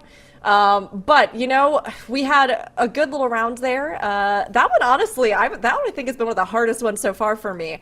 But tough. I'm proud of everybody. It was tough. We did good, everyone. And hopefully our final teams of the day will also do good here. We've got Polish Mountain versus Team Name. They are going to be rounding out our series for day 1 of the Group A weekend. So stay tuned because while we're going to take a short break, we'll be back to finish out the first day and kick off the rest of the weekend's competition. We'll see you soon.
We are back for the final series of the day, and also some cute cats. We're here for cute cats as well. Tettles and Zyronic, I see that you've brought some guest stars for us.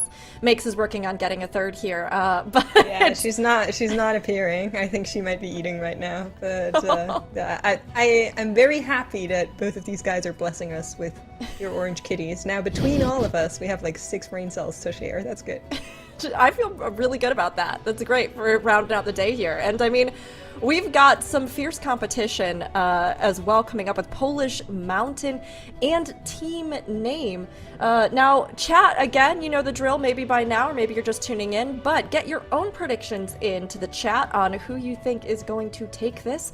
But we've had some of our own thoughts on it too, and we'd love to give you a little bit of information. Now, Polish Mountain, Team Name, both of these teams might be ones that, you know, either new or might be coming back. We got a bit of a mystery here. So, I mean, I'm curious, you know, Makes, do you have any information about Polish Mountain? They're pretty strong, right?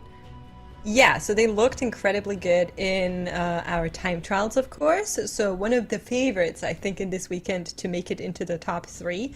And they've been like pushing on live for a longer time and are part of the Polish community. I was mentioning top of show how that is a very strong key pushing community. Yeah, that's from the Polska Góra meme. And I was laughing looking at those predictions because their tiny little logo, like the logo cutout that we do, is actually just a Polish flag. And I was like, how did they get away with this? So pretty cool to see. A lot of Polish pride there, you know, it's great. It's great. Pretty cool to see. A lot of Polish pride there, you know, it's great. It's great. And I mean, Tettles, Team Name. Now, Team Name, it's possible that we've had several that are just called Team Name, but you think Team Name is coming back? We've heard this before, right? Yeah, I think this is the second time that they've been playing in the MDI. I think this is one of those things that MDI is actually very difficult to kind of jump into with zero experience. And so, you know, participating in other WoW esports events in the past, whether it be the TGP or the MDI, you're just able to build off of that foundation and just like, I feel like you understand how to practice better for the format, and I feel like you end up being able to learn like a lot more. And so, you know, Team Name returning here now, facing off against Polish Mountain, like how is that going to look for them? I feel like Team Name, depending on how well they've practiced, actually could take this to a 3-map series. Just a quick note on Team Name as well. That is a fully French team, so something that people always assume with Mandatory, who notably is sponsored by a French org, but not all French players.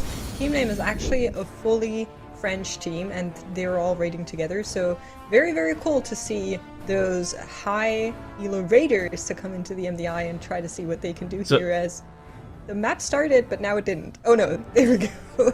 So we got the Carpathians versus the Pyrenees. Is that what's going on here? all right, yeah. Right. Exactly. France versus Poland for sure. Exactly. This will be Polish Mountain versus Team Name. We'll be hopping into it. Tettles, do you want to take us into the action? Yeah, right off the bat, I think it's kind of interesting to look at the compositions that we're seeing here. I feel like from DPS perspective, we're seeing fairly standard stuff. The only difference it looks like is between that Restoration Druid and that Disciplined Priest. I mean, what do you think about this comp between the two makes? It is fairly standard from both sides? I would say it's rather standard, particularly on the DPS players, right? This is kind of what everybody had on their bingo sheet to at least show up. As for the Disc Priest, I was really positively surprised by Brain on Cooldown to see particularly that Priest damage in comparison to the rest of Druid, so I think that's a big kind of positive. And then I also feel like in Dawnbreaker, this is the first one we're seeing, that Mind Soothe could come in really, really clutch. It's a very cluttered dungeon for what it's worth, so that could be very helpful here. Yeah, so right off the bat, we see Team Name there, able to get done with the second pull of this dungeon rather fast and able to mount up and dragon ride over to the second boat here. There's a lot of the very beginning of this dungeon that's pretty static, like there's forced trash that you have to deal with. And so right here is going to be just like a DPS race between the two teams. It's what composition can do more damage, and that kind of is in Team Name's favor. You have that Disciplined Priest. It does a little bit more damage than the Resto Druid. The advantage of the Resto Druid is, of course, that it provides that Mark of the Wild buff. And so the damage that it's providing is a little bit more passive, where the Disc Priest is a bit more active. Okay, I just saw something that makes me gravely upset. We're not using the same fonts on the details for both teams. I didn't notice earlier, but now I'm unhappy just noting that. But yeah, like you're saying, I think at the very beginning it's just clear, raw-cut DPS. But then once we're done with the first boss, I'm really curious on how teams are actually going to path through that dungeon, like what pack we're going to next. The weirder thing is the fact that the damage done and the healing done is even in different fonts for Polish Mountain. The healing done is correct on both sides, right? That's the same font? Or no, it's also not the same font. Oh no. Oh no. It's okay. It's okay. Team Name here able to deal with the second pack of second boat pack of trash prior to engaging the first boss here, and they're going pretty fast. Do you like dragon riding in this area, or do you actually prefer the dynamic flying? So I static flying, even call it. tried with like the classic flying. Yeah. I always do the dragon riding one. I think it's faster because you get the extra speed from it, right? Like if you have enough vigor, I think it's more valuable. What would you say? I mean, they sped up the classic flying, I guess is the best way of describing it. They sped it up a little bit to where you get a bit more speed than you would otherwise to try to allow other people to do it. I've heard mixed reviews. I've heard people that like both. Kind of interesting. I think it's just comes down to preference a little bit. As Team Name pushes the first boss of Dawnbreaker into that 50% phase, now they have to get off this boat. This is the advantage of that old flying here. If you want to, you could just kind of like sit here idly and waiting, as opposed to having to like drag and ride around. If you get too close to this orb, you can also die. And it looks like both Polish Mountain and Team Name are able to deal with that without any deaths. I think it's actually really easy to die here if you're not careful. I agree, and I'm definitely not speaking from experience whatsoever. It has never happened to me to maybe, fly a little bit too close to the sun that's a void orb in this dungeon. But where do you think they're going after this? Do you think they're going to be routing to the right-hand side to play like a bigger trash pack? So, or are they going like straight to the stairs? Neither team has used their lust, so I suspect that our next pull is going to be our lust pull. What that tends to mean to me is that we're going to that fear mini-boss area. That large church area, not Grandma's house and not the orb boss area. We're going to the large church area, and I think that we're going to be looking to deploy our lust there. I think we can probably like triple pull some trash, and that would actually be a pretty large. I suspect that we're going to see like a pretty large trash pull here. But now Team Name able to deal with the boss. That's a bit actually unfortunate on Ascendant's timing. So they have those orbs spawning right as they're fleeing this area. Oh, they do get the buff as well, but the trash takes a little bit of time to spawn. Okay, so notably, look at how Team Name is doing this. Whenever you enter this area, prior to anything going on, the trash takes a little bit to spawn, so you can actually walk into this house and walk past trash that would otherwise be pre-existing there if you want to. And so Team Name is just like camping the mini-boss, and they grab double pack off to the side, and they have 3 of these manifested shadows in this pull. This is actually an insane amount of damage that's going to be coming out if they don't kill this pack of trash off. They probably have like a 35-second timer on this pull before they wipe, if I had to guess. So a similar thing happening on the left-hand side. I was kind of keeping an eye on it. They had their DPS player sitting outside, and then tank and healer went in to try and grab this pack together. In the meantime, DPS players used one of the whipped victims to try and get some stacks up for their classes. But you can see both of these teams are chewing through these pulls as they are happening. Still no blood loss as Jura does go down for Polish Mountain. That is the first death we're seeing on this dungeon here, and just goes to show how volatile this pack can be with as many packs, as many mops as you are putting into this one. The DK going down is probably the worst player to die. Maybe the Enhancement Shaman's slightly worse, but from the DPS perspective, he lost part of that Breathless and Dragosa, and that is like a huge damage loss from the side of Polish Mountain. And Team Name, they were a little bit faster on their first boss split, and they're continuing to just kind of chip away. They've gone to Grandma's house, and now they're dealing with this heal check mini boss is what we call this mini boss. What do you want me to call it, Megs? Don't laugh. Sorry, I never heard the term Grandma's house before, and it's just a little bit silly to me that in the middle of this giant infested dungeon with a lot of evil mobs, there's Grandma's house. It's fine. It's Grandma's house. I don't know. It's got the heal check mini boss. Team Name pulls Tacticians plus the Dark Casters with this boss, or with this mini boss. I think this is fine. They are able to get a little bit more count. So there's 3 mini bosses that are forced to play to be able to continue to progress. And so I think that trying to do as much trash, if ideally you could do 100% of the enemy forces that you need in this area while doing those mobs, that's actually a pretty big deal. And they actually haven't, neither team has actually pressed their lust. Yeah, so I Where think are this you comes using back it? to Dawnbreaker being a really, really fast dungeon, and I would assume you're using it on the next boss just because that guy has a lot of health. So if you can use your lust there, pull something onto him that's a big area with lots of mobs where you can maybe try and get some extra packs, that bloodlust becomes very valuable, Yeah. I feel like. So if you are on the side of we are very fast in this dungeon, I think it makes sense, particularly because you can't go very big at the start either, right? So it's kind of like a lost lust unless you really use it well. It's probably here. I mean, look, we have Breath of Syndragos Yeah. up, we have Power Infusion up, we have Ascendance up, we have all of our buttons, and yeah, now we're pulling the remaining courtyard trash that we're needing, like you were talking about. Where are they going to be shooting this orb to is kind of a question for team name, and it looks like they were shooting it towards where that mini boss was spawning. And they actually do take a little bit more damage. I feel like that wasn't max fall off damage, but it's not too bad. Their health didn't move too much.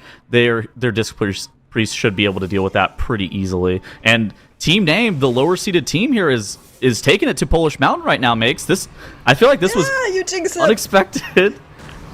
It's okay. The boss is at 25%. Healer goes down. It's okay. Yeah. Okay, so they're recovering pretty well. They have that battle rest. The healer is being picked back up, and the team is back together to finish it out one more time. They need to dodge this orb this time around. It's going in another direction, but it's working out for team name.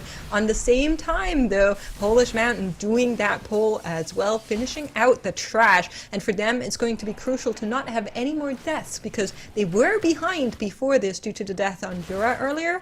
But now both teams are neck and neck again with the equalizing of the death timers, and it will come down to how quickly they can get through the last part of the dungeon. You can just see how quick Dawnbreaker really is. Oh my gosh, dude. So basically team name has 2 pulls left to do. They have this mini boss, and then they have the final boss of the dungeon. I think that team name, barring any deaths, should be able to take this one down. I don't feel like there's much room for Polish Mountain to actually be able to recover the time that they've lost. They ended up losing about 25 seconds on that boss, on that second boss split, and I think that might be it for Polish Mountain, assuming that team name doesn't have any deaths here. Yeah, so it can get a little bit volatile towards the end here. You can kind of pull the boss already, and if that is done unintentionally, then that can cause chaos. But you can see team Oh, it's name intentional already here. lining up to do this fully intentional, getting that trash in there to save some time, and then send Rashanan on his way to fly away, chase him down. Trash has now been killed off, and they are going to deal with the mechanics as well. I think this is looking really good for Team Name, but of course the dungeon's not over yet. It's that entire boss fight that they still need to do on Polish Mountain. You're seeing the same thing. High priority on spawning Rashanan into the boss fight just a tiny bit later, even though I think they finished a previous boss with a significant difference, but they still need to chew through it. They still need to kill the Thrash, and then they still need to finish the boss on the next platform, of course. The hardest part of this boss, of course, is asking your melee DPS to actually throw those barrels at the boss, because melee DPS will complain to no end if they're ever asked to have a little bit less than 100% uptime on the boss. So finding some melee DPS to get off the boss is probably the hardest part here for both of these teams. So that's why you run a healer that actually has range. Oh, word. So the melees don't have to see. run. That is tech. You see it here on Kaku. He's carrying the boss. That's what you want to do. You don't want to have your Frosty K to run away from the boss. That is a very big feels bad. 63% for Team Name as Rashanan is flying away. Team Name does mount up. Something that you can also do is for a lot of people, they follow the boss. But you don't have to do that. Death, double death. Oh. So Rafley for Polish Mountain does go down in first the Swirlies and then the Webs. Anked really quickly, but I believe was still stunned. It looked like maybe you can get it on the replay from Zyro. But yeah, so Rafley died, Anked insta, and then died again. And it looked like maybe they weren't able to move out quick enough, but definitely very unfortunate for Polish Mountain, as that puts another 30-second on their timer here. I didn't know how I was going to feel about Challenger's Peril, but I feel like Challenger's Peril is such an interesting mechanic for MDI. It really puts the stress and the emphasis more on these deaths. And like Polish Mountain, they were a little bit behind, but having 2 more deaths is really just going to solidify the fact that they're going to be losing this. As Team Name here has Roshanon at 62%. They need to get the boss to 60%, of course, to send it to the raid. And, you know, the Enhancement Shaman also almost ends up going down on the side of Team Name as him and the DK were stacked on top of one another. But that wall from that Enhancement Shaman is going to keep him alive. Man, that is actually heartbreaking for Polish Mountain. I think both of these teams were super close, with Team Name already being a little bit in the lead, but that double death just puts them so much behind here. We needed decimals for this boss to be able to see how close they are. Yes, I agree. It's a bit misleading on how this HP bar looks here, but they should be finished with it very soon. Yeah, there we go. I mean, I think that's it. There's too much of a death timer between both of them, but Team Name has taken the first map, and that means my prediction is still possible to win, and Zyro, you're going down. Love yeah, that. Zyro, you Love noob. That. That's right, Zyro. Thing here. That's ironic, you noob. Oh, congratulations to Team Name, who came in, and I think just right off the bat, they were like, oh, Polish Mountain showed strong, did really well in the time trials. Yeah, well, we're going to come in here and, you know, we're going to give it our all and get into it as well. You know, Polish Mountain had some unfortunate deaths. There seemed to have just been some mistakes and things that kind of compiled there, but Team Name got through this and managed to land it here. Now, I mean, Polish Mountain, like we just mentioned, was one of our stronger teams coming out of those time trials. Megs, what do you think went wrong for them here? Or is this just that they had some mistakes? Is it that, you know, maybe they've lost a bit of their stride? What did you sort of think about it? So I think they definitely had some mistakes, right? Ideally, you always end the key with 0 on the death penalty. For them, they had 3 deaths, so you can never say everything went right when that is the case.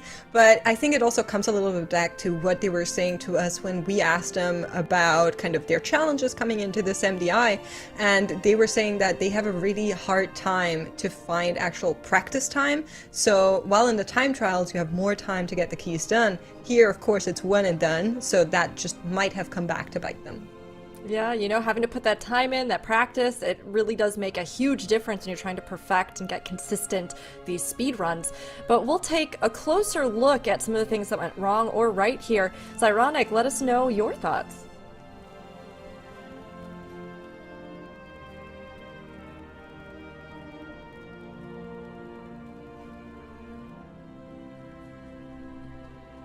They were generating extra stacks on the first boss. They were also doing it on the webbed victim as well at the start of the phase here, which is kind of nice.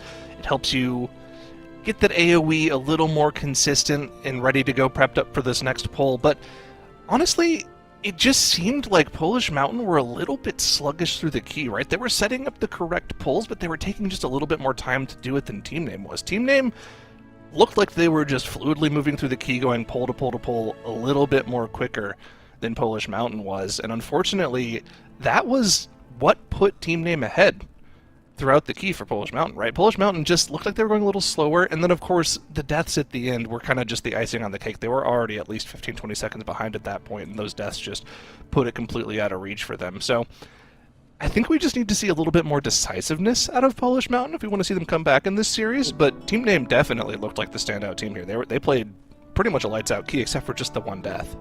I think getting that Ritualist into that second pull of the dungeon, that first one that's on the Dawnbreaker boat itself, I think that actually ends up impacting your timer a lot. The ability to be able to get that mob in consistently and be able to do as much damage as possible to it. I think that absolutely helped Team Name, you know, have that faster first boss split. But then Team Name, of course, looked phenomenal here, and I think that the Disc Priest was also like a key contributor to kind of, you know, keeping their foot on the pedal a little bit. Yeah, I think that was the major difference as well, right? The healer difference was like the main comp difference here, and the power infusion with the cooldown just seems to be extremely powerful. The personal damage was a lot higher on the Resto Druid, specifically on single target when they can get a good Convoke off, but I think the power of the power infusion with the cooldowns that Team Name had available, I think it's just way too powerful and just helped slowly push them ahead. Yeah, I mean, they were pretty close there at the start. We saw them really keeping pace. But like we were talking about, Makes, I see we've seen your co-host has finally made an appearance. I figured it out. A bit late, but It's great. Late is better than never. But that's right. We got to see a little bit there with the two of them being really close, but of course, as we mentioned, this being a pretty fast dungeon. So figuring out that lust timing, really, really looking for where it's going to have the most impact on your time, I think, as you were just pointing out, is really a big deal in this one. It's ironic. But, I mean, we've got our predictions down below. We'll see if they continue to hold.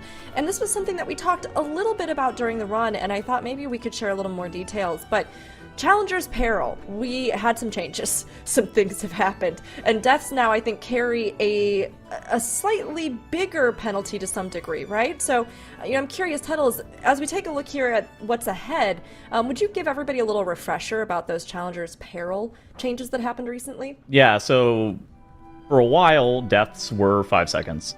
Now, with the Challenger's Peril, whenever that gets activated at the level 7 affix, deaths are 15 seconds. The change that happened recently was that you just have 90 seconds additional on the end of the timer. That has no impact on the MDI. Basically, these teams are doing the dungeon in 11 minutes.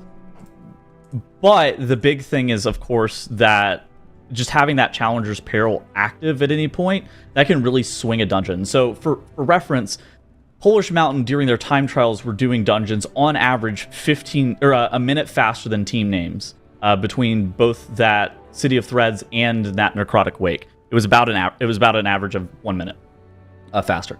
Now, if you end up having a couple of deaths here and there, you end up having the 15 seconds per death. So say Polish Mountain had 3 deaths in that last run. They have 45 seconds worth of death penalty, and then they had all of the time that they lost, whether it be from DPS or whatever else. And that can actually lose you a map really, really quickly, especially if you have 1 or 2 deaths on a specific pull and you have to battle res. I think we've been only seeing one team overcome the death penalty, and that was missed counts earlier, with absolutely blank out of their mind in that Stonewalled and upsetting that 30 seconds delay basically that they got from the deaths.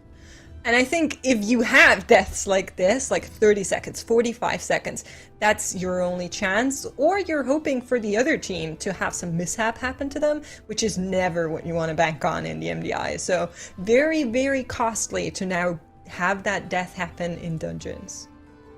Yeah, I mean, it adds up. And honestly, it's so funny that missed count run earlier, those 2 deaths for carrying this greater penalty, it almost felt like, it was like, what deaths? It was so fast. It was so ridiculous. And that burn was so good that they landed there. I mean, it was just awesome. It was great to see. But of course, for many other teams, and when you're not having perfect runs besides that, right? Mm-hmm. You're now having to sort of measure up against this much greater consideration and hoping that, hey, yeah, maybe they'll have a mistake. Maybe we can save some time here or here, or maybe we can try something a little riskier if we need to. But I think that those deaths now, it's affected a lot of things, including even, those sort of intentional death strats or stuff like that, where they're having to consider it a little bit more. But of course, this is also just season 1 here in The War Within. And of course, there are, changes that are coming up. There's a lot of stuff that's still kind of in flux as we look ahead to all of the rest of the seasons to come. And, we've got these affixes and everything else, but it's been an exciting season so far. And I think it's always fun right now, myself personally, because meta's a little bit different. We're still seeing how the classes are going to pan out, and we're kind of seeing what's in store for us. So as we look ahead to our next map here, I mean, we have Polish Mountain again coming in against Team Name for the second map. Team Name took the first. Polish Mountain is going to need to take this second one if they want to. Thanks, chat. This was a great joke, so we're going to take it here. If they want to prove that they are Polish Mountain and not just a Polish hill, they're going to have to keep striving for ever greater heights. I can't believe you read that out! So good. What the heck? I thought it was good. So mean. No, Polish Mountain, honestly, they did so well in the time trials. I have no doubt that if they can get their bearings a little bit here, not suffer those mistakes, we're going to see a much stronger showing from them. So Team Name has to stay on their toes, because here in City of Echoes, anything can happen. I mean, this is looking like it's going to be a good matchup. Polish Mountain, hopefully they'll overcome. I mean, Tuddles, do you think this is going to be a stronger one for them? Yeah, probably. I also have a petition to change this to Arakara from City of Echoes. Agreed. I was going to say the same thing. Yep, in favor. I hope we actually see the Unholy DK. I feel like that Yes. would actually be a super strong pick. I'm not being mean. I'm just No, saying. I agree. No, she's I'm with excited. Kettles on this. I'm so excited. I want to see the Unholy DK. Coming into this, I was really hoping that we'd see it in a couple Double of Frost. dungeons, and we already saw it in the Stone Vault. However, in the Arakara, teams seem to not be in favor of the Unholy, and I do think it would make sense to play it here, because there is a lot of kind of funnel damage you can utilize. However, we're getting the double frost. I'm not going to complain. At least the red class is there and red class is good. Both teams deciding on different healers, though. What do you think of that, Tells? I mean, they swapped the healers, right? Team Name was Yes. playing the disc in the last run, and now Polish Mountain's playing the disc here. I think a lot of this is going to come down to strategy, where I think that the second part of this dungeon, where after you kill the first boss, is going to be a huge difference between these two teams. How you're pulling that, what you're actually doing versus those large blood guards. Those mobs put a 50% DR on all the surrounding mobs, and I think that that's how you can gain or lose a substantial amount of time. Yeah, absolutely right. We're going to be seeing how quickly they can deal with these first kind of platforms, and then also the boss. And I think that will put us on a good idea of which team is actually faster. I'm also curious on Polish Mountain's Bloodlust one more time. We're seeing it from Team Name already committed. The debuff is out, whereas Polish Mountain have not used it yet, hinting at once again trying to utilize it at a later stage where maybe they can make a little bit more out of that. I'm just trying to think about bosses, and I'm not really sure on which boss you'd commit it where you can add a lot of trash on top. What do you think? I think it might be on the trash pull. Just trash, like the big one with the after the first boss? Yeah, I mean, I don't love it. I feel like maybe you might be able to get a bit more value, especially if all of your 100% of your offensive cooldowns on the first pull. But it might end up being after this boss. They could actually do a trash pull into the last boss. That would be a bit weird. But I think it's just like something that we're gonna be looking to see. Also, something that you guys need to be looking out for at home, as well as like the tailoring buff. I saw Polish Mountain on the left side there use that tailoring stun to pop a 12-second stun onto those mini bosses. Basically, how the tailoring buff works in this dungeon is you end up like dragging a web outside of one of the spiders that are like highlighted, and it gives you an extra action button that can be used on any non-boss mob. Notably, the stun also can be a pressing roar to take it from 12-second duration to 18-second duration. Of course, we don't have an evoker here, so it doesn't really matter, but it's something to be watching out for, especially towards like the end of the dungeon. I think we saw it earlier in Dire Wolves that enabled them to do a little bit of a skippy skip, and that was cool. But I don't know how it's going to look for either of these teams going forward, but it's just something to be looking out for. Well, something we're also needing to look out for is Team Name already on to Avanox. First boss is in progression for them. On the left-hand side, Polish Mountain is, of course, to be expected a little bit slower due to not using Bloodlust. But I think the differential between the two teams is even bigger than that now. So it's going to come down to how fast can they deal with the boss HP to maybe catch up on overall progression. They're pretty good right now. They're zooming this look I mean, look at the count difference. Polish Mountain still has other trash mobs that are on top of the boss here that they're going to be able to deal with to get a little bit more count as well from these engorged crawlers that are going to be going down here in just a couple of seconds. Polish Mountain is going to have like 50% enemy forces coming out of this area, where Team Name is going to be 13% enemy forces behind. I think I'd rather be Polish Mountain here, having the Bloodlust available and having more count.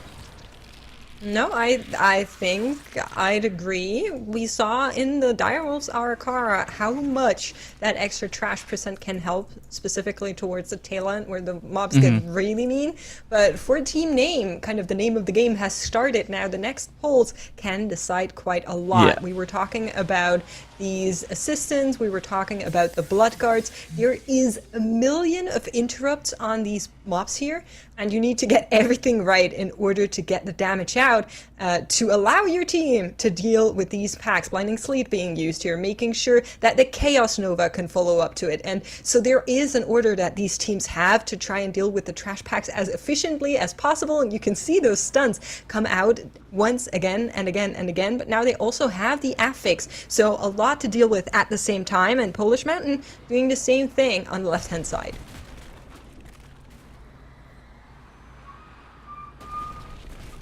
Yeah, just talking a little bit about the pacing of this area too. as you can kind of see from both of these teams, you only want one Blood Guard at once. And actually, Polish Mountain here has 3.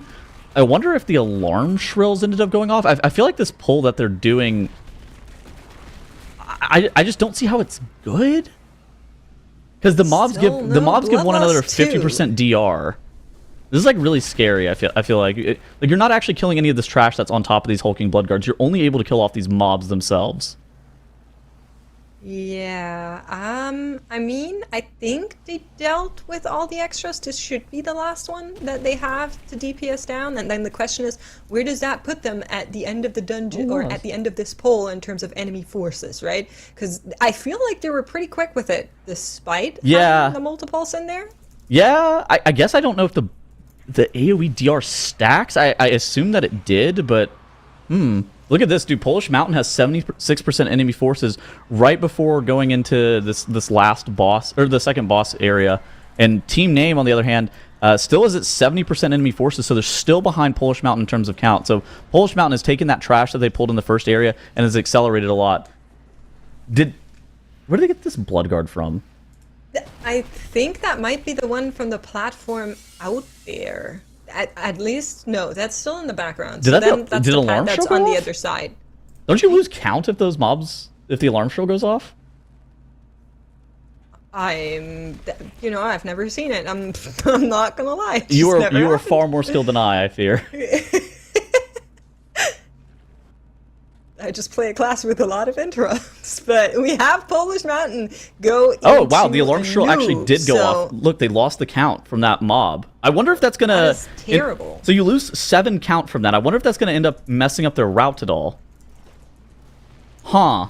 I mean, I think it would. We are also still not seeing the bloodlust here. The rest of the team has zoned in, as they are dealing with the boss. But there's no extra trash that any of the teams are... Wait, hold on. There is extra trash coming on in for Team Name. Just a little bit, so they'll dealing with the extra smallies. Yeah, I think they got those blood workers in addition to the from that big hulking Blood Guard as well. You can't really snap mobs into this boss room, even though you yourself can get snapped in this boss room. The mobs will actually end up evading and resetting the boss. I had that happen to me a lot whenever I was leveling a bunch of characters. You would just if you would get snapped in this room, it would just completely evade out and just reset, and that was quite unfortunate. But now Team Name here, they're gonna have a little bit more count, and they're gonna be killing off Anub Zaket about the same time as Polish Mountain. Yeah, I'm really curious on the rest of the route of Polish Mountain. Like you're saying, with losing count, they might even be thinking about what to do right now, because obviously that is not something you usually practice. Yeah. So I'm really curious on how they're going to handle the tail end of this dungeon, as teams are kind of pulling neck and neck with the enemy forces now as well. So on Avanox, the difference was still 9%. Now it's only a little less than 3. So Team Name definitely catching up here. And on the boss's HP, it also looks the same, and in 3 minutes you're getting back that bloodlust for Team Name as well. So I'm not really seeing the benefit of sitting on it this long. We might be saving it for next dungeon? I hope not. Well, we're going into the final area of this Arakara, both teams side by side, pretty much neck and neck. One more time, you can see Yitte here picking up that tailoring buff you were talking about earlier, Tattle, so they have that ready to deal with the next pack of trash. It is nasty trash that's waiting here, so that does make sense. But how big are we going? 20% more for both teams, more or less. We're just gonna run it down mid. It looks like Polish Mountain. Are they gonna pull this hauler? Oh, don't tell me we're doing all of this onto boss with lust. Is that the cook? Surely that's not the cook. I don't think you can play the hauler and the overseers into the boss. I'm pretty sure you would be missing a kick and dying to the ground effect. Now they do have that. They do have that tailoring stun. Are you sure? Well, not anymore. Saying. Now I'm not so sure. Oh my god! I'm not sure anymore, actually. That's a good point. Okay, so the Nerubi Hauler stunned. We have the tailoring stun to be deployed on this mini boss. It does stun it up for 12 seconds. And then once the hauler comes out of here... No, this is so sick. It's going to stun everybody for 2 seconds. And this is with the erupting webs going off. Oh my god. He did it! Okay. Now we're not out of the woods yet. We Lots still of have the webs. overseers. We still have the overseers here. Needs more puddles. So Rafley gets this one, but you can see Jura needs to actually use the extra DK utility to make sure he doesn't get sucked into that. Desert Vaughn's coming in clutch, and we are going to be seeing them trying to finish out the trash strong here. Moch dropping really low here. On the left-hand side, 2 battle rests available for both teams, but team name now also getting that bloodlust off cooldown. So they'll be zooming onto the boss's HP as well, and both teams still need to finish the trash count. Although I suspect it should be enough for Polish Mountain. Mosh does go down here, so 1 death against the clock for Polish Mountain. Okay, so Polish Mountain does end up killing off those overseers. They still have the 100% count, so it didn't matter that that beetle from before actually ended up transforming into that blood guard. And yeah, that rogue is going to end up getting resurrected here. But now they have 15 seconds of death penalty, and the final boss for both of these teams, oh my gosh, Team Name has their lust come back up as they've gone over that 10-minute mark. I think that Team Name might be able to kill this boss at the exact same time as Polish Mountain, which whenever you're factoring that 15 seconds of death penalty, I think that might just do it for Team Name as their damage continues to accelerate here.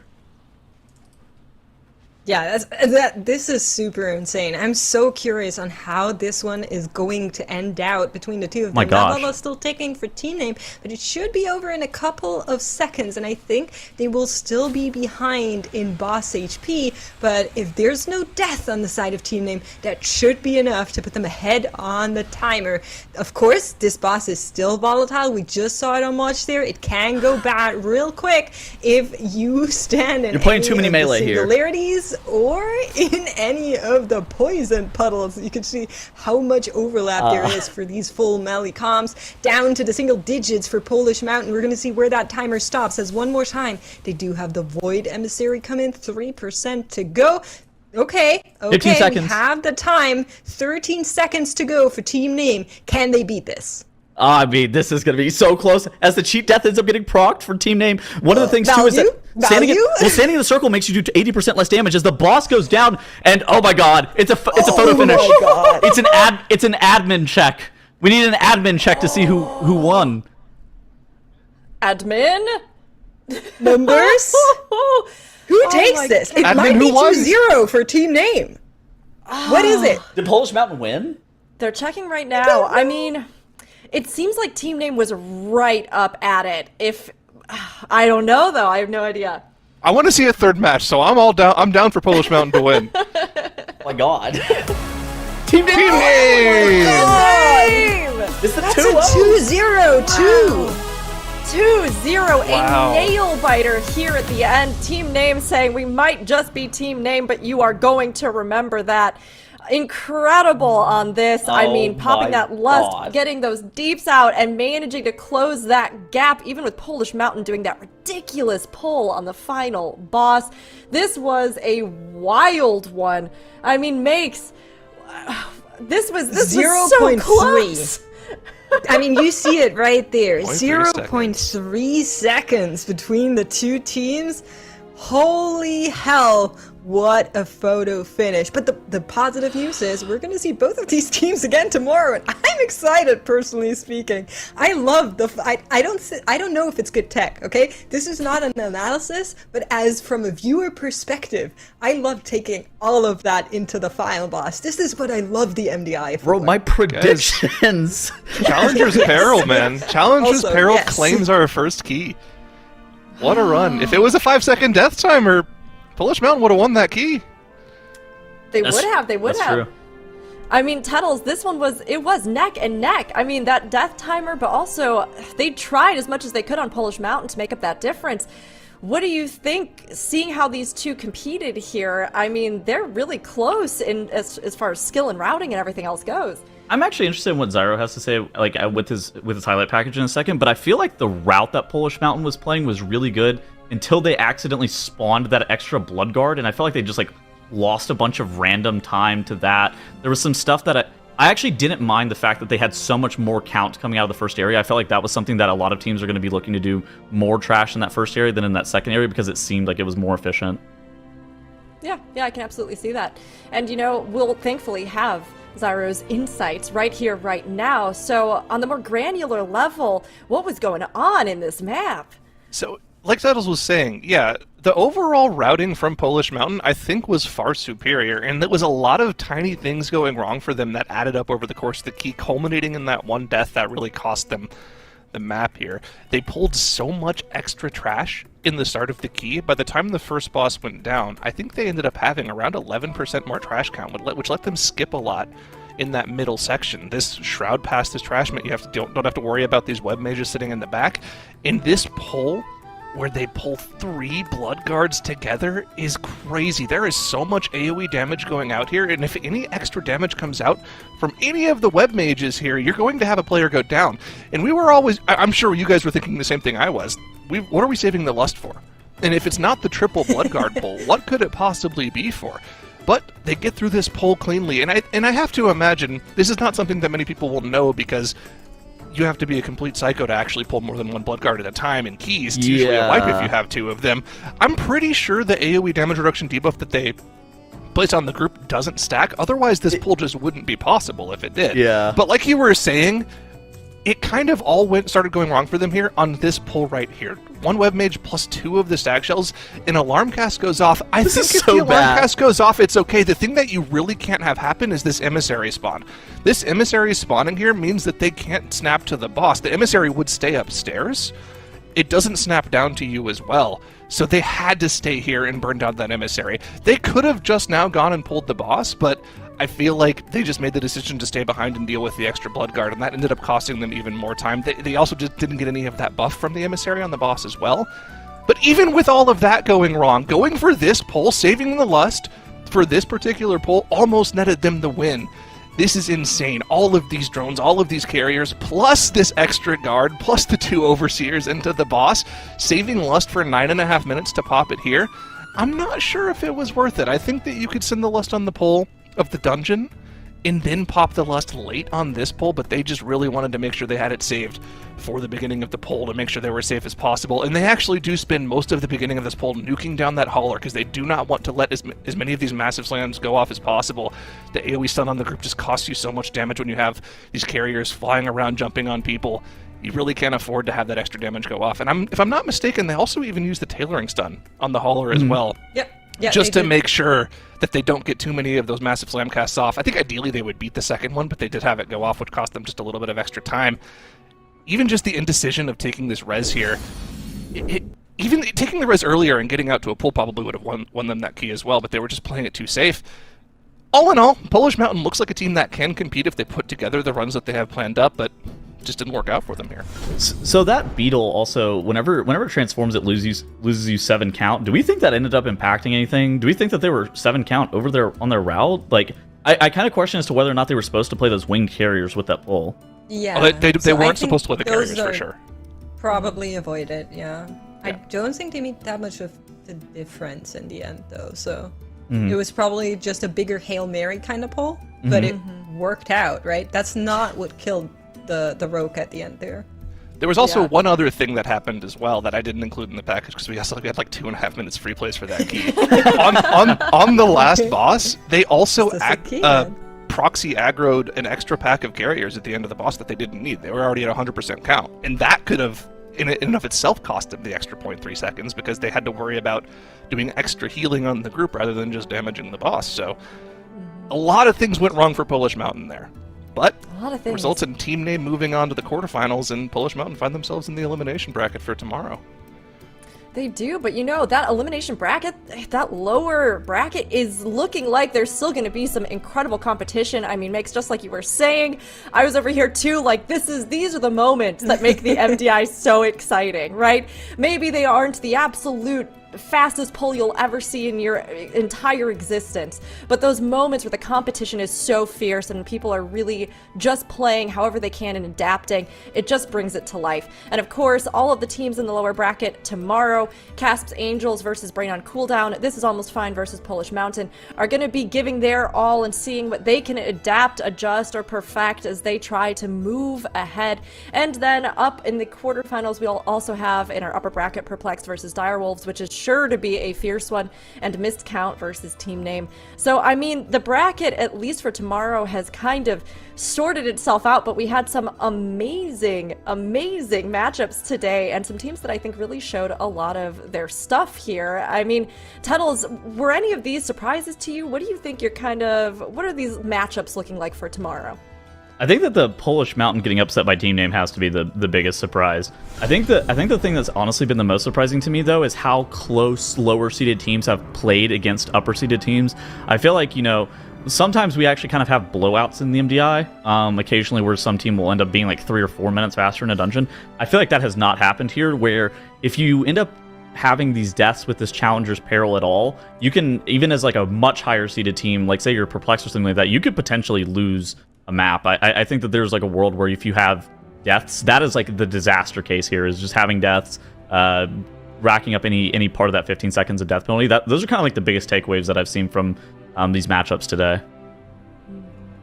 I'm not gonna lie, going into this competition, I was a bit nervous about the MDI format because of how affixes have changed, Challenger's Peril being a thing, and just generally key scaling. But looking at today, I'm actually so excited for what we have in stock going forward. That final run by Polish Mountain was absolutely insane, and I feel like we've been seeing some of the widest variety of classes and specs than we ever had.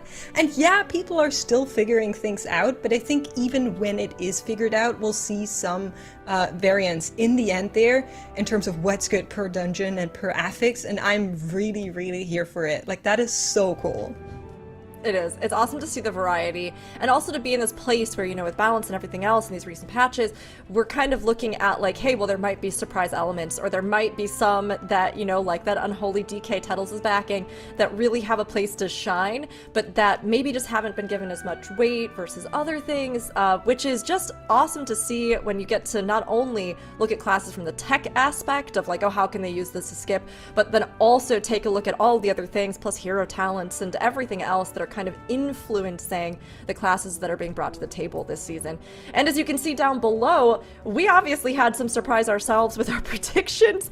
Team Name, way to do it. Way to do it here, because I think the vast majority of us really thought this was going to go towards Polish Mountain. And chat, those of you who believed in Team Name, you can stand tall knowing that you were right and we were wrong. We were very wrong. What did chat predict? Here it is. Oh, there's chat. 3 correct predictions. Okay. Okay, the three of you in chat can stand tall now. Yeah, it looks like Polish Mountain had really, even chat was leaning towards it. 55% thinking that Polish Mountain was going to take it. Team Name at 45%. And I mean, I think, a lot of us over the course of today, let's see, I am, holding my own down there with Nagura and Drennos. See, you still had 3 correct predictions. You just weren't perfect. I think that's still good. Thank you. And it makes, your 3 perfect predictions up there are just shining examples of what we should all strive to be. It could have been 4. So I'm holding myself to a higher standard. If I'm not beating chat, I'm not happy. All right. I mean, Tuttles, what do you think? Looking at this, you feeling like you're going to strive for some more perfect predictions, or you think this is really anybody's guess, kind of with the teams that we have this season? I mean, this is just easy. It's like taking candy from a baby. I will be owning chat this entire season. This is mine to lose, honestly. Like I got this one in the bag. I'm not even worried. Love it. Yeah, great. Awesome. Love that. And, Zyro, how about you? You're up there as well. You've been, I think, predicting well, analyzing well here. What do you think about these teams as we look ahead to this weekend? I think if you walked out of day with anything less than 75%, there would be a problem. But everyone was above 75%, so good job all around. Pat yourselves on the back.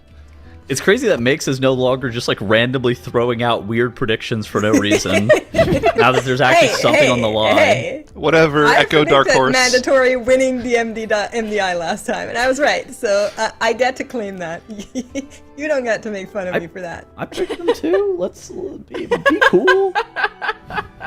Well, we'll see who can keep garnering the most perfect predictions or those wild cards that just end up actually being the case. We have a lot of teams, new and returning, that are out to prove a ton this go around in the MDI, and we have a fresh, exciting season as we kick things off here in the War Within with all sorts of classes and these dungeons with their seasonal affixes that are throwing everybody a curveball. Of course, we will be back tomorrow for day 2 of our Group A, and remember, EU audience, you're still on the daylight savings shenanigan, so it's going to be 10 a.m. PT, 6 p.m. Central European time, but double check, make sure you look at those clocks and everything else, because I know it trips me up too, as well as many of my raid groups. So just a little heads up, everybody. And tomorrow will be the first elimination series of the expansion, so we will see teams knocked out. We will be seeing teams claim spots in the finals, so it's going to be a very exciting day in both the upper and lower brackets. Now, before we go really quick, anybody here on desk, you have any final thoughts of the day? Anybody? Shout out Poland. Yeah, Yeah. hey, Poland. Yeah. Well done. Amen. Yeah. And France, apparently, team name going 2-0. Yeah, you know, and we have no other teams from any other places. So Poland and France, you're doing great. And everybody else, keep giving it your all. Chat, you're wonderful. Thank you so much, and thank you to everybody behind the scenes with production and elsewise. We'll see you tomorrow, so be sure to come by for more Mythic Dungeon International.